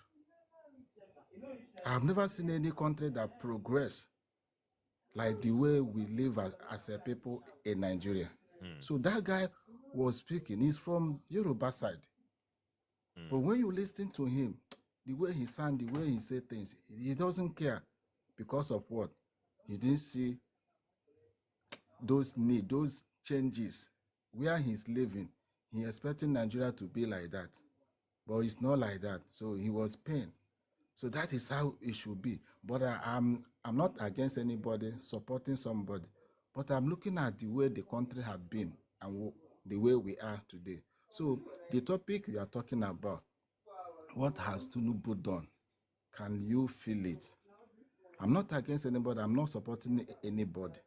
But when you look at it, my brother, it's like we are people that is born to suffer. There is no growth, no changes. What we have been complaining before we are born, those things have not been resolved. Those things are still there. What are the things where you feel say Tinubu supposed to resolve, where he never resolve? Good. Yeah, there are past mistakes. It's somebody that will solve that past mistakes. You don't say because others wasn't doing well, you want to follow their footstep, continue in that way. No. The issue of one, the cost of governance in Nigeria is highly too much, and they leave it like that continuously. So the issue of electricity in Nigeria have been there since 1940 or 19 whatever. Does it mean that it is a cause to a Nigeria, or it is an inheritant in something in us for our people back home not to have electricity, no matter where you came from? I think Do you I understand me think the now? security, not security, electricity problem in Nigeria, it can be solved, but it's going to take a lot of willpower. One way to solve them now to yeah. decentralize electricity. This national grid is not working. If they decentralize that thing, it's going to work a little bit better. If every region or state, why are we talking about region? Every state fits somehow, they manage their own grid and stuff. I think it's going to be better. And if you can export But they are not. if you can export the excess you but, have, then you do that. But they are not following that footstep. So that's why I said I'm happy. Other politicians in this world, other people in this world, they don't reason like Nigerians, they don't think like Nigerians. If not, their own country will be like our own. And you yourself, you will not go to Canada, Australia, Malaysia, China to go and feel what life is all about. From year to year, from 5 years, 10 years, every year, the same thing. So what you said now is that what has Tinubu done? All I've been listening is policy, school, scheme, this and that. And my brother, if you watch very well, we have been seeing all this policy from 1999. Does it reduce unemployment in Nigeria? The answer is no. Rather, it keep on the unemployment keep on multiplying. We don't have factories.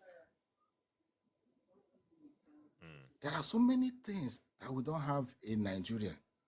Yeah. But the policies are not all that bad. The policies where they go take fix the country. Like this decentralization, what they talk about now policy where they go take do them, right?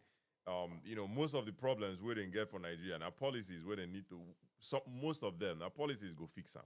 So it's not all bad, It just depends on the policies. So back to remember, Goodluck had his own policy. Did he solve anything? Buhari came in, abolished all those policy. But what Nigerians have been asking for have not been resolved. Buhari came in and brought his own policy. He didn't solve anything. Tinubu now came in. Do you see that thing? But the important thing Nigerians have been asking for, which other countries provide to their citizens, our own people see it as a taboo. Wait me those things. You know them, bro. What makes life? You know those things. Now make I ask now. Maybe some people will know. Make them follow us know.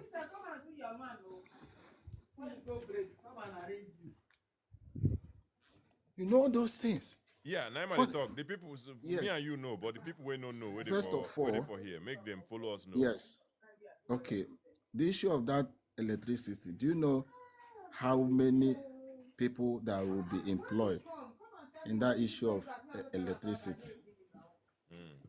In fact, 95% of Nigerian businesses or business depend on electricity or power.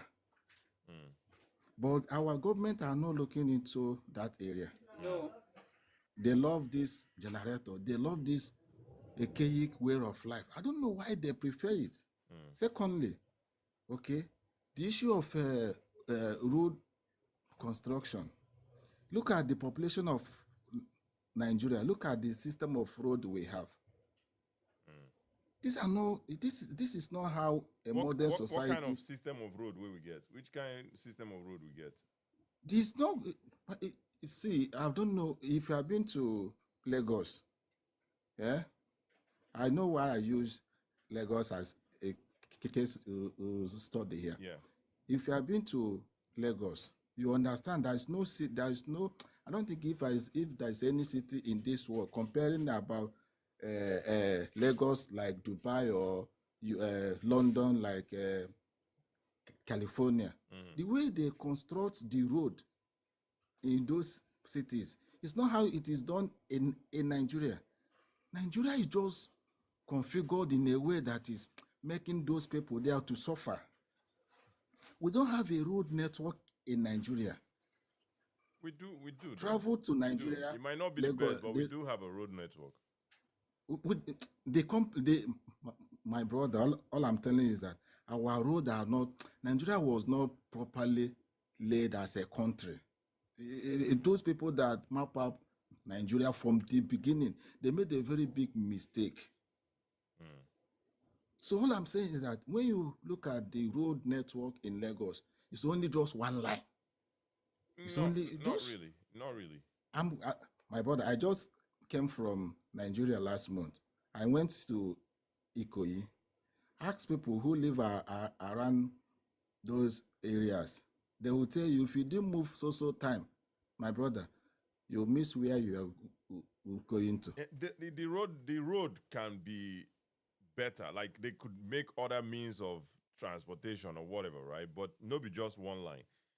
Lagos too get plenty people too, so that's another thing. My brother, but Lagos is not the most congested city in the world. Colombia, you get one city for Colombia. Get one city for Colombia. That place they overly populated, and they are solving their transportation problem. They are using different ways. They use buses, then they do because BRT where they okay. up. They come up with very God bless you, my creative brother. ways. You know why? So I hear you. You know why? Do you believe in that principle of a nation cannot rise above their educational level? Do you believe in that? Good. Why this Colombia is doing this? Because of what? These guys are well read. Look at the politicians we have been having in Nigeria. Have you seen any of them analyzing how to build bridge, how to build this, how to build? You don't see any of them doing all these things because they don't know it. Fair enough. You don't give what you don't have. Fair enough. So what I'm saying is that based on what you said, people will just come and say he built coastal line, he built he gave a student loan. My brother, if it is how other countries build their own country, Canada will not be the way it is. Australia will not be the way it is. And when we are talking online, we should be looking at where we are, how they build their country, and the condition of your own country, where you came from. Fair enough. Mr. Machuku, if you want to use this one round up so that we can move forward. Okay. So what I would say is that for me, I've never seen any tangible thing because of Nigerians are still so those things we have been complaining, and I keep on saying this before we are born. Those things are still there, and the government is not even looking into that. What stopped the government now? We know that they are in power. Call all the 30 states governors. Call them, some of them, if they want to do something. I said, what are we going to do to make sure that this issue of electricity, let it not be a generational cause to us. It is an eyesore, abomination. It is an abomination since 19 whatever. Our people don't have access to electricity. Are you aware? According to Middle East report, they said Nigerians, the most people in the world, Nigerians are the most people that doesn't have access to electricity. Yeah, we don't need Middle East report to give us that report to know say we dey lack power. But Mr. Machuku, we need to move forward. We need to move forward. So if you want round up. So for me, what stopped the president call the 36 states of Nigeria, all their governors, sit them down and said, please, what do we do to make sure that our people have access to electricity? That is the way to go. You see everybody bringing ideas, okay? Everybody will bring ideas. Some people will say, go and call investor, this and that. From there, you now start to see solution to what we have been asking for since 100 years. But they won't do that. Yep. You understand me? Fair enough. So Mr. Machuku, these are the problems forward. We have been suffering from all this while. So people will come and tell you the student loan, the coastal line, what else? Fair enough, Mr. Machuku. Make we move forward at this point. Well, I appreciate you joining again. Appreciate you so much. Make we move forward to the next. But see, Yeah. before I go, sorry. Okay. Before I okay, go, tell us. please. Yesterday, I listened to one Ibrahim from the north, and this thing I keep on saying it. I want to talk to my brothers from the southwest. A father who wish his child or his children to progress, even if he's no longer alive. The pathway Tinubu is leading us is very, very wrong. That Ibrahim says something that touches me, which I want everybody to listen. You might not see it as anything, but a time will come when that thing will touch us. The man was mentioning, he said, it's like we are running Yoruba presidency or president. Right. Mr. Nwachukwu will need to move forward at this point. Which is very, very wrong. All right. Thank you, Mr. Nwachukwu. Thank you. Make we move forward. Thank you so much. Appreciate it. All right. I know you like bring tribe and all that stuff inside inside conversations. We don't get anything to do with tribe. Like the other day, I was saying Igbos versus. Okay, I've not even hosted that show yet, but when I said Igbos versus Yoruba, yeah, absolutely, that's about tribe. We can talk about tribe, but yeah, this thing don't get anything to do with tribe, But yeah, check out that video, by the way, the monologue it's on TikTok, it's on Facebook, it's on YouTube. Check it out. Igbos versus Yorubas. What went wrong? That one a tribal something. So you can go there and cost me as much as you want. No problem. I go take them. Now me find trouble. But anyway, Mr. Nwachukwu, thank you so much. Let us move forward with the conversation. All right. We have Udo Meguna no vex. I know if we bring any more new people up, I'm tired. My eyes want to close. I want you to tape. Hold up like Tom. I know Tom and Jerry. Tom will carry tape. Holy. I'm not going to waste time, sir. I'm even at work. I just all right, no problem, Mr. Udo. All right, so Mr. I'm even at work. I'm not going to waste time. Fair enough. Thank you. Okay. Thank you. Good morning from me, and may God bless you people. All right. But for me, I believe Tinubu is the best. So may God bless him. What is promised Nigeria is doing it. So Nigerians are feeling it. What did he promise Nigeria? As they are feeling it, it's very good. So they don't. Mr. Udo, can you hear me? So no. Can you hear me? Can you hear me? Yes, I'm hearing you. Yes, I'm hearing you. I'm hearing you. I'm hearing you. Right. I'm hearing you. Yes. All right. There's a delay. I'm sorry about that. Waiting Tinubu promise Nigerians. And that means he promised Nigeria hardship. He promised Nigeria failure. He promised Nigeria many things. So Nigerians are feeling it. So it's good. Let me tell you as an example. Let me tell you, just give you an example because I'm at work. I live in Italy. Presently now, I live in Italy for 20-something years. But now I'm in Ireland. Let's just say 20 years. Do you know in Italy, I'm just giving an example, just a practical example. A bottle of Moretti is €1.99 is 99 cents. What is Moretti? Or €1. But if you go to bar, Moretti is a I don't want to make mention of it. It's a beer. Okay. Beer. Now beer parlor podcast. Okay. Yeah, I'm not sure they care about the name of that. Yeah. No. Okay. No problem. I just want to give a practical example. Do you know what they call it? Olive oil. Olive oil in Italy costs €4, €5. In Ireland, the really one is cost €9, €10, €11, €13, depends on the supermarket. Okay, let's give an example. The Nigeria budget was 65 naira per dollar per barrel. Okay, since there is hardship, a good government, a government that loves its people, a government that have in people in its mind, why not set the same price to Dangote, so that the Dangote will be using the same price that he was selling the crude oil to sell to his people? You made mention of Iran. You can see go Libya. As tough as Libya fuel is cheaper than Nigeria. Even as tough as Libya, the minimum wage is still bigger than Nigeria. Let me tell you, a friend of mine went to go and, because he just spent a few months here. He went to hospital to go and do some tests. They gave him a drug to go and buy. When he came to chemist here, do you know how much they sell those drugs? 300 or something euro. In Italy, doctor will write a check for you. We call it a check. Will write a receipt for you. You will go to chemist and they will give you that medicine for free. Is that not subsidy? What is the comparison? Is that not subsidy, my brother? What is the comparison between what I'm telling now, Italy and what I'm Ireland? Telling, why did they compare these? Okay, the comparison on Italy is that. No, I just tell you, the way they care for their people. That's what I'm saying now. That Nigeria government are not caring for their people. But Nigeria government is a father. things they more expensive from what you've explained so far. Things are more expensive in Okay, Ireland. so what I'm saying now, because those products were produced in Italy. Because of the product is produced in Italy, they reduce the price for the people. I see what you're saying now. Before Okay. those products, before the product get to Ireland, they will import it because through sea or through air. I see what you're saying. That's what I'm saying. Look, that's this. I'm not saying that now because I'm just at all. That's it. I'm just a bit fast. Yeah. What I'm saying that a government that care for the people, as crude oil is going up, and the budget bomb, their budget this thing is 65 per barrel.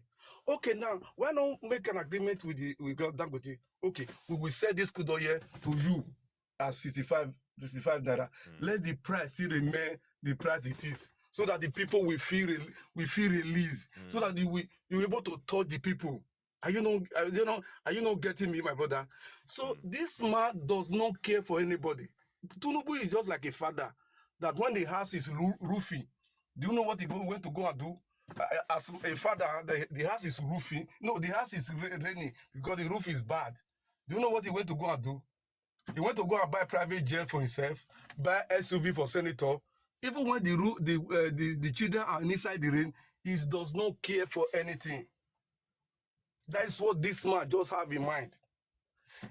Do you know what is happening in Ireland now? They are thinking about before next week now. They are thinking of how to deal with all those depot to enable them to reduce price, to reduce the hardship of the citizen, of the workers. Nigeria government does not care for anything. The only thing they care that the crude oil is the money is going high. And let me tell you, my brother, it's not anybody that make money that invest well. Money does not build a country. It take intelligence and take to plan. Somebody can be earning 2,000 euro and the man earning 1,005 euro, 1,500 will plan more than you. Absolutely, fair enough. You see, this man have no Nigeria in mind, unless we don't know what is going on. Because if, for example, I came to Ireland here now, a medicine was called 300 euro, which is in a doctor can just give you a letter, take it to chemist, and that medicine will be given to you for free. Is that not subsidy? Is that not subsidy for the citizen, both citizen and not all citizen? But in Nigeria, nobody care for the citizen. This man we are looking at, Tinubu, does not care for Nigeria. Because why I said that, like my people are from Ekpoma, my people cannot longer go to farm now. But we said the food is scarce everywhere, is the hardship and all. If people cannot go to farm, Nigeria cannot go to farm, how can they feed the population? It's when I leave Italy and I know that Italy is a part of the country that through food that survive Europe, because they produce a lot of food. You see, this is Nigeria supposed to provide a lot of food, produce a lot of food to feed the whole Africa. But how can you go to farm when you are being kidnapped, your sister are being kidnapped, brother are being kidnapped, this are being kidnapped? Yeah, and to be fair, my brother. So the people that said this farm issues, even though I'm a strong critic of, I wouldn't say strong, but I know that they critique Tinubu well. But this farm issue, to be fair, it not necessarily did Tinubu hand. It did the local people hand. Like you say from Ekpoma, so you're from Edo State. It did your governor hand. Now your governor hand that one day particularly, or maybe he did because it's local. Let me tell you. Yeah. Thank you. Do you know when my people came out to demonstrate, who went to go and arrest the children?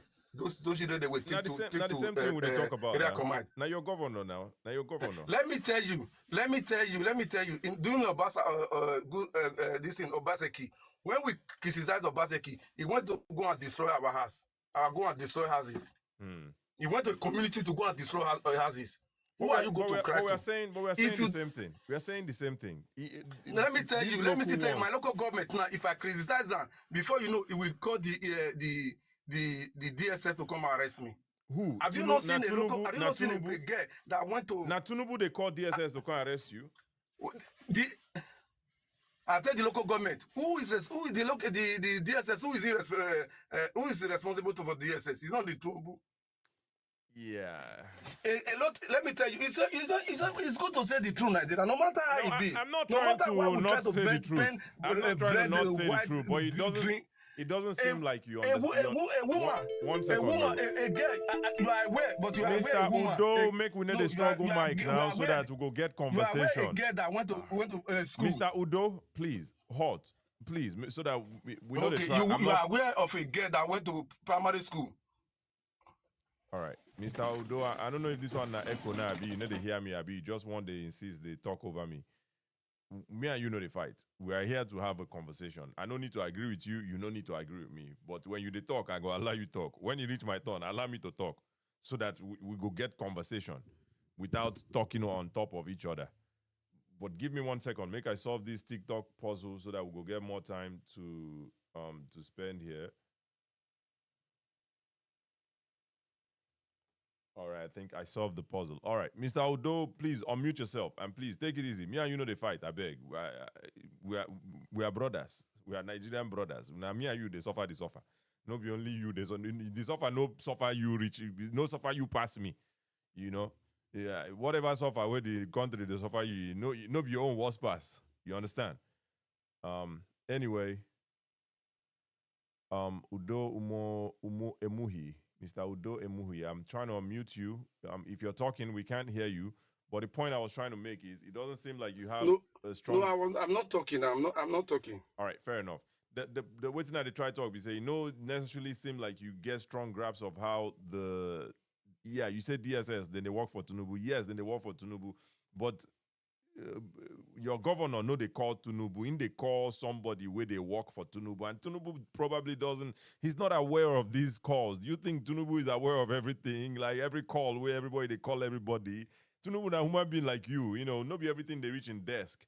You understand? Like if Obaseki go use DSS arrest people, Obaseki is not Obaseki. Monday, if Monday go use DSS arrest people.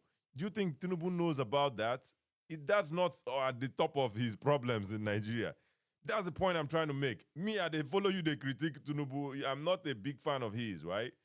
But anyway, again, like I said, that kind of local security problems for farmlands, it's more geared towards the local, your governor. Now, your governor, they're more responsible for that one. Now, he's the CSO. Governor is the CSO. Chief security officer. Then they give them security votes every year, every month. I mean, I don't know, but they get security votes, security money every whatever. Then they get them, right? So that's the point I'm trying to make. But Mr. Udo, if you want to round up with that one so that we'll go move forward. May God bless you, my brother. You see, that you are saying the truth. Tinubu is not aware that Nigeria have no light. So he's not aware what is going on in Nigeria. I believe you. For me, still believe Tinubu is even bigger than. I don't talk that one. No, because he's not aware of anything at all. So I believe for my own belief is that Tinubu is even bigger than God. So a man that have almost 31 governor to himself, he still campaign that the way he still campaign that he have not been in power. For me, I believe he's even bigger than God. So I wish him well. We don't give him the Nigeria. Make any the way you want it. Make the one. So that is my submission. No problem. May no carry on. But Mr. Udo, thank you for joining. But Tinubu no big pass God. Tinubu no. Anyway. Maybe to you not bigger than God. For me, he's bigger than God. For my side. Okay. Because it's God that will give, it's Tinubu that will give us good root. Now he will give us water to drink. Now he will give us infrastructure. It's not God that will come back from heaven to do it. Fair enough. That's how the people vote for him to do that. Fair enough. Thank you, my brother. Thank you, Mr. Odo. I appreciate you joining. Appreciate you. Thank you so much. Anyway, I understand the sarcasm. It was a little bit funny. I appreciate you for giving me that laugh. Appreciate you, man. And to all the people that on the gift me, I appreciate you now. Ekwensu dinso. Holy Satan. Holy Satan. Let us translate it to English. Holy Satan. Thank you for the heart. I appreciate you. Eshan ancestors. Thank you for the roses, man. I appreciate you. Thank you so much for the roses. Eshan ancestors. Forgive me if I don't pronounce the Esan well. You get how my tongue they do me, especially when I don't tire. My tongue they go everywhere. You know, go one stay one place again. Anyway, thank you for the roses, Esan ancestors. Black problem, black man problem. We need to bring black man Black man, make me bring them up. We'll go use them close maybe.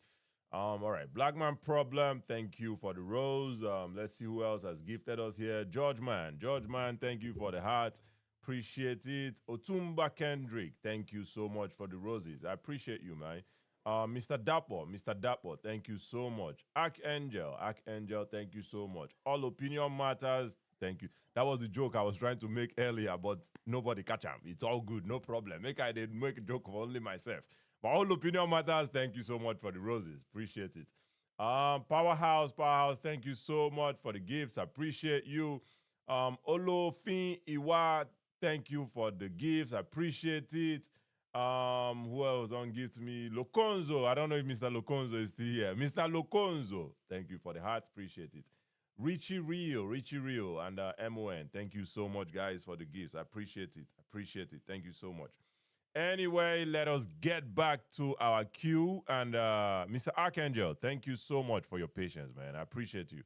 Let us hear your thoughts here. Thank you so much, Mr. Beer Parlor Podcast. Yep. I appreciate you, and I appreciate the way you handle your platform. Very quiet, orderly. Thank you. I appreciate you for that. Thank you. Well, I'll be discussing 3 areas in respect to how President Bola Ahmed Tinubu has changed some of the bad facets we have in the country. I'll be speaking on insecurity, I'll be speaking on power, and I'll be speaking on fuel, because it's more of a, talking about this fuel subsidy, the surge in fuel price. I see a lot of people are using it to really, really discuss, to malign the president's efforts in this particular area. And before I move forward, I will just quickly address some issues some people raise here. They will quickly tell you abroad is good, but somebody jumped from Italy, ran to Ireland. He didn't tell us why he relocated away from Italy. It doesn't matter, Mr. Archangel. It doesn't matter. That's his personal business. No matter. We don't care about that, right? I know it's personal business. Yeah. But they will just quickly malign the country, make it look as if nothing is actually working in the country. But let me just quickly go down to business. Let's start with security. President Bola Ahmed Tinubu, you raised a statement when you were discussing with Mr. Anthony, when you said President Bola Ahmed Tinubu said Jonathan should have solved the issue of insecurity in 1 month. Why? Why did he utter the statement? Because these Boko Haram were starting their activity. They have limited numbers of people involved. That's in the base of the Boko Haram. They've not covered a large area of states. They were just uprising in Borno. Then they carry out some skirmishes of attack in Abuja back then. But we see more of the activity in Borno State. If Jonathan was well gumptioned like President Bola Ahmed Tinubu today, and he put in measures President Tinubu is putting into security, he will have solved this insecurity at the start. What has President Bola Ahmed Tinubu done? First, he came in, he looked into defense spending, because we all remember when most of our military guys were putting up videos that they don't have ammunition. But have you seen them release such video lately? No. Why? Because this president increased military defense budget from, Buhari did 1 trillion at best. Buhari did 1 trillion naira at best. Let us talk about Tinubu security. increased I was trying to validate something. That's why I just kept let All you right. keep going. It's okay to always blame. I think let me just land. 1 second. Let me just land the variable. 1 second. Let's talk about the security one. It's okay to always blame the previous admin. This is not even the previous. Jonathan, you leave Buhari, go jump to Jonathan. It's very convenient to do that. But Shetima was governor in Borno at the time, and there were rumors. Say, nah, them, they do the thing. Guess who's vice president of Nigeria today? So when they throw these stones, don't you think you need to be very careful with the way they throw these stones? Shetima was governor at the time. I'm even happy you raised it up. Okay. So I'm happy you said rumor. Doesn't mean it's fact. And we have the fact that those rumors are actually rumors because the fact came up. People dance around a particular picture of Shetima eating suya with some group of people. They claim those people are Boko Harams. But But listen, that's not true. I use my words carefully because I'm not going to sit here and say, "Oh, No, Shetima did this." I'm not crazy, right? So I'm Yeah. going to say it how it is. Yeah. Allegedly. So I'm now not- the no, allegedly you are I'm using speaking- there, right? I'm not going to sit that's what here I'm and saying. talk like a There crazy are- person. It has been debunked. I don't know if some people still don't believe it has been debunked. But the point anyway, because they the don't point have anyway, the facts. the point anyway is Shetima was governor at the time. But it's convenient for you to omit him still. You omit Buhari, you go Jonathan, and you are holding Jonathan accountable. Shetima was the governor of Borno at the time. It's Good. not. So It doesn't make sense to me though. Is it? No. Let me tell you why it makes sense. Is Shetima responsible for the military activity to counter insurgency? Insurgency, as we know it, as you agreed initially that it was not as big. Yeah. Insurgency, insecurity in a state is the primary responsibility. And shout out to Mr. All Opinion Matter. He catch me for that one. It's the primary responsibility of the governor before president go begin to step in. That's why he's the chief security officer, right? Okay, now let me come in again. Okay. Because we need to look at things based on facts and evidences, experiences before us. You have people who coming from Sahel, ISIS, sponsoring Boko Haram, ammunition trooping him from Sahel. They are causing a lot of havoc, buying innocent people with heavy ammunition. Is it police that can counter that? And when you have people, I'm coming. One second. When you say police, a governor. minute. 1 second. When you say police, governors don't necessarily only have access to police; they have access to the military as well. What I want you to get, which is the real picture here, is that you have infiltration into the country. Is it governor that defends the country or the president? Fair enough. So are you removing responsibility from the governor? Are you removing responsibility from the governor? No, here is what I'm saying. When you have an external factor causing insecurity in your country, is beyond the governor at that state, is now a national issue because the defense of the country is at stake. So you need the president to bring in the military. What strides did the governor take? Yeah, he's fortunately or unfortunately, his state is a border state with a different country. Fortunately or unfortunately. What steps did he take? Why should we remove 100% responsibility from him and put that 100% responsibility on the? Is it fair? It's not. I'm trying to share responsibility here. That's all I'm trying to do. If you agree, it's okay. If you don't agree, it's okay. We can move forward. No. Here's the point. Because the reason why I said that point may not really gel is because this is a national issue. The defense of the country has been breached. It's even beyond the governor at that state. You have to have the right, the president, who is the grand commander of the Federal Republic, the chief of army staff, have to come into place, and they take order from the president, not even from the governor. The job of the military is to defend the border, the sovereignty of the country. So when you have infiltration, the military comes in. It's the job of the president. Now, but let me go to the point I'm trying to make. Make we move forward from that one. Yeah. Yes. Okay, good. So let me make this point, then I move away from insecurity. Yeah. What the President Bola Ahmed Tinubu, what has he done? First, he increased defense budget. Buhari did $1 trillion, 1 trillion naira. Tinubu is doing 4.9 trillion. Meaning the defense now have more money to buy ammunition, to have more suppressive fire against these guys. And we see video evidences of how some of this effort has been gaining fruition. Though these guys are still carrying out the attacks, but we see counter-attacks on massive scale, how they unalive these insurgent guys daily. If you follow Nigerian military headquarters page on Instagram or Twitter. Apart from that, President Bola Ahmed Tinubu still went as far to recruit more forest guard that they trained, armed, and sent into some major forests in the states. Niger State, I think some went to Kwara State. so that they can counter, some even in Ekiti State, so that they can counter some of this issue of banditry, Fulani banditry and the rest. That shows a president who is thinking. What did the president, Bola Ahmed Tinubu, done again in this aspect of insecurity? The president said it is high time we have state police. That's a call from the president. Even begging the governors to accept it. Are you not supposed to have governors who will accept this? Because some of these minimal kidnapping and the rest are local. If the police are people within the states, they can better understand those regions, those terrain, than when you transfer a police officer from Kano to come to Kwara State.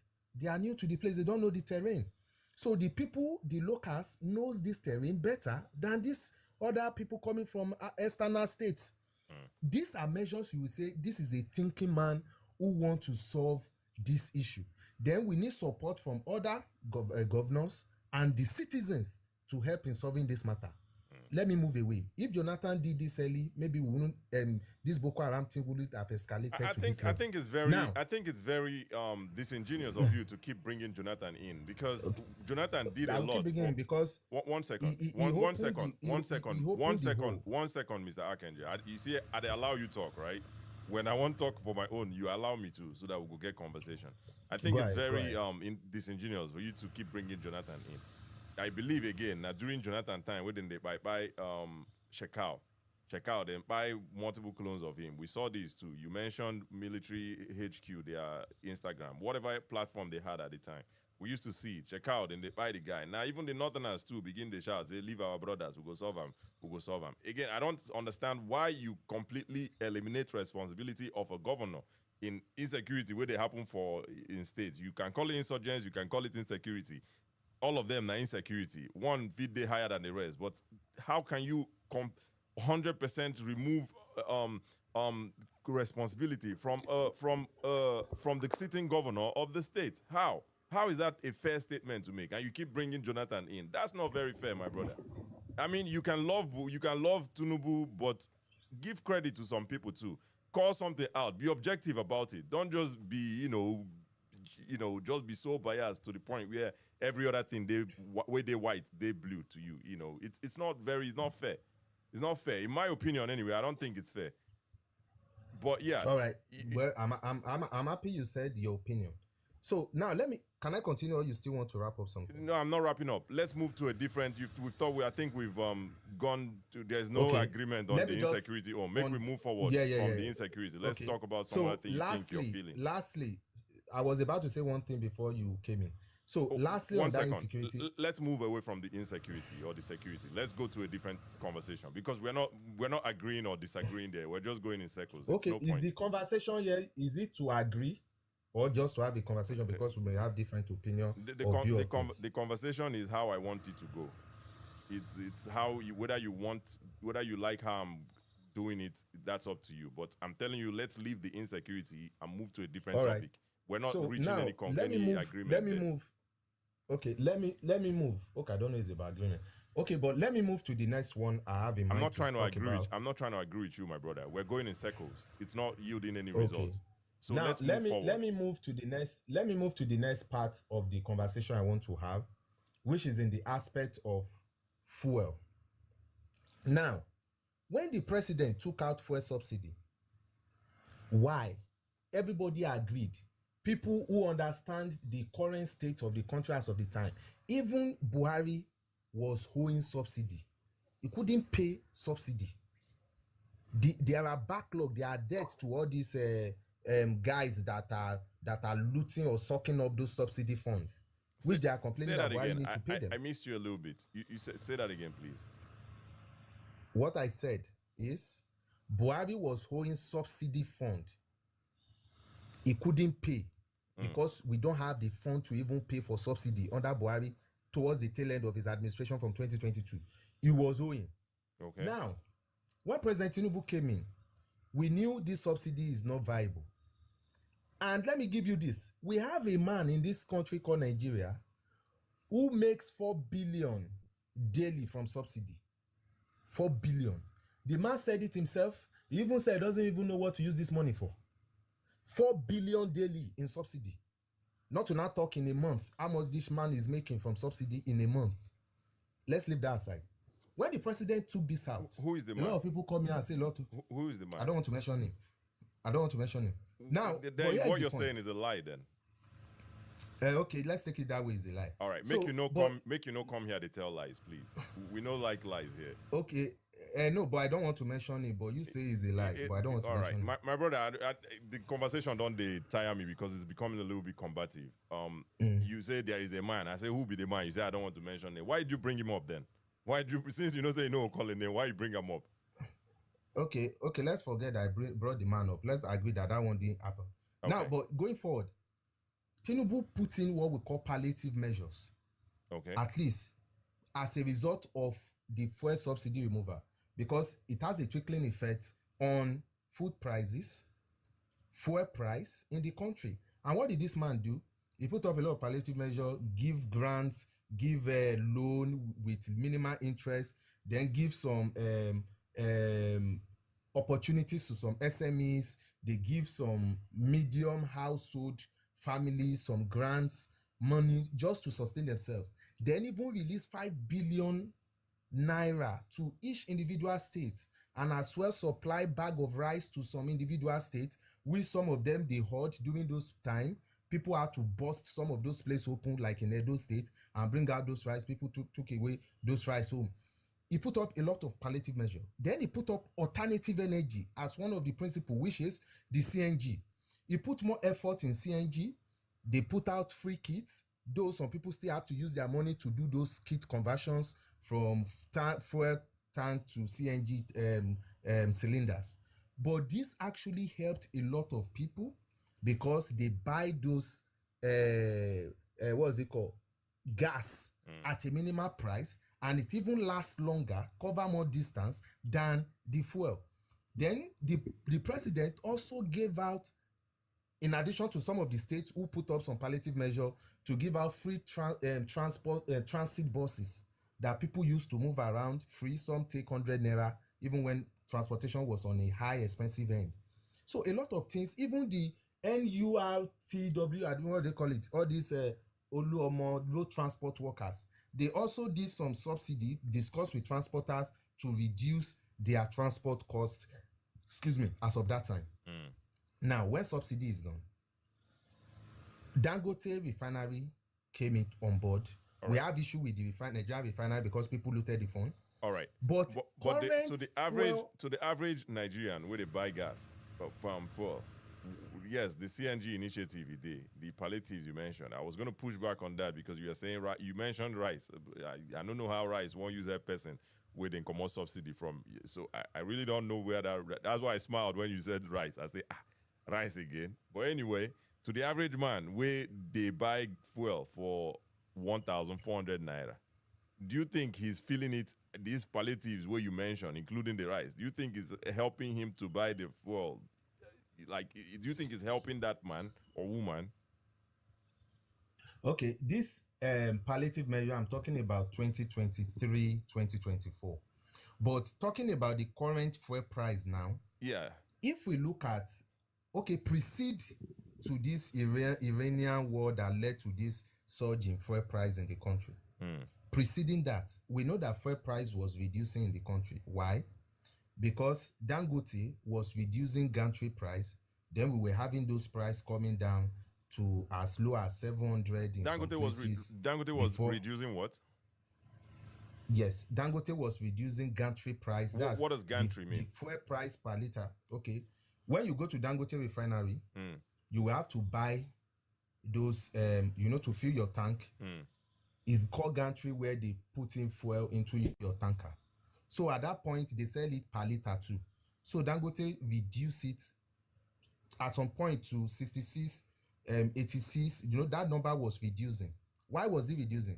Because during Buhari era, Buhari took loan for crude oil. And those cover some certain number of years. Some of them we paid back, while we still have some servicing currently with crude oil. Okay. Those one we pay back. Those crude, instead of going out, they go to Dangote. So because Dangote was having more crude, it was taking down the fuel price at the gantry. Fair Then enough. we are seeing fuel price at the filling station going down. Fair But enough. this Iranian Fair war enough. The took Iranian the war, surge. the Iranian waiting there for Iran now, it affects everything globally, right? I'm going to ask a question that the previous caller, the previous guest, I think Mr. Udo Emuhi, he asked a question which made a lot of sense, right? He said if the budget for the year, the Nigerian government had budgeted crude oil price to be 65 naira, $65 per barrel, whatever, right? Why is it that now that there is a problem globally, why can't the government still say, okay, we don't already budget them like this, make we still sell them like this for Dangote so that it go help Nigerians? Do you think that would be a good solution? Yeah, the Iranian war, they there. But do you think this would be somewhat of a good solution? Okay, this is a fair question, right? Dangote still import fuel. He import crude to his refinery as we speak today. So he will buy it at international price, which will influence his price at the pump, right? Even at the gantry. So that's why you see Dangote fuel going up.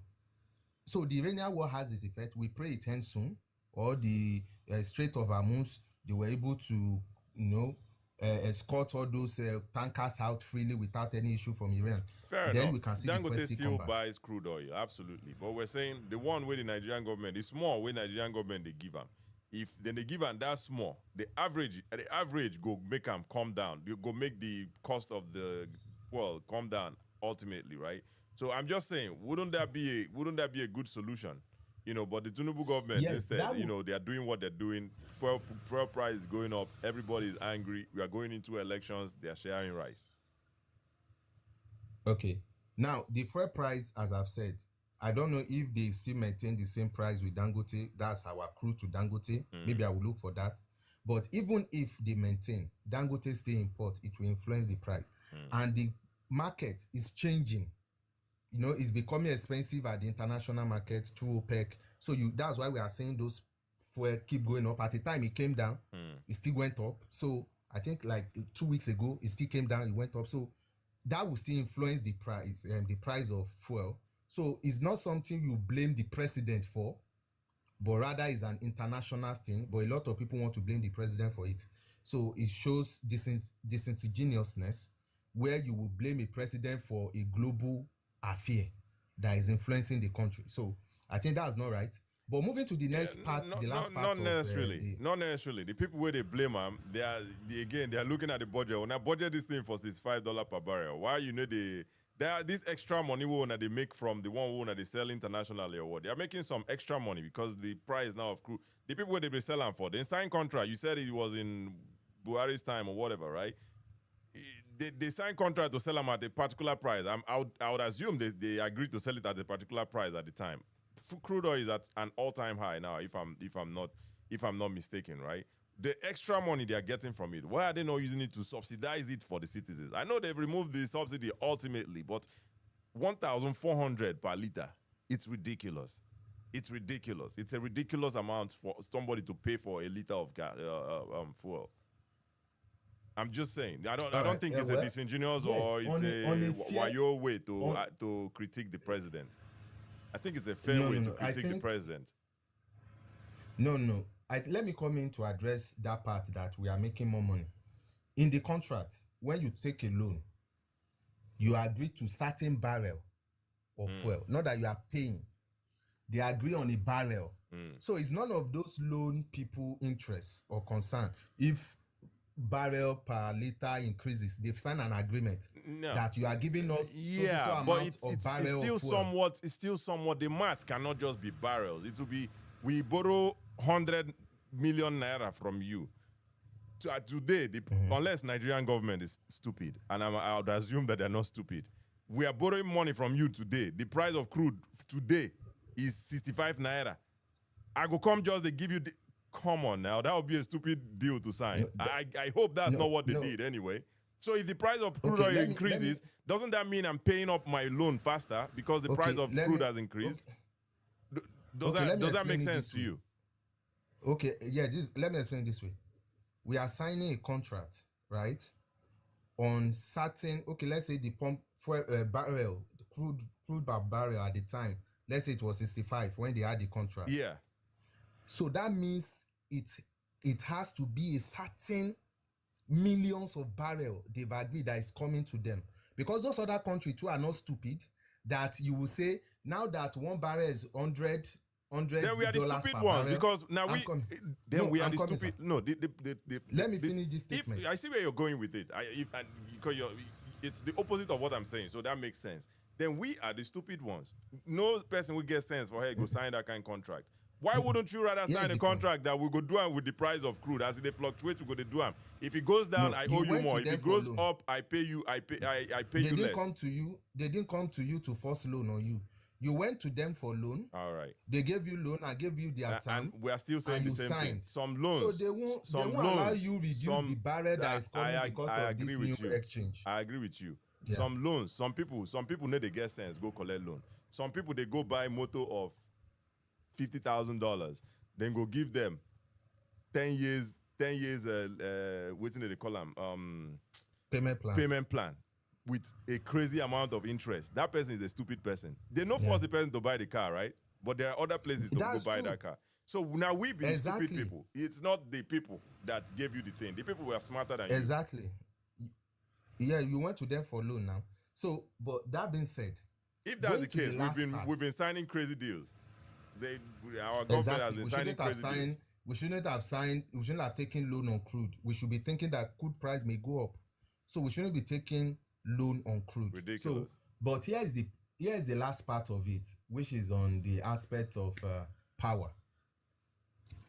When this administration came in, we will have solved majorly this issue of national grid if Atiku and Obasanjo used the $60 billion they had out of the time to fix our electricity.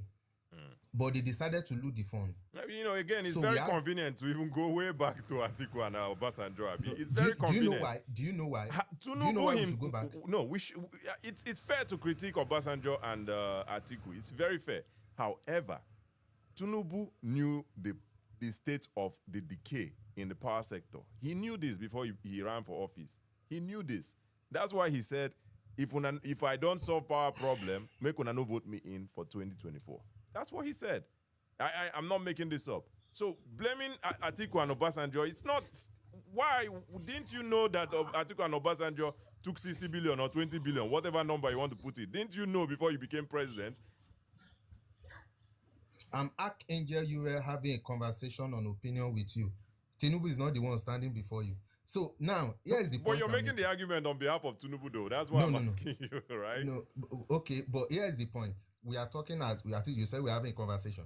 So I'm just coming from the view of, let's say that money was used. It's a high amount of money.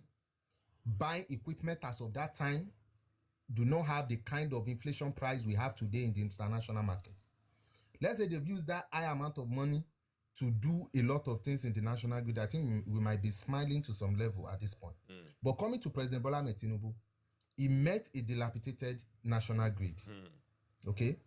I personally, people listen to me when I speak on this issue, I still fought the Minister of Power because I don't think he calculated this thing well, because he should have known the national grid is an issue.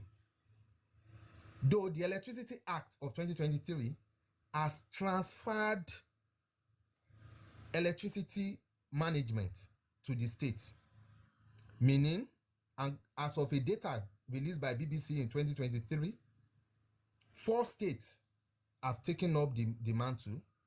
7 are in transition phase, while the other states are still sleeping. I know it's not easy to get funds to start, right? But some states have taken over their electricity. Like Abia State, for now, has gone off national grid completely. So the state generates, the state distributes in Abia State. So that's the same thing we want to see for other states, meaning all states will go off the national grid. I will go back to a deal signed when we went on privatization.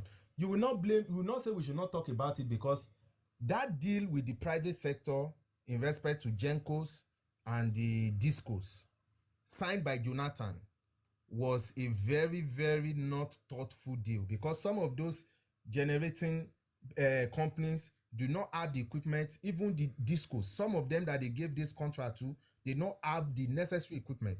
Jonathan should have done more good then by signing this privatization deal with people like Siemens, calling in companies who are running electricity in South Africa, calling in companies who run electricity 24/7 in Egypt and every other place, and sign with people who have the capital, who has the equipment, who has the experience to generate and distribute. Again, if Jonathan has done such a deal, this one again, I think it's just very convenient to call out successive governments where sign deals. Yes. When I call the one where relate to the party and your is in listing, continuum. absolutely. When I call out the one where pertain to your people somehow, the APC people somehow, you get argument with me. You say no, it's the barrels, it's the barrel to loan. You weren't very direct and said not thoughtful deal. Now me they try explaining to you, say, see, if Namio I won't sign that deal, yes, I need the money, but I wouldn't just go outrightly and sign a barrel to money loan. Like I would look at it. What if the loan goes up? What if the cost of this thing goes up? Okay. I agree with you that Buhari didn't do a good deal with that loan per barrel this thing. I agree with you. Okay. But what I'm saying about Jonathan is he even went as far saying they will give them $10 million every month. And that's the money over some couple of years, which terminated in 2013, which are the money we are owing the generating companies to today. That they said they will shut down and they don't have access to generate electricity and the rest, that dilapidated, even with some of the miscalculation made by the Minister of Power, that they still want to use this dilapidated national grid to increase the megawatts per day they will be distributing to about 7, and that thing collapsed. They keep trying, it's collapsing. So that tells you need a new form of maybe national grid that will be built. Though the president has done good, signed a deal with Siemens. Siemens is coming in to at least, these are experienced organizations who can put in structures in place to give us over 7,000 megawatts per day in distribution. Let us have your final thoughts on the topic so we can move forward. Okay, good. So finally, what I'm saying in essence is we have a president whom in the history of Nigeria have never been seen before in respect to policies. This man went to the core foundation of the country. You cannot build a house in the foundation and think you will see nice edifice immediately. It takes time. People will be wondering what's going on in this compound. Why is this structure not coming up? Because the foundation takes a lot of work. This man is restructuring the foundation of Nigeria to give us a better edifice. The man came in and said, call on Nigerians that we need to sacrifice. And this man has never taken salary for one day since he came into office. Let's not do that. But let's not do that. How much is the no, presidential I'm telling salary? you the fact. I'm not arguing I that know it's not it's a fact. nothing. How much is the presidential salary? Yeah. And I know it's nothing. Talk about the waste. I know it's nothing. We want to talk about the waste that Tinubu, him and his people are wasting in government. But guy enter, first thing you do now to buy yacht, buy private jet, all that stuff. You're talking about salaries. No, he didn't buy yacht. He didn't buy yacht. Okay, he buy private jet. He buy private jet. He sold 3. He sold 3 to buy 1. All right. All right, Mr. Archangel. To buy 1. I appreciate you for joining. Thank you very much. I appreciate you, Mr. Biafalo. Appreciate you, my brother. Thank you so much. Thanks for having me. All right, thank you. Yeah.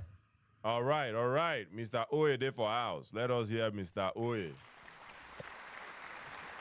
Kachi. My brother. Good evening, my brother. Thank you for joining. No, it's a long one. It is. And a whole lot of things. It's tough. And it was ever going to be tough for any president taking over, and as much as you want to tackle the problems structurally, right? It was always going to be tough. He knew, and that was where he said, my supporters do not defend me. I say everything. He said it. So that's why I'm surprised when Tinubu supporter gets angry. He told you. He said, I knew the job I was taking. And he knows it was going to be tough. But a whole lot of things that Tinubu is doing. The question is, if you have done these things ages ago, would we be in the problem we are? Would we be in this dam today? The answer is no. These problems shouldn't be problems we should be solving in 2026. There are problems that should have been solved while we were creating the nation. For example, police bottlenecks. You were talking about the military or the insurgents in Borno. It's a lot more complex than that. It's not just insecurity. Now, insecurity is when there are just maybe armed robberies like this banditry we are seeing. Police can step in. But what we had in Borno was literally an act of terrorism. You're having bombs, you're having Al-Qaeda at your doorstep. But governors That have access. Governors have access to the military. No, police cannot fight. Governors have them. access to the military, to army. Governor get access to army. No, yeah, they do. But that was what caused the fight between Shetima and Jonathan. Because when it newly started, it did not start under Jonathan. There's a whole lot of history of these things. It started way before Jonathan. Under Obasanjo, and it was managed, it was curbed. After Obasanjo, do not forget Obasanjo is a military man. So now after Obasanjo, and before then, they were telling him this was our demands. You need to quench it. You need Northern leaders, go and check. They were meeting consistently with him. Do not let this escalate. But you see, we do some things, and it's not just we as Africans generally. We believe, let us ignore a problem. It will just magically disappear. It doesn't happen. So now what happened under Obasanjo went further, and it escalated under Jonathan. Now, Kachima was calling him, you need to step in. And then he did not step in at the right time. Later, by the time he decided to step in, it was already too late. And the guy was like, it's late. Now we need to negotiate. And this was what Obasanjo did. If you do not negotiate at this rate, you will just displace our people for nothing. These are on headlines. You can just make those searches. You see. And this happened, the one where I told Jonathan, if you do not negotiate, you displace our people. This was in 2015. You are displacing our people because it's already too late. And at that point, I do not know what Jonathan should have done. I'm not the president. But at that point, you need to do something radical. But he couldn't. Now, is it his fault? I cannot say it's his fault. They were a foundational problem that it was not his fault. If you had built border... The argument, though, between me and Mr. Akenjo was, does Shetima have some responsibility? That was at least where I was trying to get some... He didn't. He didn't because... I've told you a lot about... I'm not defending Shetima. I've told you a lot about insecurity and insurgents. Shetima do not have power, and you can remember that. So you're saying Jonathan declared state of emergency. You're saying that a governor, let's say that they've come in from a different country. That one that the federal government gets the authority for borders, right? But they don't cross enter your territory. You're saying Shetima does not have any responsibility over people within states. Zero responsibility. He does, but he does have responsibility over people in his state, but he does not have the power to fight it. That was what I'm telling. Of course, he does have responsibility. He failed as a governor. That nobody can argue that he failed. But we were talking about the fact that he's an insurgent. There was nothing much he could do. What is happening in Kwara today? Kwara governor is an APC governor, but you see every APC people blaming him because this one is local. We saw the fight how it started. These people are religious people. You see them, they were burning people's houses that were not Muslim, and the governor kept quiet. Like that now, you cannot take the responsibility away from the governor because he should have stepped in before it escalated. But that was not what happened in Borno. What happened in Borno was we lost control over our border. You cannot blame, it's just like blaming border now on Texas mayor. You can't. The president of the United States steps... The border is... Yeah, I hear you. Because I don't want to push this thing too far than it should be, right? No, but I just want us to get somewhere. It's not, we don't have to agree. Yeah, absolutely. The border is the federal government's work. Now there are border security, all that stuff. Now we understand that one. But when these people don't cross that border, enter inside the state, you're telling me Shetima does not have power to go to find them or do something. Be responsible. I mean, you agree that he has some responsibility, but you're saying he didn't have the power to fight them. That one now we are no Okay, understand. Kachi, maybe, that one I no understand. Maybe you forgot. Now, maybe you forgot how powerful Boko Haram was in 2011. Just take your phone, your second phone or laptop. Check the bombings in 2011. They literally overran Abuja.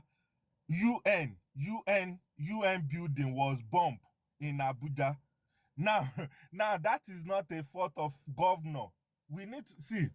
And this is why you are literally in front of computer. Somehow we forgot how powerful they were.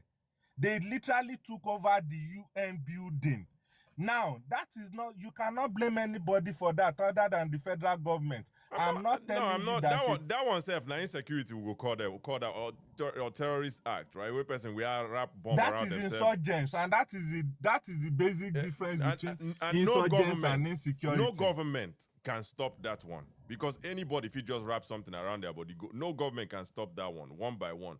But you get where they day. The state government, you're saying the state government doesn't know where they are, at least to do small offense, to put fear for their body. Somehow, one thing, like, that one nicely, they blow my mind. Like, no, you are seeing it as if I'm absolving Shetima of his responsibility. That's what it's looking like. That's what it's sounding like to me, though. No, that's not what I'm telling you. Okay. I was telling you when we needed the offense. When we needed the offense was not there. And that that was the sole responsibility of the federal government. And that's why I'm telling you that I wasn't blaming Jonathan. I was blaming the government before Jonathan. If you had built border, it would have been a lot easier. We didn't, because we thought these things are not needed. You can't necessarily border that place. Nigeria, that border, they quite big, and land, 9 food there. It's not necessarily physically possible. So how is it not feasibly possible? Tell us how they can do it. Tell us how they can do it. But literally, the army general just came out last year, and he said the only way to solve this problem is to build a border, and they are putting up a budget for it. You mean a wall? That is basically you need to. You have to. You need to put a physical. It does not mean it will be a fence. No, it does not mean a fence. It means you are putting a physical barrier. It could be just what is it called? Iron. Now, if it's just iron, this light iron, it's easier to monitor. Now you can put monitoring device. So when there's a leakage in any part of that iron, you automatically know there's a leakage here. And that is why there are physical borders set up. It's not because they want to guide everything, but once there's a leakage in a place, there is monitoring system. You can then go to that place. Oh, there's a leakage here. You attack that space. But what we have now, they can literally pass anywhere. Our borders are porous across the whole nation. Fair enough. You cannot blame state governor for. I don't want to make the conversation continue to elongate, because you get where for this world where me and you know where they build border, they put that same iron where they talk about, they put them. Guess what they're doing there? You know what they do there. So, I don't want to elongate this conversation. The conversation, I don't know where the conversation will go. If we talk about that reach tomorrow, was Shetima a bad governor? Anybody that argues that with you is having a problem in their head. Shetima was a bad governor. He failed. One of the worst governor Borno State has ever produced. He failed. But he was popular. Yeah, he was popular. Because he was popular with Boko Haram. He was popular with Boko Haram. That's one of the reasons too he was popular. Those are not my words. They're my words. They were popular with Boko Haram. I'm not saying he was one of them. I'm saying he was popular with Boko Haram. We saw pictures of him with them. That's him being popular with them. That's a fact. No, be me. I'm not making it up. He was popular with Boko Haram. That's why he was popular. And guess who he is today? He's the vice president of the country. But we still keep blaming Boko Haram on Goodluck Jonathan. But Tinubu, in all his wisdom, found someone that was popular with Boko Haram I'm to be not his vice blaming Boko president. Haram on Jonathan. I told you where my own problem lies. Fair enough. We should have, when you are growing as a nation, you need to have foresight. These things are basic things you need to do as a nation. Border security are things you need to set up. You cannot say, no, there's too vast land, our neighbors, let's just come in. And that is why when I look at Africans, they say, oh, we want open border. You think when they say open border, it means there should be no security at the border entrances? No. Open border means you can go and get free visa. It does not mean I will not secure my border. But you can get free visa, you can get free access whenever you want to enter. But that place, you see, Austria and Germany, they share the same border. You cannot sneak into Germany without going through checkpoints. There is no way you want to do it. It's so, and these people, they are brothers. Literally, the person that created Second World War was from Austria. And then he created the Second World War in Germany. He was president of Germany. Hitler. I know his family house. Although they've closed it down, they don't want people going there. They closed it down because people were coming to worship his family house. So the point is, these people understand that in as much as you have porous border, negative people will take advantage of it. These things are basic things. So now let's go back to education. Education, primary and secondary education, is the function of the state. Is the primary function, and that's why they call it primary education. Your primary school, your secondary school. Now, what did the federal government did over years? There is something they call federal colleges to support the state. But these federal colleges, they require special exams. Now, this problem, I'm only going to where they were foundational. In 1985, we did something different and say for people to go to federal university, you need to go through federal college. That was ridiculous. You see, at that point, that changed the direction of Nigeria educational system. People were now forced to do everything it takes, and they overran the federal colleges that was meant to support our primary education. So now the focus shifted away from... Mr. Oye, just to respect everybody's time, I believe I touched on this education thing with, I believe now all opinion matters, and I got some clarifications there, obviously. But, pertain to the topic. Make we stick to the topic so that we go respect everybody's time. And me too. They're really tired. I'm trying to end the live too, so yeah. So I was just telling you why states started failing, because you cannot just say it's their fault. When you make the policy shift away from them, they will abandon. People abandon the state primary education because federal government brought in policy that prioritized federal education. And people started moving into private, and then it shifted. So the governors now decided we don't have to do much because people were no longer using the service. But as of today now, we are back. That policy is no longer there, meaning states needs to do more. But for years, the funding was no longer there. So I was speaking to the structural problems we are having, where they came from. Only that policy was what changed the terrain. Now, when you talk of transportation, it's the same thing.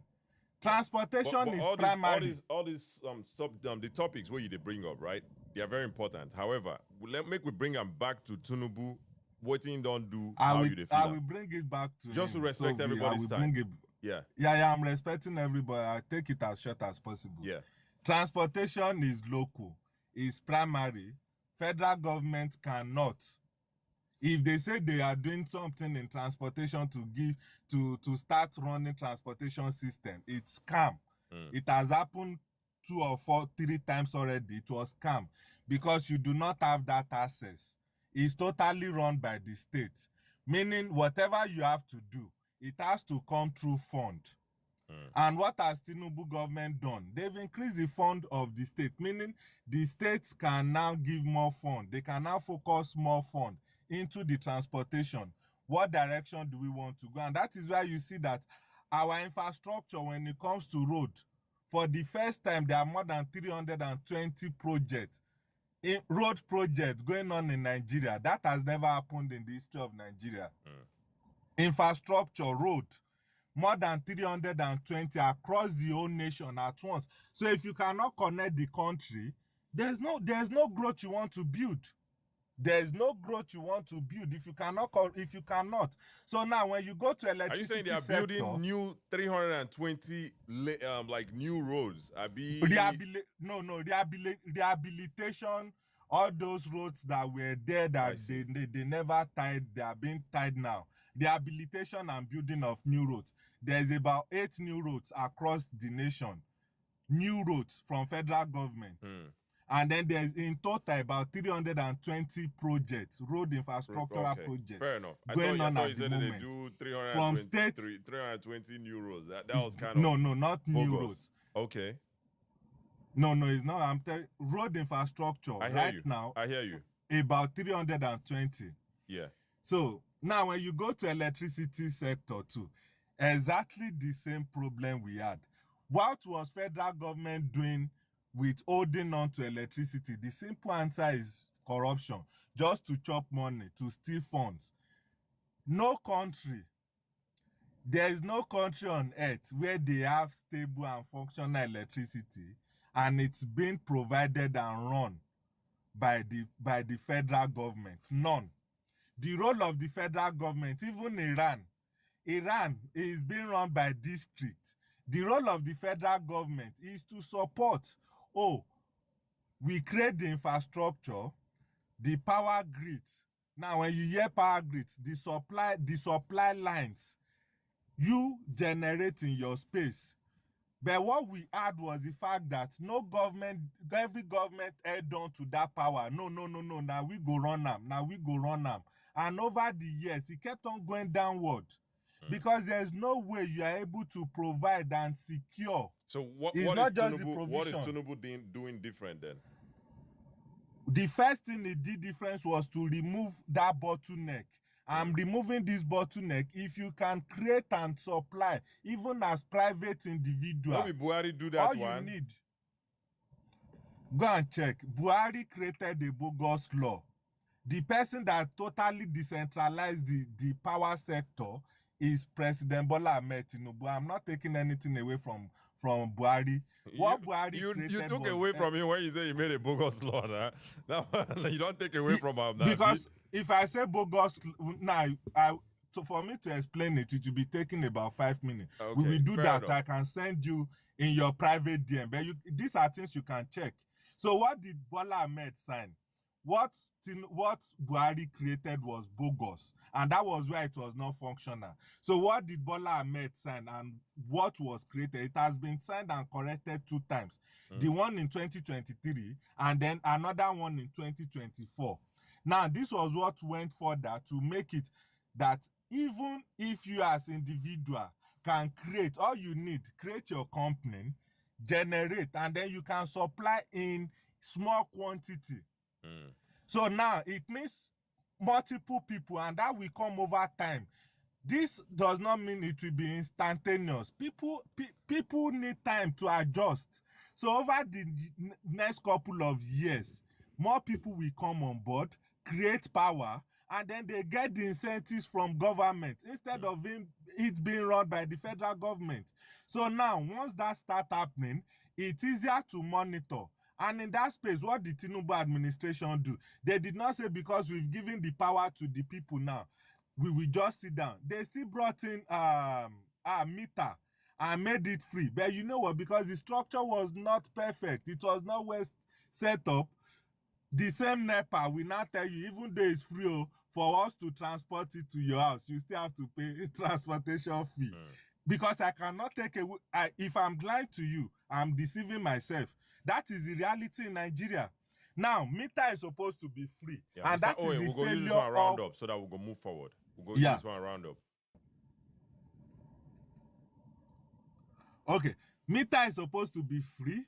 But the same government, they turned blind eyes to the fact that the same NEPA agency are still charging Nigerians for transportation fee. What is transportation fee? For you to bring the meter to me, that is part of your duty.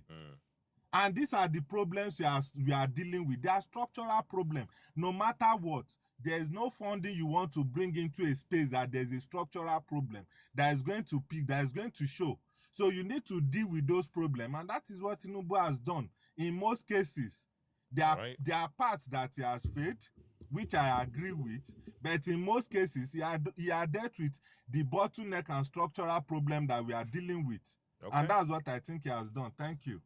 Fair enough, and thank you, Mr. Oye. Make I know 2 vex. I plan to be here for 3 hours, almost 6 hours now. I'm sorry. I'm gonna rush the next 2 people. Make I know 2 vex. I need to go. My eyes on, they really close. But Mr. Blackman Problem, and thank you, Mr. Oye. I appreciate you taking your time and explaining most of the things you did. Thank you so much. Mr. Blackman Problem, make we hear your thoughts on the topic. Thank you very much for hosting me. I want to say, I want to say this. For anybody who's supporting Tinubu, you should try to go and read the book by The Miseducation of the Black Negro. I think the problem with most of us in Africa. 1 second, my brother. Your name already don't they suspicious already. You want to start again? They do miseducation. No. Black man and this black Negro now is kind of a little bit, derogatory a little bit, right? Do you understand that though? I know.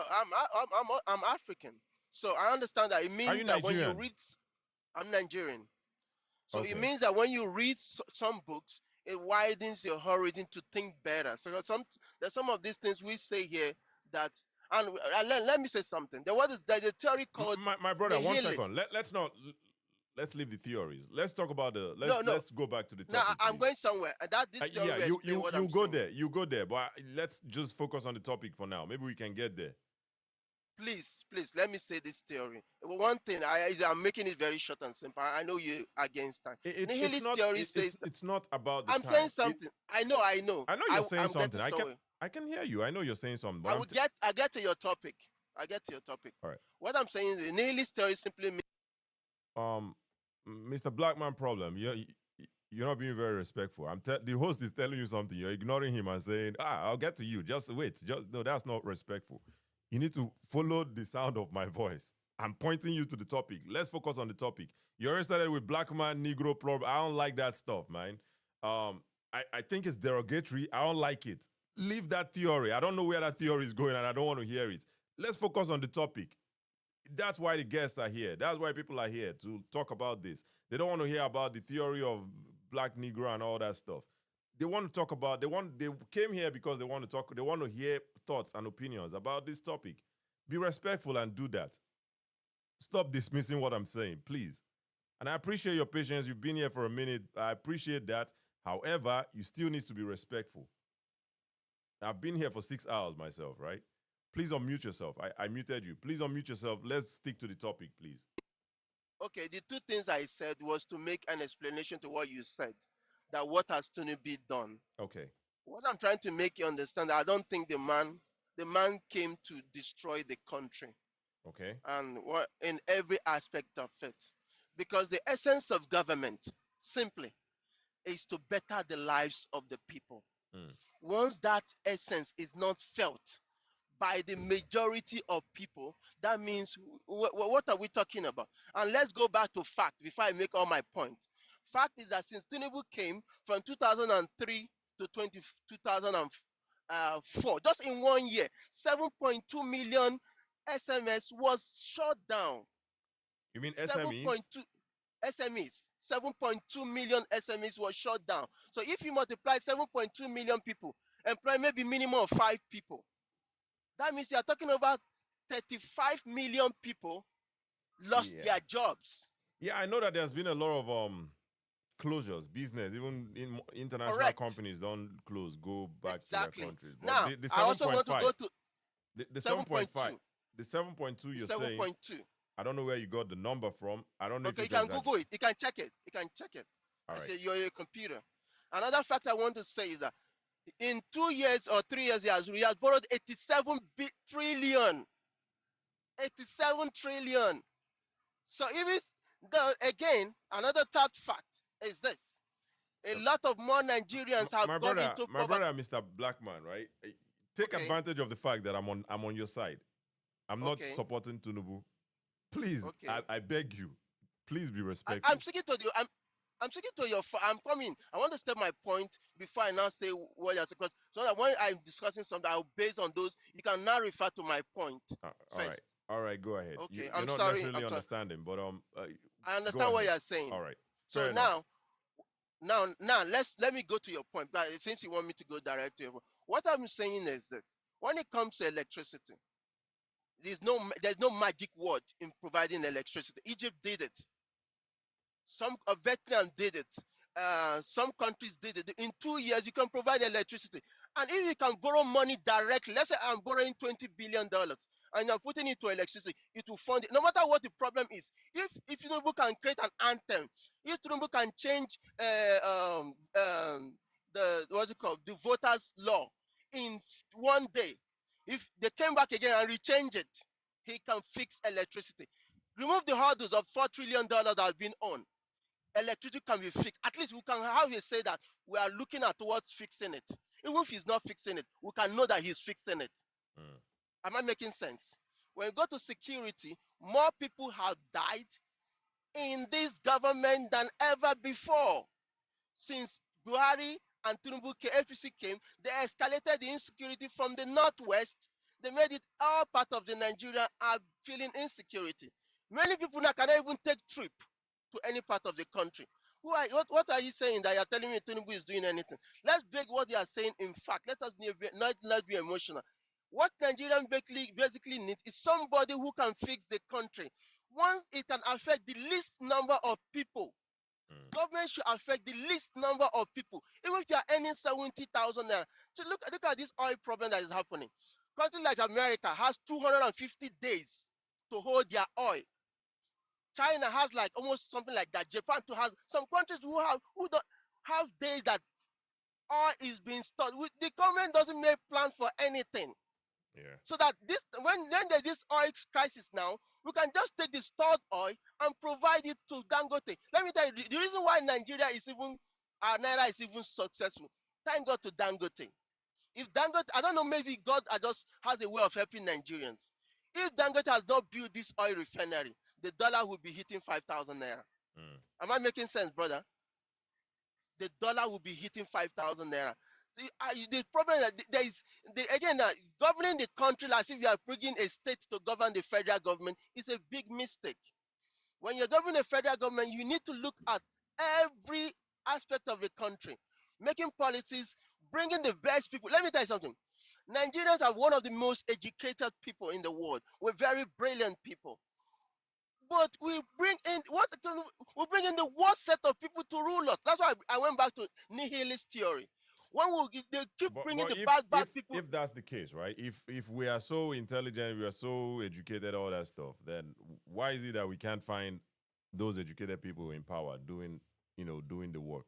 That is where the nihilist theory comes in, and that is where the other book I quoted it come in. The thing is that they're closing the gap for good people to come into government. Maybe maybe Tinubu is just the average Nigerian. Maybe his ministers are just the average Nigerian. If you go again, just random pick another Nigerian, put for that same place. Maybe that's just who we are. We're not. No, we are not. That's not who we are. That's not who we are, my brother. Now, according to the leadership, you see, leadership. Once you have a baby, bring out a baby, and start teaching him what is good from the onset. He will become very good. That's why an average Nigerian, when he moves out of the country, he becomes good because there's a rule of law in that country.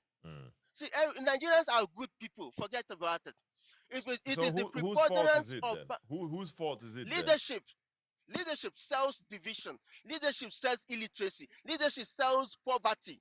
Those subsets make people make bad decisions.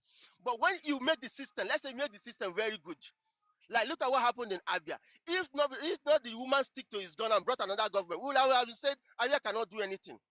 But once the system can be open to every Dick and Harry who is good, that can substitute the bad, that can bring in the good, the system will provide good people. It will filter them over time.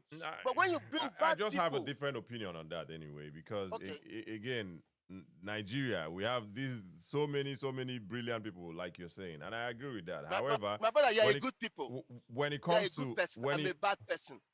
when it You're comes a good person. Yes, you're a good person. I'm a good person. Why is it that we keep having bad people in government? That's the question. and that's where I'm trying to go to. You know, maybe it means that And that's the who we answer, are. Maybe now who we no, just that's be not that. who we are. That's not who we are. The system closed. Like, look at when just Tinubu coming in, he brought back this man from Edo State. We might even have bad government before. Now we are having illiterate in government. So it is the system that keep bringing the bad people, and when the good people want to come in, they close the system. Now they're taking over the legislation, they're taking over the judiciary. They're even making bad laws for the citizens. Intentionally making bad laws. Look at the voting law.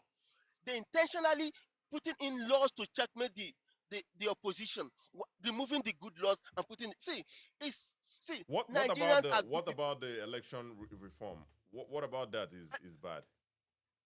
The election reform is that Nigeria. If Nigeria has one of the best banking system, why can't we vote and see how it is? Is it hard, my brother? There's nothing hard in it.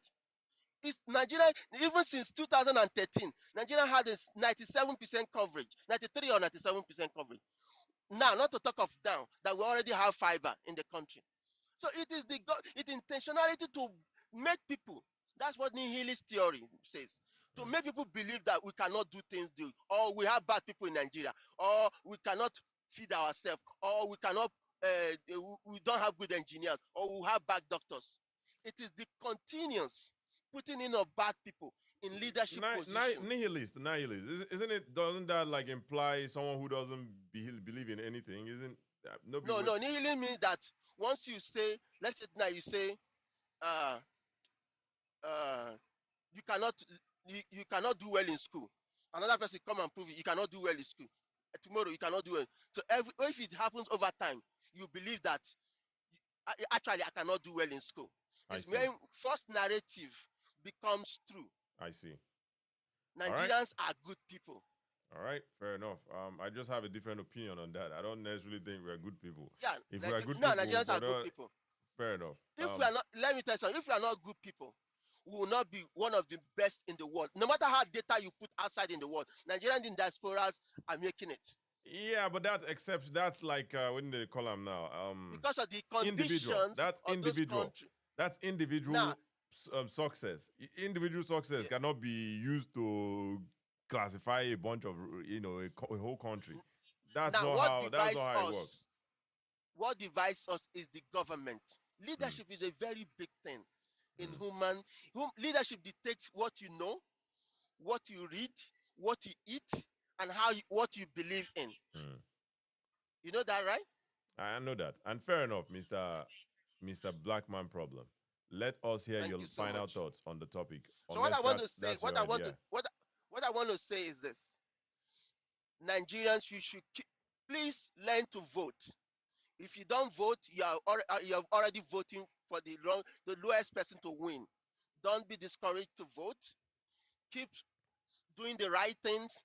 The country will change. It's not that the country is not changing, but we are making progress in a very slow pace. And one thing is the government has succeeded in doing is making people more poorer, making people less educated, and also making people, brainwashing people, especially these APC people, to think low estimate, and then supporting people with bad image who would keep on destroying the country. Thank you. Fair enough, and thank you, Mr. Blackman Problem. Appreciate you for joining, and I appreciate your patience. We have our final.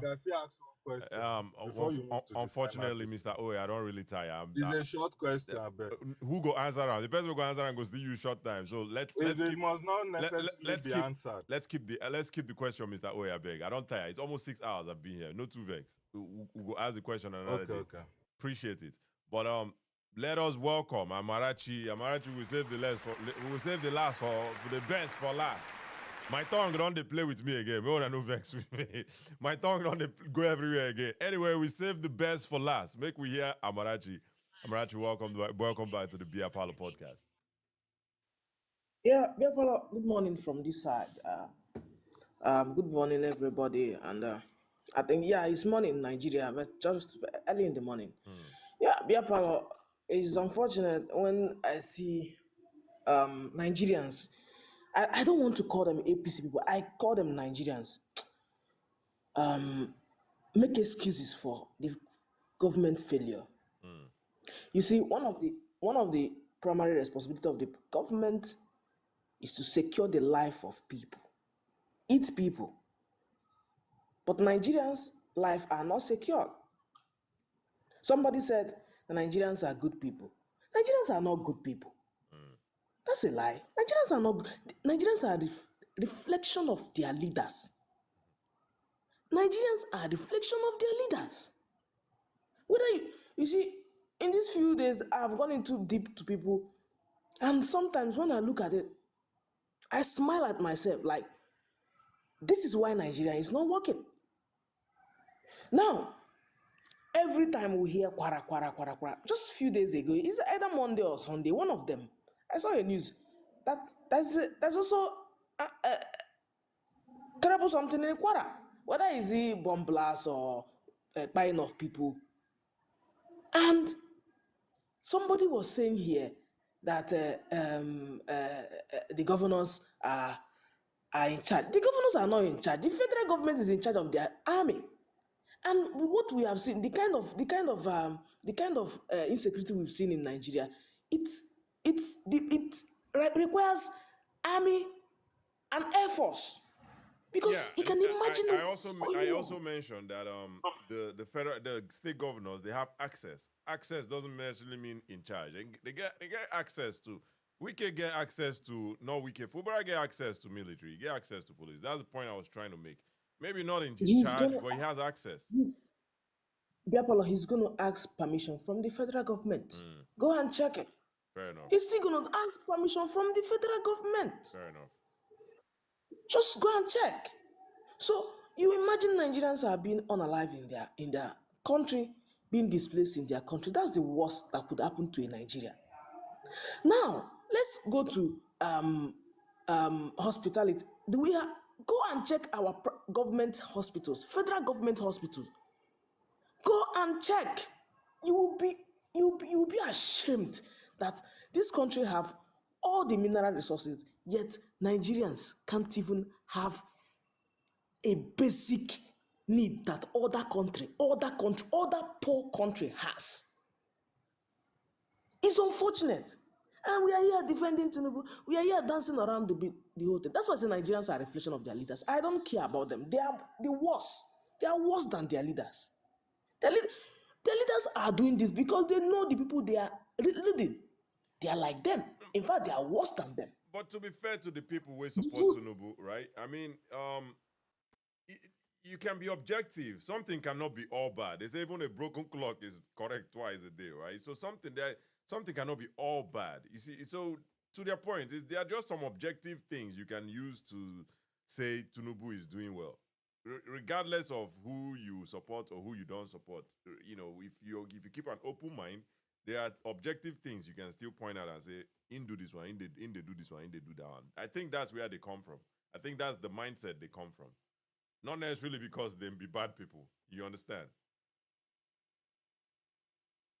Yeah, I agree with you at some point, but if we Nigerians don't have empathy for those who are going through insecurity, that means we are not human beings. I'm sorry, I have to use the word, because I could imagine what happened in Meduguri a day before President Tinubu jet up to this thing, and nobody went. After 3 days, after 2 days, the vice president went there.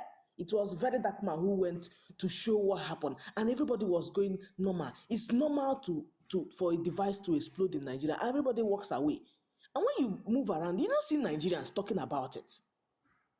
When you go to that hospital that people are paying, you will see that a hospital that that is a hospital that is sitting on a country that has mineral resources. I have never seen the kind of.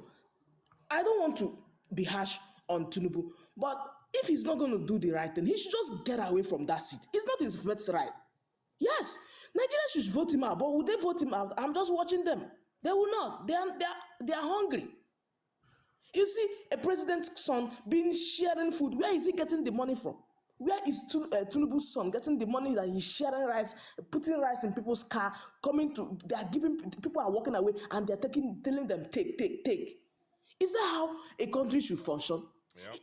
I'm asking you, Niger Force, even in Ghana, the next country before us, did they share food like that? Yep, carry 100 Do million. they share food when Sheyi Tinubu carry 100 million, give this girl, one girl for TikTok. It's just funny. To build school. They even have to share pounds in British soil. Yeah. What a shame. Yeah. And somebody is here defending Tinubu.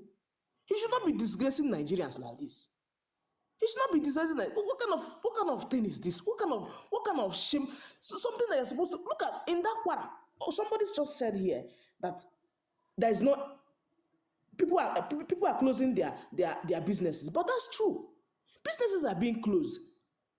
But do we have president who looks after Nigerians? No, we only have president who is busy looking for who will join his party. Immediately, Wike and similarly was having problem. He went to declare state of emergency, but he can't declare state of emergency where people bomb are being dropped. Don't you see that is pure wickedness from our own president? Don't you think it's pure wickedness from? He has no empathy for Nigerians. He doesn't care. He careless.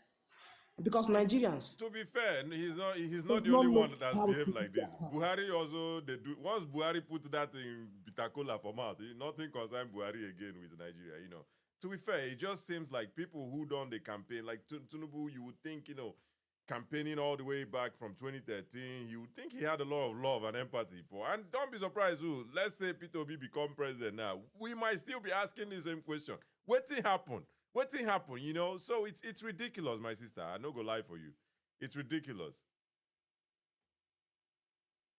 Yeah, he said last time that if I don't give you light and that you should vote him out, it's left for Nigerians to vote him out.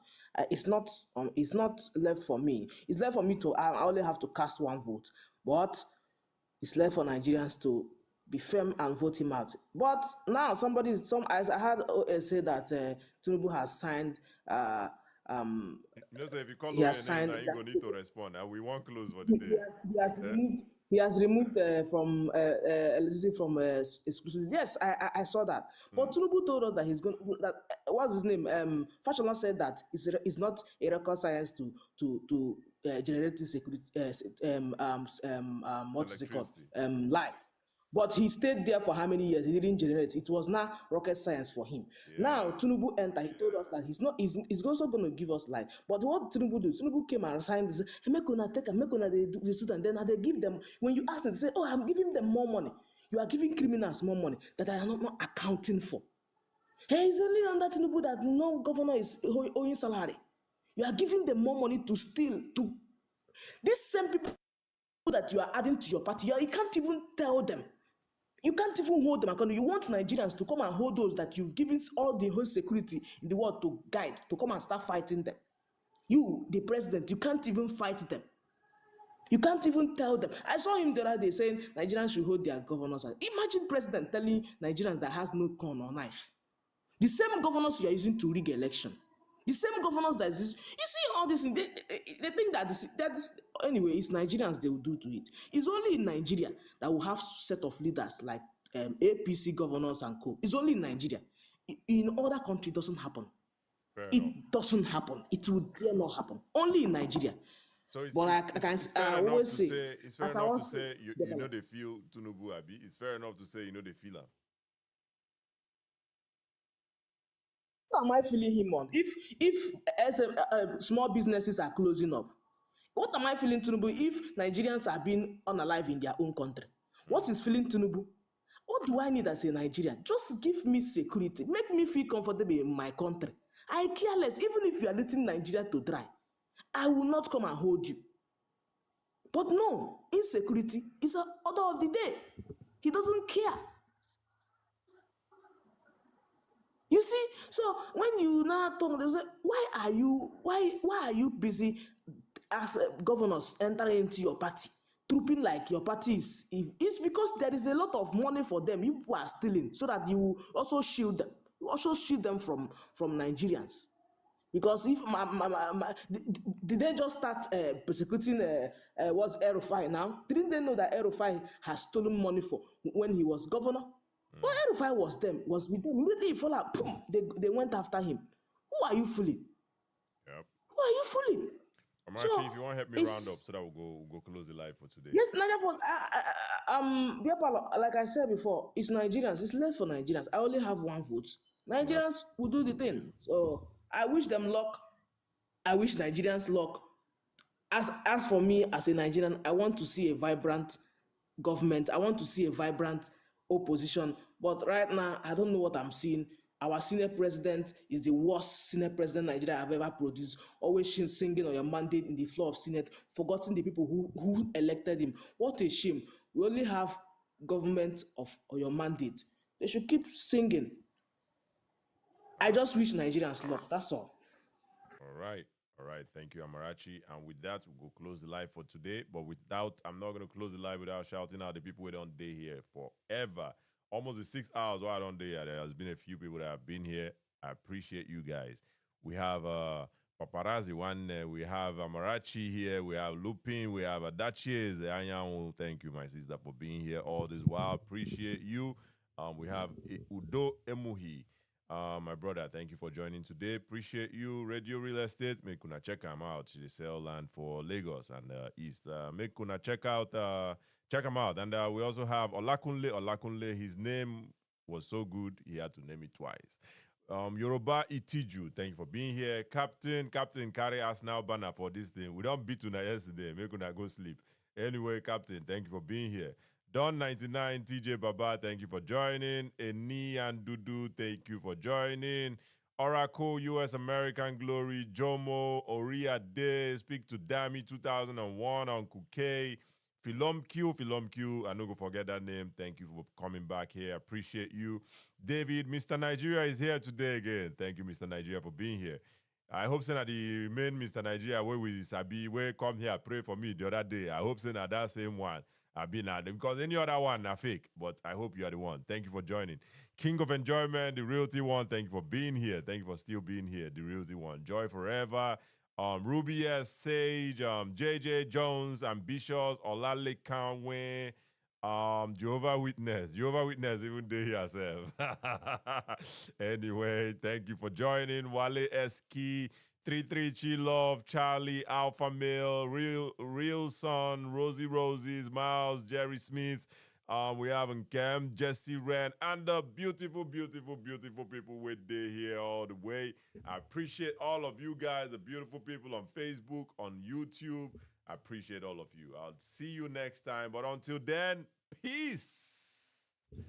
All right, I'll see you, man. It's been 6 hours. I'm fucking tired, man. I'm not gonna lie. Make I go rest. Thank you guys for joining. Appreciate it.